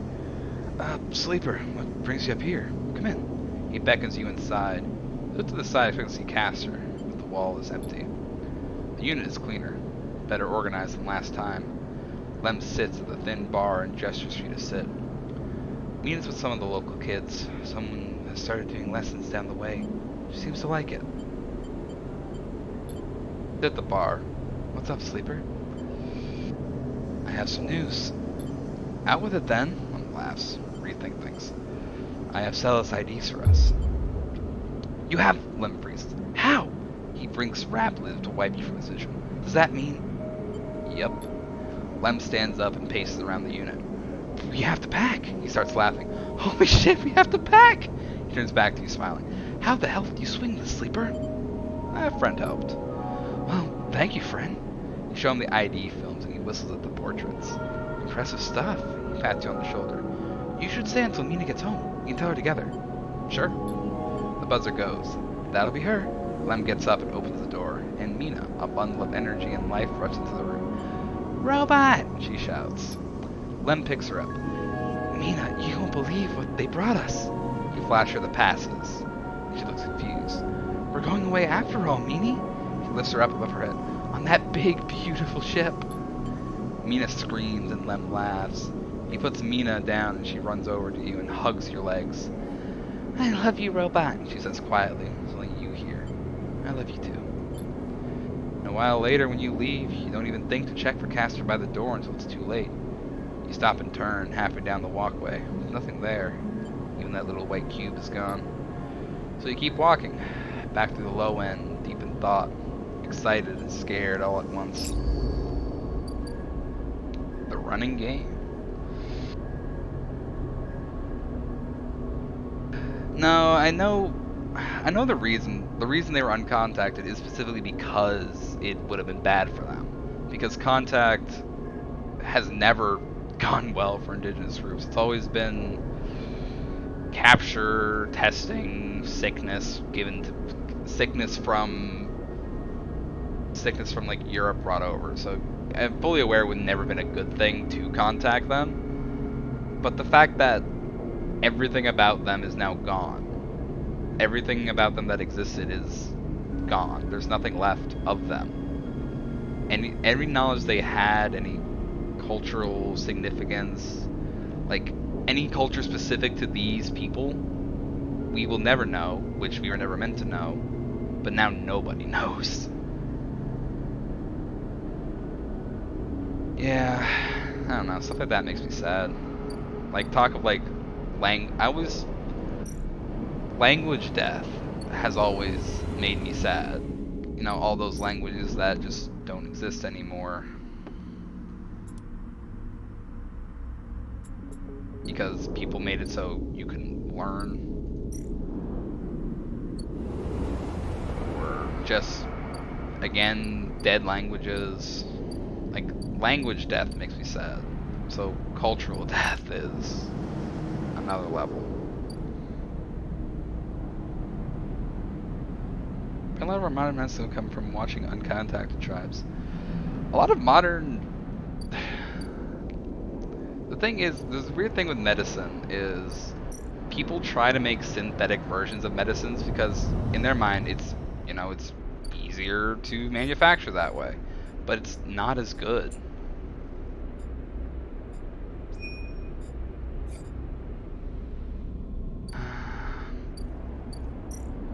There are things in the natural world that just exist in the natural world and are better in that state. But a lot of people just... It's easier... To them it's easier to just do the synthetic route. And often that's worse for everybody.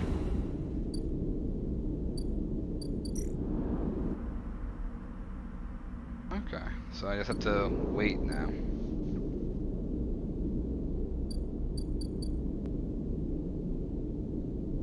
There's one example of this I know is willow tree bark for the longest time was used to make effectively painkillers. And willow trees are a good source of it, and it's a natural low impact painkiller. So, you know, it's very hard to get addicted to it. It's good for smaller pains. But, you know, people made synthetic versions of it. I think they use some like petroleum chains or something.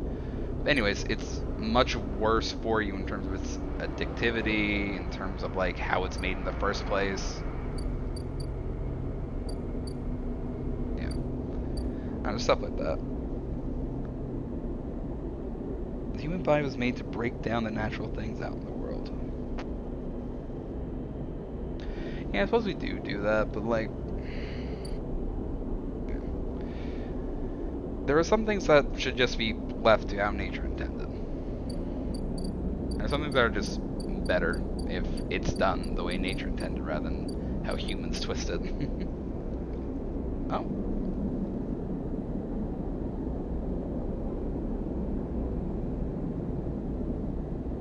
What? Ah, somebody that should delete it. Hi, Blossom. Hello, Blossom. Wait, triple raid. What the? No. Triple. I have to fix Nightbot so bad. Nightbot is messing all of this up. Hello, Blossom. Hi, Drake. Hi, Ruben? Ruben is raiding too? I think I'm reading all this, right? No, it's Melts that's raiding. Thank you, Blossom. Thank you, Drake. And thank you, Melts, so much for stopping by. Thanks for the raid. The murder of raids, yeah.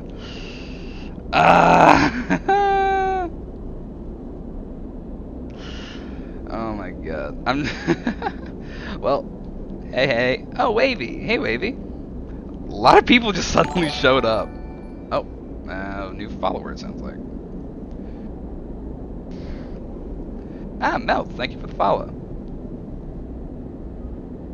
How's it going? How you finding this game? I am loving Citizen Sleeper, man. I think I might be about to hit an ending for it, too. Wait, hold up. 18 people? Okay, that's I think that's a new record there in terms of how many viewers are here. Oh my god. But yeah, welcome everybody. Thanks for stopping by. I'll do a quick intro. First time viewer, first time chat for viewer. I need to fix Nightbot. I didn't expect to get a big ol' raid, and so many messages are deleted before I can even read them. I'm so sorry for my poor planning. But yeah, Citizen Sleeper. It's really good.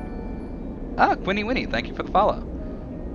So a quick introduction. I am Keeper Scripts. I'm a Poppet PNG tuber, as you can see.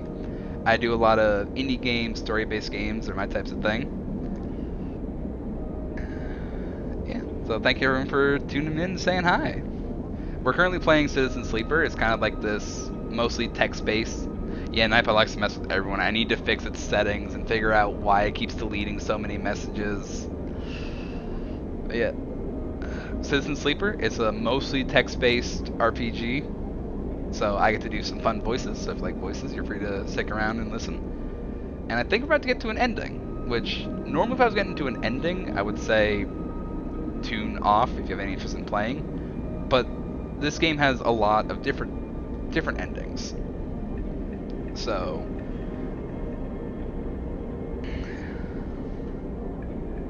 yeah, it does. Citizen Keeper. Oh my god. I need to I need to get art commissioned of my character as a sleeper. The sleepers are basically people that are emulated consciousnesses in mechanical slash biological frames. Wait. How do I unban? How did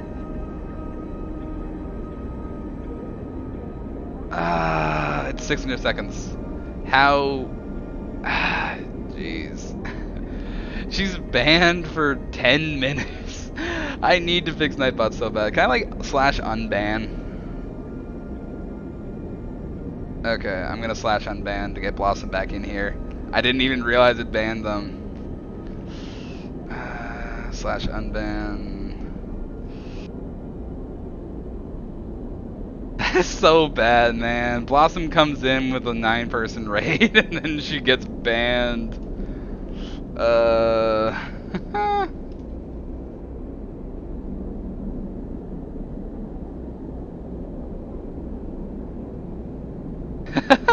Welcome back, Blossom. I am so sorry.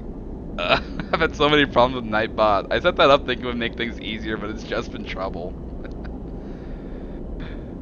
How dare Nightbot? Yeah, I get like Angie B. But still, thank you Blossom, thank you Drake, and thank you Melts for stopping by with the raids. And I am hoping Nightbot will behave in the future, but I'm gonna deal with Nightbot after stream tonight. Ay.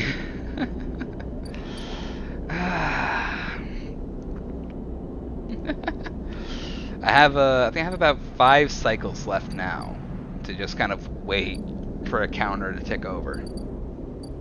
So, in the time being, cross to the Greenway. I still have some other ones. Crack Conway, find Ashton. I'm gonna focus on finding Ashton for now. Or no, I'm gonna focus on this one. I'm gonna help Fang out. Fang's really good. Also, apparently people are already working on a trading hall, so I'm gonna finish mine just as like a more extensive one. I'll think of something else for you to pay us back with.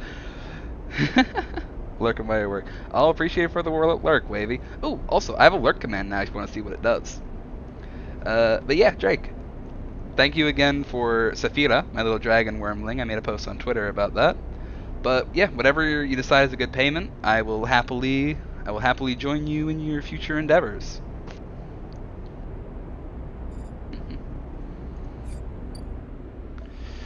Fang. Where's Fang to?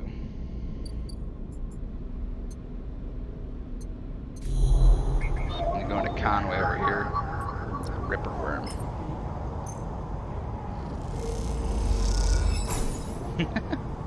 I like my little lurk command. I think it's very nice.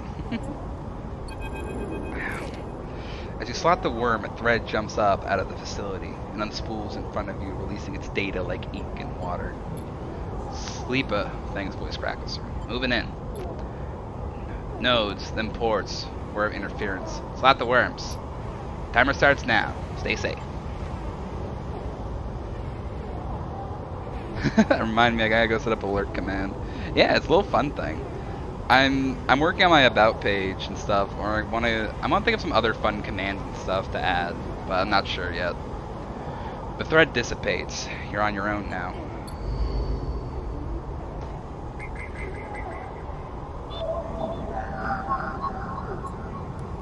Consec F1. This node is linked to the outer security layer. Fang must be struggling to get through.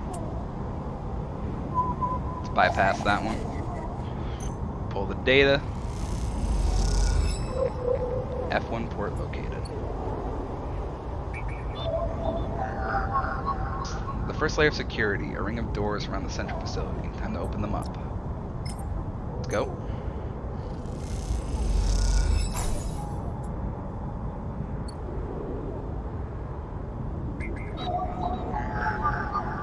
I need a 5 and a 3 for that.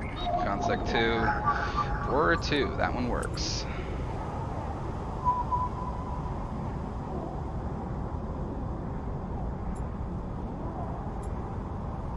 Both the S layer nodes need to be extracted for the port will open. Is there time?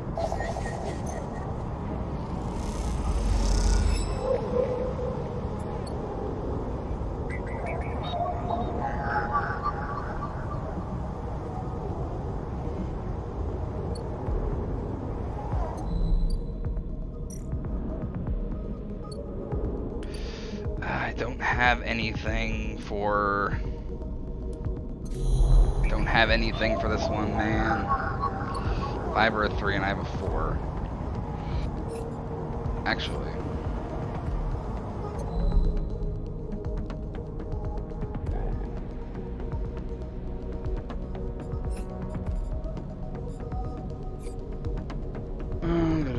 Where is...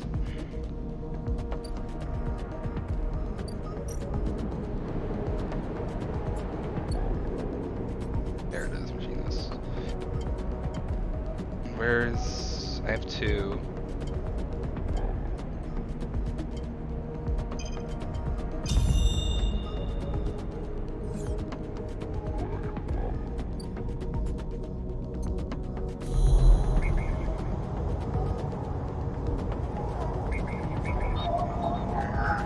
Nah, didn't do anything. Crap. Okay, that's all I can really do. How does this work? Fang's progress. Fang's main terminal shows you how far he has progressed through the facility. The deeper the better. Conway extraction. The timer of the terminal shows how many cycles you have left to get the data you need. Come on, Fang. Okay.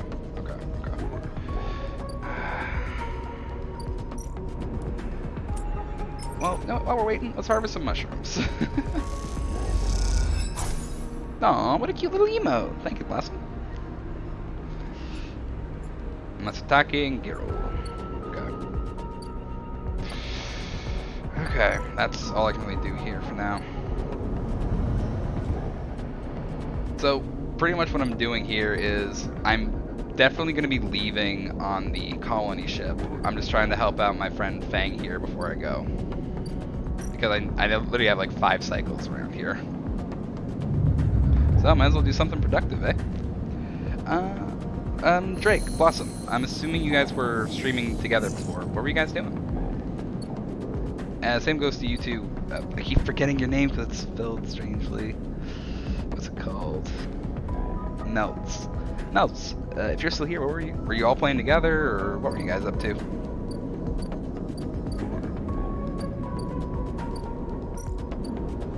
You always stream together. Oh, all 3 of you were together, okay. League and teaching Melts, okay. I've never played League, but I've only heard people complain about it. But if you guys have fun with it, that's great to hear.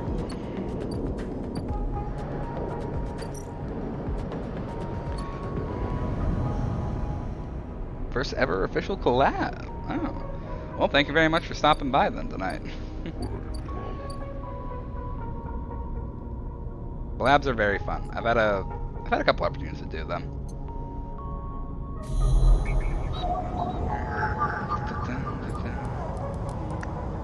be a 3 dot for this one. Bypass. Extract.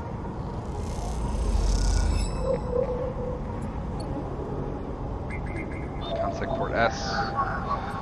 Another worm. Let's go. Layer X unlocked. X1. 6 or a 5. 5 or a 3. 6 or a 4. Okay, 4 for you. Boom.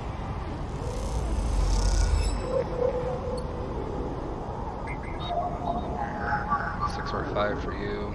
You need 5 or a 3. So you'll take a 5.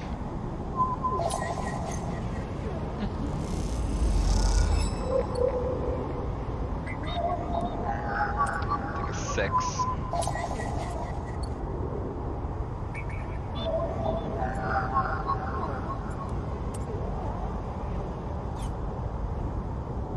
I just didn't extract the data.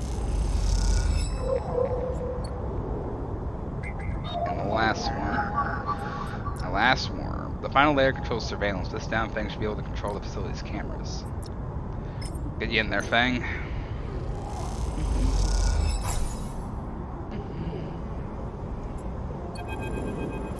Oh, there we go. A thread from the facility cuts through the cloud like a hairline crack of light. That's it. The final layer of security broken. Somewhere buried in the depths of the station, Fang is in control. He is slicing into the camera control circuits and piping out the result. The thread flickers and unravels into an image, a scene, 2 figures in a room, one sat, the other pacing. The pacing figure resolves into Hardin, the unmistakable superior posture, the shock of gray hair. The second figure's features don't seem to resolve. They're vague, unformed. A problem with the data, perhaps? You look closer. And you see it. The figure is a proxy. Perhaps you should have expected it from Conway. A corporation's very existence is owed to automation. The proxy is a machine designed to be piloted by remote connection. Someone elsewhere in the system puppeteering it with their own body, speaking so it may speak. The proxy sits impassively, or the Conway executive that is piloting them does, in the distant safety of some ship or orbital colony, perhaps. Oh, also I see a lot of stitches. Is your character like a Frankenstein type? Actually, I am a puppet. I am a stitched up doll. I'm a little cloth doll. My stitches are actual stitches. And I was magically given life. I've been working on my lore actually. I don't have it posted anywhere, but I'll post it at some point. Oh, Quinny is also a doll. Sweet, more dolls. I'm little magic doll.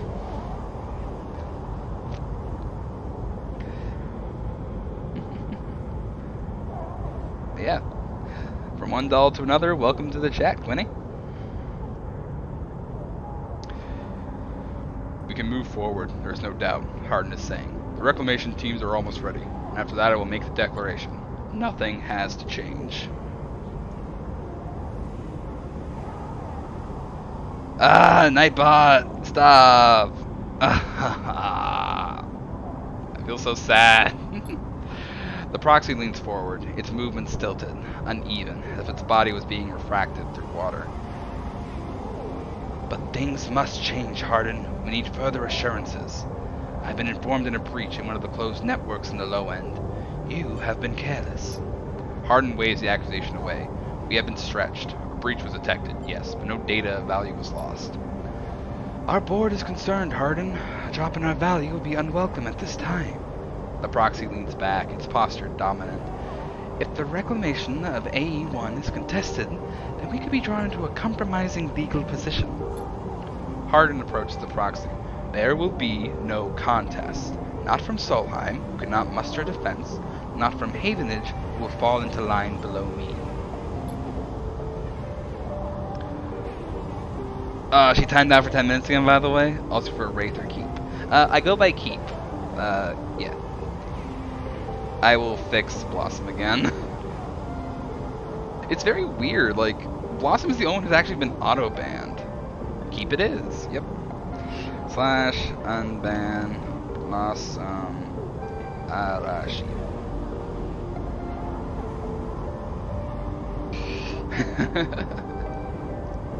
I swear to God. Note to self: put Nightbot in its place. Lamau. It's all lowercase. We're not allowed to have fun here with auto caps. Autobot is angry. I provoked most of privileges on my own stream. Yeah, I'm taking. You know what, Plus? I'm taking notes tonight on what I need to do to fix my Nightbot, because it has not been working at all recently.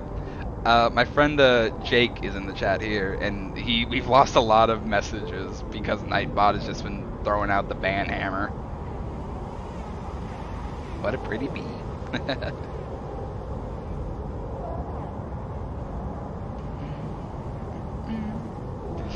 He crouches in front of the seated figure, eye to eye. And the people of the station? Refugees, gangs, spacers, all either opportunists or degenerates.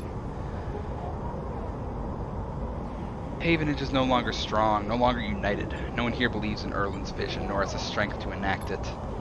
I sat across from him at the negotiating table. He was forceful, eager, weakened by his ideological convictions perhaps, but a great man nonetheless. This place no longer deserves to bear his name. The Eye is crippled. It cannot survive. It is a ruin filled with squatters and outlaws. They'd be lucky if it still spins in 100 cycles. Hardin stands.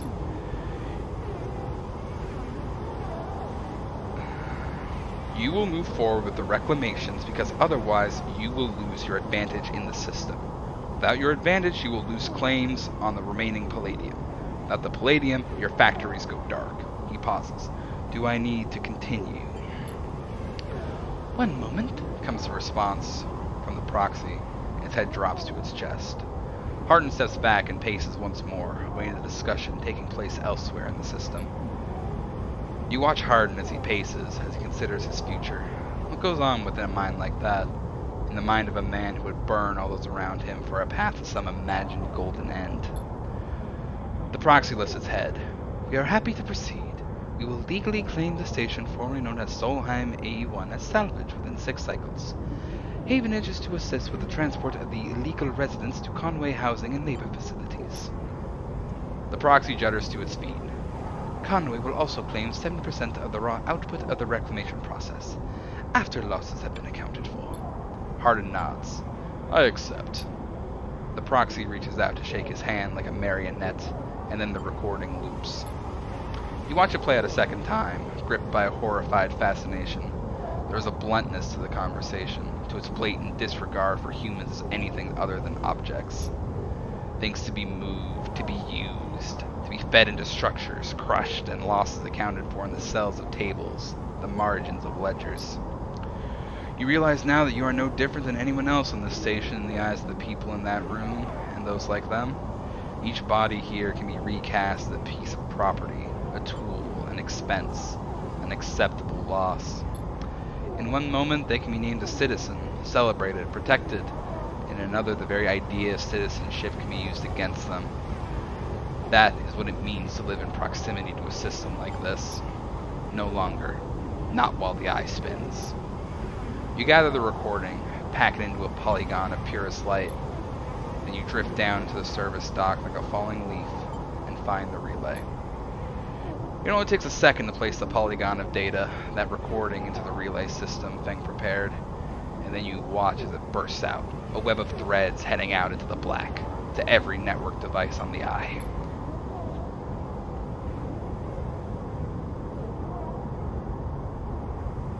Wait, there's taxes on Twitch? Oh man. I mean, I don't have affiliate yet, so it doesn't matter to me, but oh man, I still have to pay taxes on Twitch. Let them see what power makes of a man. Icebreaker.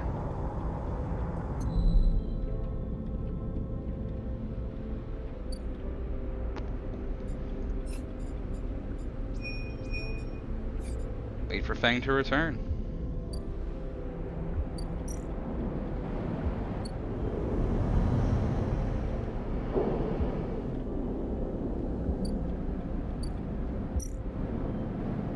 Hey, only 2 on this clock. Well, you're considered a contractor which doesn't actually take the taxes out of your paycheck. Oh, that's how it works out. So you have to do your own taxes and figure out where they get sent to. So you have to like send it then to like, well in my case it would be like the CRA, the Canadian Revenue Agency. Yeah, I think that's who it is.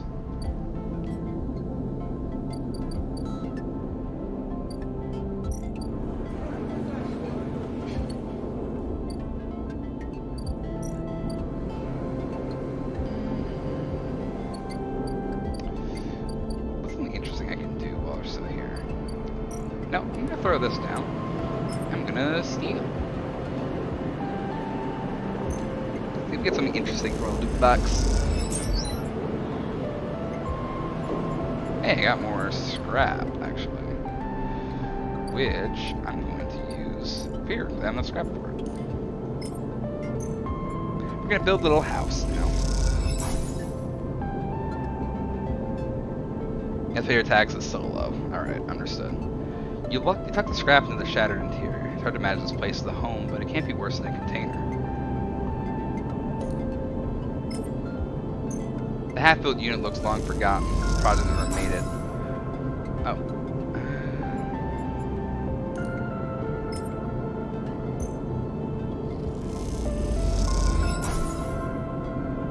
And last bit of scrap. We have a little house for us now. For our last couple days on the station.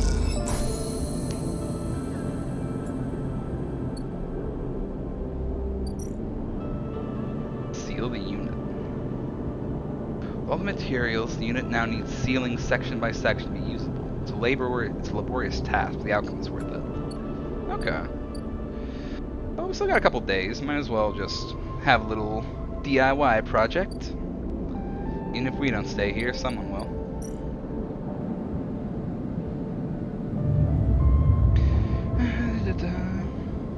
Gonna vibe, grab some food, watch some anime. Hell yeah. Hospitality and respite, man. Same as the alert command says.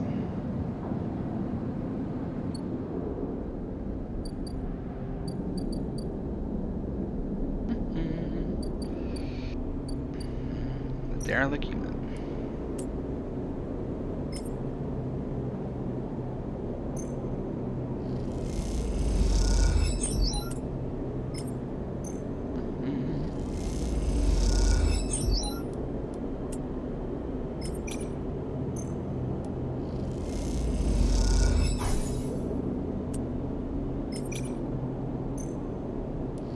Come on, give me 2. Oh, I got the 1. And this might actually finish it if I get lucky. I did not get lucky at all.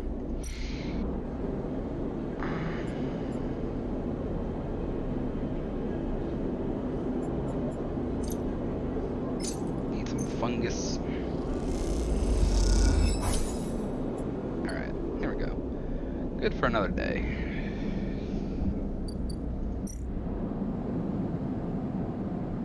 End this cycle. Tomorrow we talk to Fang and get our tracker situated. Just in time for when we have to leave.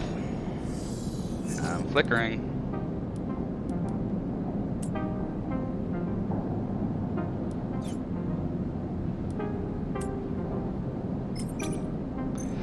Let's see, let's get some energy back. Perfect. Fang grins at you as the bay door slides open. Above, in the rest of the building, people are busy, frightened. They speak in hushed tones and organize endless meeting after endless meeting. Havenage have avoided a full-blown crisis for now, but change is coming. Fang is in good spirits, and bundles you inside before you even have a chance to greet him. That was the slickest operation the station has seen. He hugs you firmly. You made my job easy. He shakes you by the shoulders. I'm so proud. And, he smiles, I gotta watch through the cameras of the Haven security that weren't in on it assaulted the station. Fang smiled. One of them straight up just whacked Hodden with the pistol. It was beautiful. Well, what are they gonna do with him? I'm not sure anyone knows, but he is cooperating in dismantling his operation and scaring off Conway. Maybe they'll exile him when they're done, or hand him over to some core authority, Fang shrugs. Now, I know we won't be an issue. I'm gonna be focusing on systems for a bit, shakes his head, seeing as that's my actual job. He points to the ceiling. People upstairs weren't so happy, though. They've been fielding questions about the state of the eye right and left since the recording got out. People are scared. Is it true? Feng looks at you directly. Not if we don't want it to be. Touches a stack of hardware. The eye is old. It's never meant to run like this. The master control points that Erlen and Haven has installed, they keep it spinning from the rim. That isn't ideal. But if you're asking me, if the eye will stop spinning next cycle? No, he smiles. And me and a ton of other skilled people will be working to stop it happening in the cycle after that. Harlan's problem is that he didn't believe in people. He believed in systems, and their ability to shape the world around them. Feng squeezes your shoulder. But as far as I'm concerned, people should be the ones running the systems, not the other way around. Anyway, Feng raps on the side of his terminal. I know you're gonna come down here for a lecture. Yeah, my tracker. I haven't forgotten. Here's the thumbnail drive. I managed to finish that code solution I showed you. It's a modified Ripper worm. What made you deactivate that tracker of yours? By the time that I got back, I added something extra. That tracker of yours doesn't just show SNOP where you are. It transmits data about the state of your body, your current condition. My worm won't just deactivate it. It'll edit that data to tell SNOP your body is irreparably damaged. DNR. Do not retrieve. He grins widely. Pretty smart, right? That's perfect. Just slide it already. You take the drive and hold it in your hand. Then you close your eyes and open up your access ports. Take down your defenses. The worm immediately enters your closed network. It whips through it, taking things with it as it goes. The moment they're gone, you forget they were ever there. You just blink out of existence. A second later, it's done. You open your eyes. How do you feel? Asks Feng, a little nervously. I'm free. Feng smiles widely. Well, yeah, free, sleeper. Claps you on the shoulder. Feng lets the word free hang in the air a little before he continues. Seems like it might be finally time for a celebration. Feng wraps his arm around you. Jenna still owes us those drinks. He laughs and you join him, and later when you leave, you feel deeply thankful for having such a friend. As you walk away from the building, you look up at the wide curve of the eye, up at the hub and the other rim beyond it. The whole thing twinkles with lights. It seems impossible to see it as anything other than breathtakingly beautiful. It feels in that moment like something eternal. That doesn't mean it can, or even should, last forever, or that will never change, fade, or decay. It simply means that in this moment, this place has a future, and it is one that you know, deeply and truly, is worth protecting.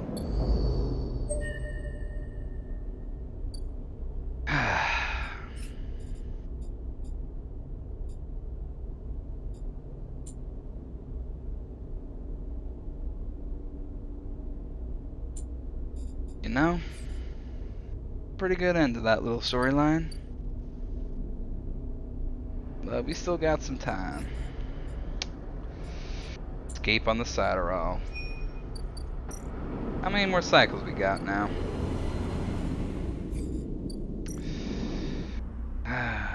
We got one more. We got the rest of this cycle and one more. Then we'll see what happens. A lot of things we get to explore, and a lot of people I'm definitely not gonna have the time to help out here.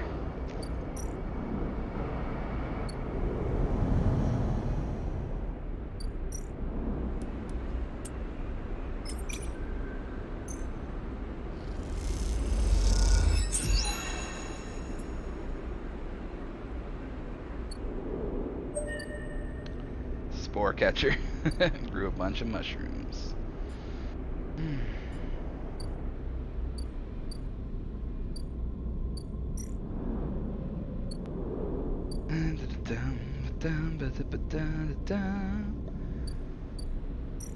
Wild margins. Anything else I can really do here? It's Ashton. Yeah, let's give this a try.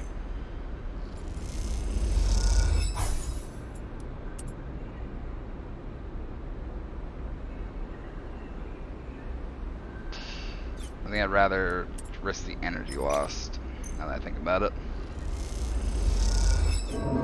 Yeah, okay, I lost the condition. Alright, that's fine. Oh wait, shit, I have to finish building my house! That's what I was gonna use my dice for, no! I messed up. Oh well. We'll get one night. one more night here, I guess.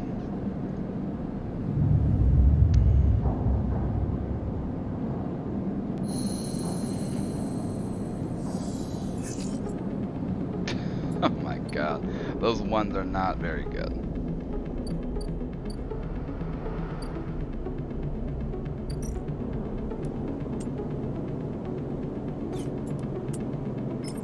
Let's give it a try and see. 50-50.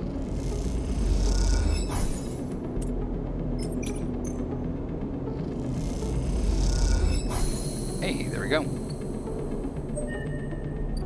Squatters' rights, let's go. Feed a stray. Oh. Recycle to energy enhancement condition. Also likely to end, rest prepare for the next one. Sunbathe, feed a stray. Signs that a stray animal has been nosing around near the unit. A handful of chits or some crackers should bring it out of hiding. I can get an animal friend. I want to see what happens here. Feed a stray. Oh my god, it's a cat! The stray hops up onto a work surface and looks out of the unit's small window. It doesn't acknowledge you're present.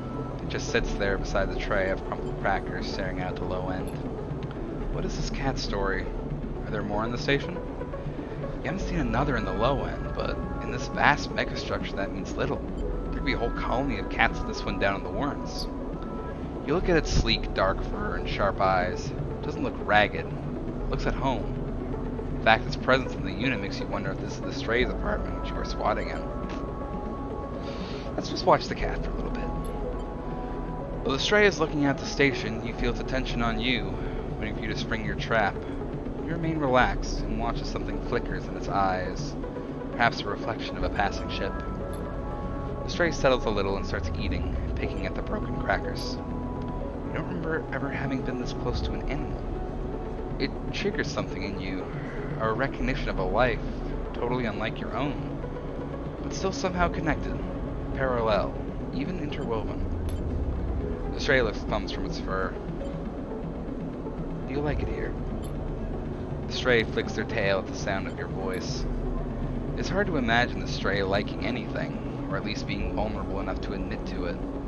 But the stray's pleasure at existing here in this place shines through its every sinew. It's not that the stray is always happy on the eye, but that the stray is engaged by this place. It is alive here. You turn your eyes to the window, the one that the stray looks out of, and you both watch the stars and the ships together. You feel something pass between you and the stray, a kind of acknowledgement of each other, a sense that each of you might share something with the other, a point of connection. Then all at once the stray yawns wide, hops down from the unit and brushes along your leg. Then it's gone, out through the unit door and back into the corridors at the low end.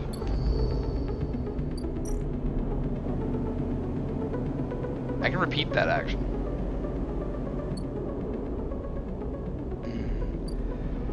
There's something else I want to do though. Yeah, I'm gonna try and actually no, I remember what I was gonna do. My last day, and I want to do this for an achievement. Let's fucking seal the shipment. Loot box.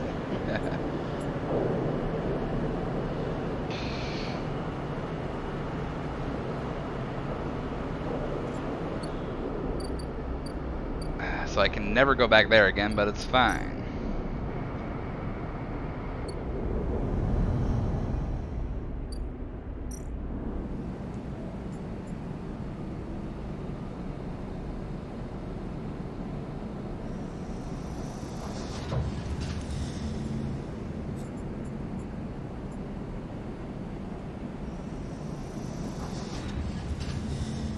Oh, that's unfortunate. There's something wrong with my screen, like this area right here. I can't like click on it. Oh well, it is what it is.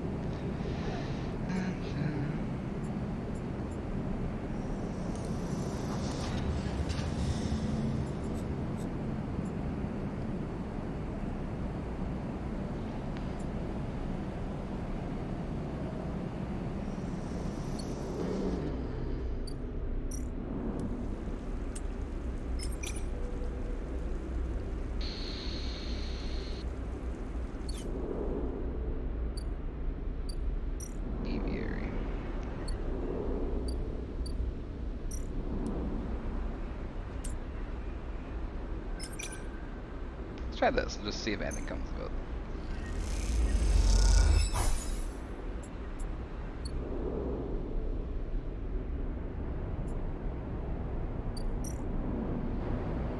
Cross back to the rim.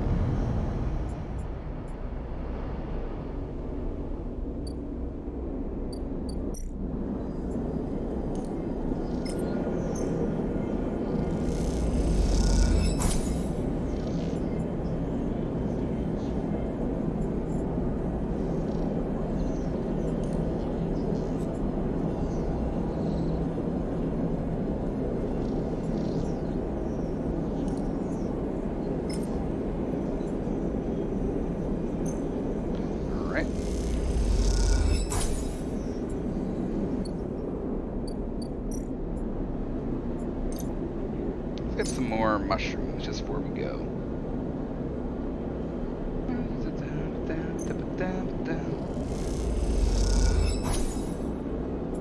Probably our last meal in the station, I think. Let's buckle down now. End this cycle.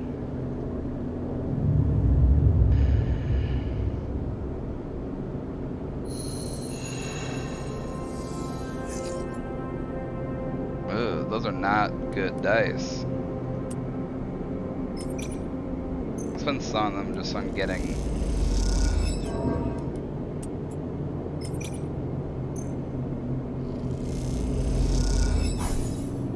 There we go. Max up on energy now. Escape on the Satterall. Make your decision at the dock. I think this is now an ending.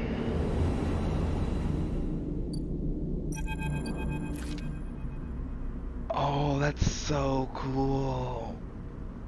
I love this. There's a crowd. You spot Lem and Mina immediately as you enter the deck.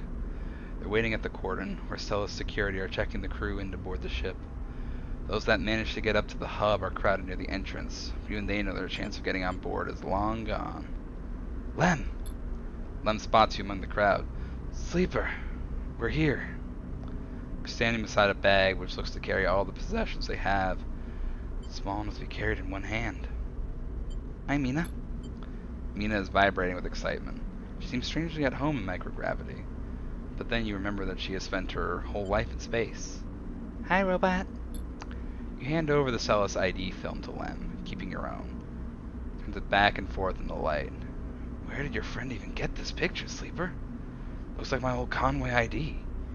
You look, and a shimmering younger Lem stares out of the film, harder and clean-cut. I spoke to the guard here, he nods to the white and green clad security officer. They'll be doing orientation and role assignment on board. Sounds they're going to be working under the core crew. Kind of like an intern, he laughs. What do you think, Meanie? Am I too old to be an intern? Following Lem's lead, you inspect your ID. To lift the film up to the light, you see something strange. Something that makes you flinch. The face printed in the film is one you recognize immediately, but it's not you. At least it's not how you look now. You squint at this ghost, confused why you hadn't noticed earlier. It's a picture you remember being taken, a memory that you didn't know you had. You remember signing the forms, the walk to the sleeper tanks, the cold metal floor. You remember the S&ARP employee who helped you in, her smile clean and surgical. You freeze in place, thinking of the you that still sleeps somewhere in an S&ARP facility, that won't wake until you're recovered and disposed of. And now you're leaving. Will they ever wake up? Sleeper? Lem interrupts your thoughts. These guys want us to board. You stare at him without thinking, then notice the guard gesturing to you both to come forward. You all kick off and float over to them, steadying yourselves on the guard rail. You hang back, letting Lem present his ID film first. The guard slides it across a white machine, much like the one Caster printed them from. You reflexively rub the puncture mark on your hand. Even though there is no trace of it now, it seems to be your destiny to be someone else's tool. Lem and Mina are waved through, the guard smiling at her excited face. Lem turns back to check you're coming. The guard beckons you closer. Tool for someone else, but a bit freer. Let's see, what the distance of space holds. You shake off your doubts and hand over your ID film. The guard barely looks at it as they pass it through the scanner and wave you through. A new life built from old things. You okay? Lem asks, concerned as you catch up with them. You're so slow, robot, Mina teases, grabbing at you with small hands. I'm good. Lem nods, and you realize how much harder it must have been for him to cross that threshold. Mina struggles in his arms, trying to get to you, and Lem relents, struggling with both the bag and his daughter. Mina tumbles through the microgravity and grabs onto your clothes for purchase, pulling herself into your arms. You all proceed up the walkway, the entrance to the docking bridge yawning wide in above you. Are we family, robot? Mina asks as you move, taking you by surprise. I guess so now. Mina smiles and presses her head against your chest, pleased by your answer. You keep moving, up into the docking bridge, then along that thin, glass-walled connector. All the time, Mina clutching onto you. The lack of gravity means you can't feel her weight, only the grip of her small hands on your clothes. You both stare wide-eyed at the vast hull of the Sidereal horizon, and try to think of this huge machine as home. Later, when you settle in your bunk, after Mina has finished running back and forth between you and Lem with an endless and infectious excitement, you find yourself looking at your ID film once more. Somehow, since the last time you looked at it, the image seems to have changed. It's still a picture of the old you, the person that signed up to have their consciousness copied and placed into the ownership of Essen Arp. Something else has crept into the image. Underlying sense of self-identification. This is also a picture of you. You now. The you that survived the eye, that made friends here, that found a way out, that escaped against all odds. The other you might never wake up. They might never live again. But so be it. They consigned you to a doomed life for their own gain. Their life is yours now. You will live it better than they ever could. You lie back on your bunk as the thrust of the Sidereal's vast engines kick in. This feeling, this rumble, will be your constant companion for the next decades. It will be there when you work, when you watch Mina grow, when you dream of the planet at the end of the journey. It will stay with you when your body starts to fail, despite the best attempts of Lem and Mina, as the years stack up and it exceeds its safe operating period by a decade. It will be the thing you wake up to in those rare moments of consciousness, between which Mina will keep you in a frozen state in the hope of preserving you until your destination is reached.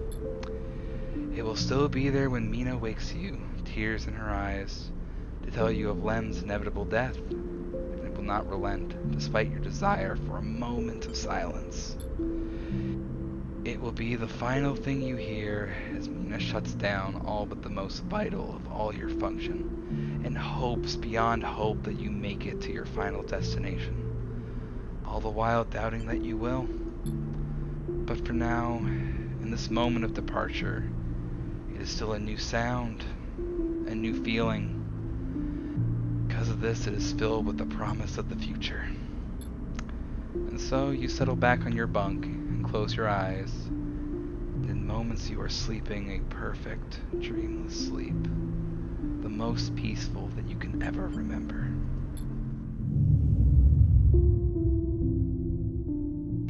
A long journey to a small, unknown planet.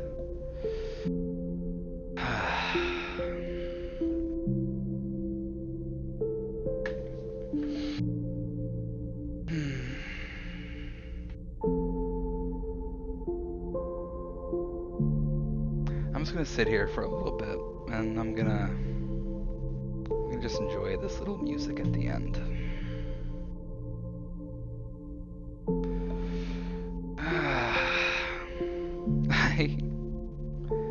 I didn't think this would only be a 2-stream type of game.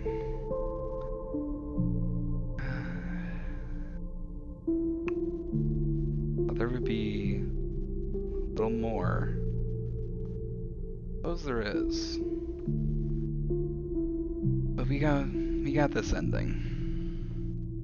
It's a little bittersweet thinking about that. The fact that a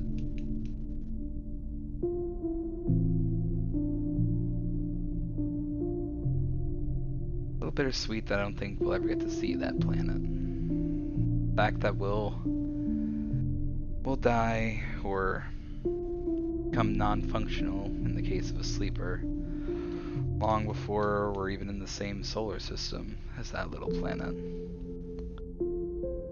But I hope Mina gets there. I hope Mina has a good life.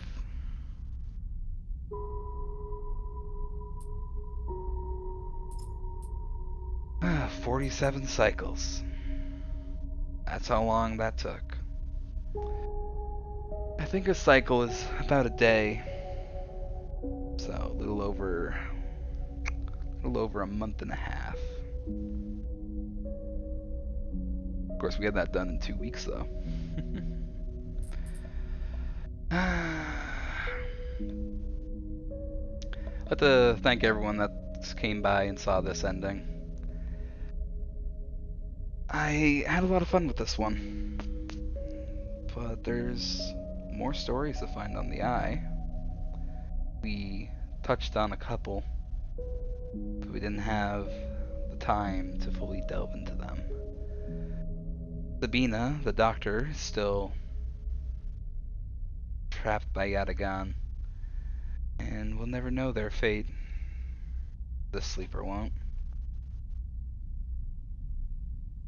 Dragos, the man that took us in, there's a story to him, but our curiosity for knowledge drove us away from him. Anika, the lost mercenary betrayed by a thief in the night. He's still waiting, trying to find Ashton. And that damn little stray cat. What's his story? Why are they here? It's a question for next time, I suppose. I think that's not tonight, maybe tomorrow. I think I'll post a little poll and see if you want to see more Citizen Sleeper. It's been a very fun game, but there are other games I can play as well. And hey, maybe some of y'all here are now interested in this game and want to see those endings for yourself. Also the Flux episode, which don't know what that one leads to yet.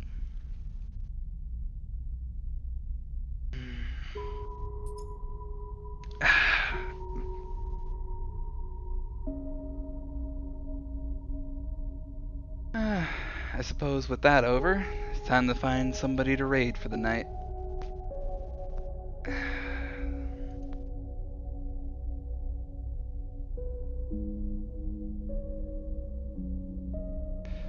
Let's check and see who else is streaming tonight.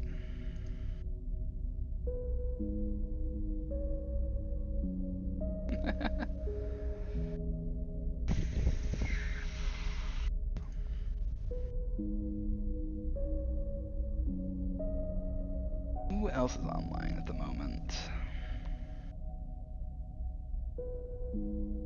Oh, Chemo's online. Let's go and say hi to Chemo for the night.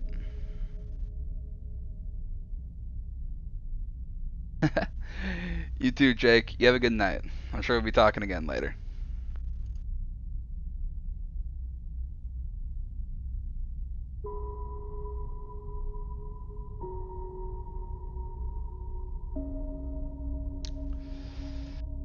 Let's go /raid Chemo Savvy.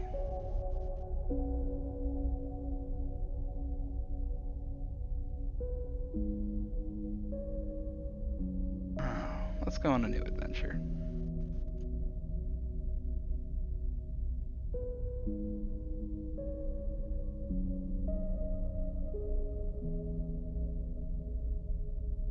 All aboard who's going aboard. Time to say hi to Chemo.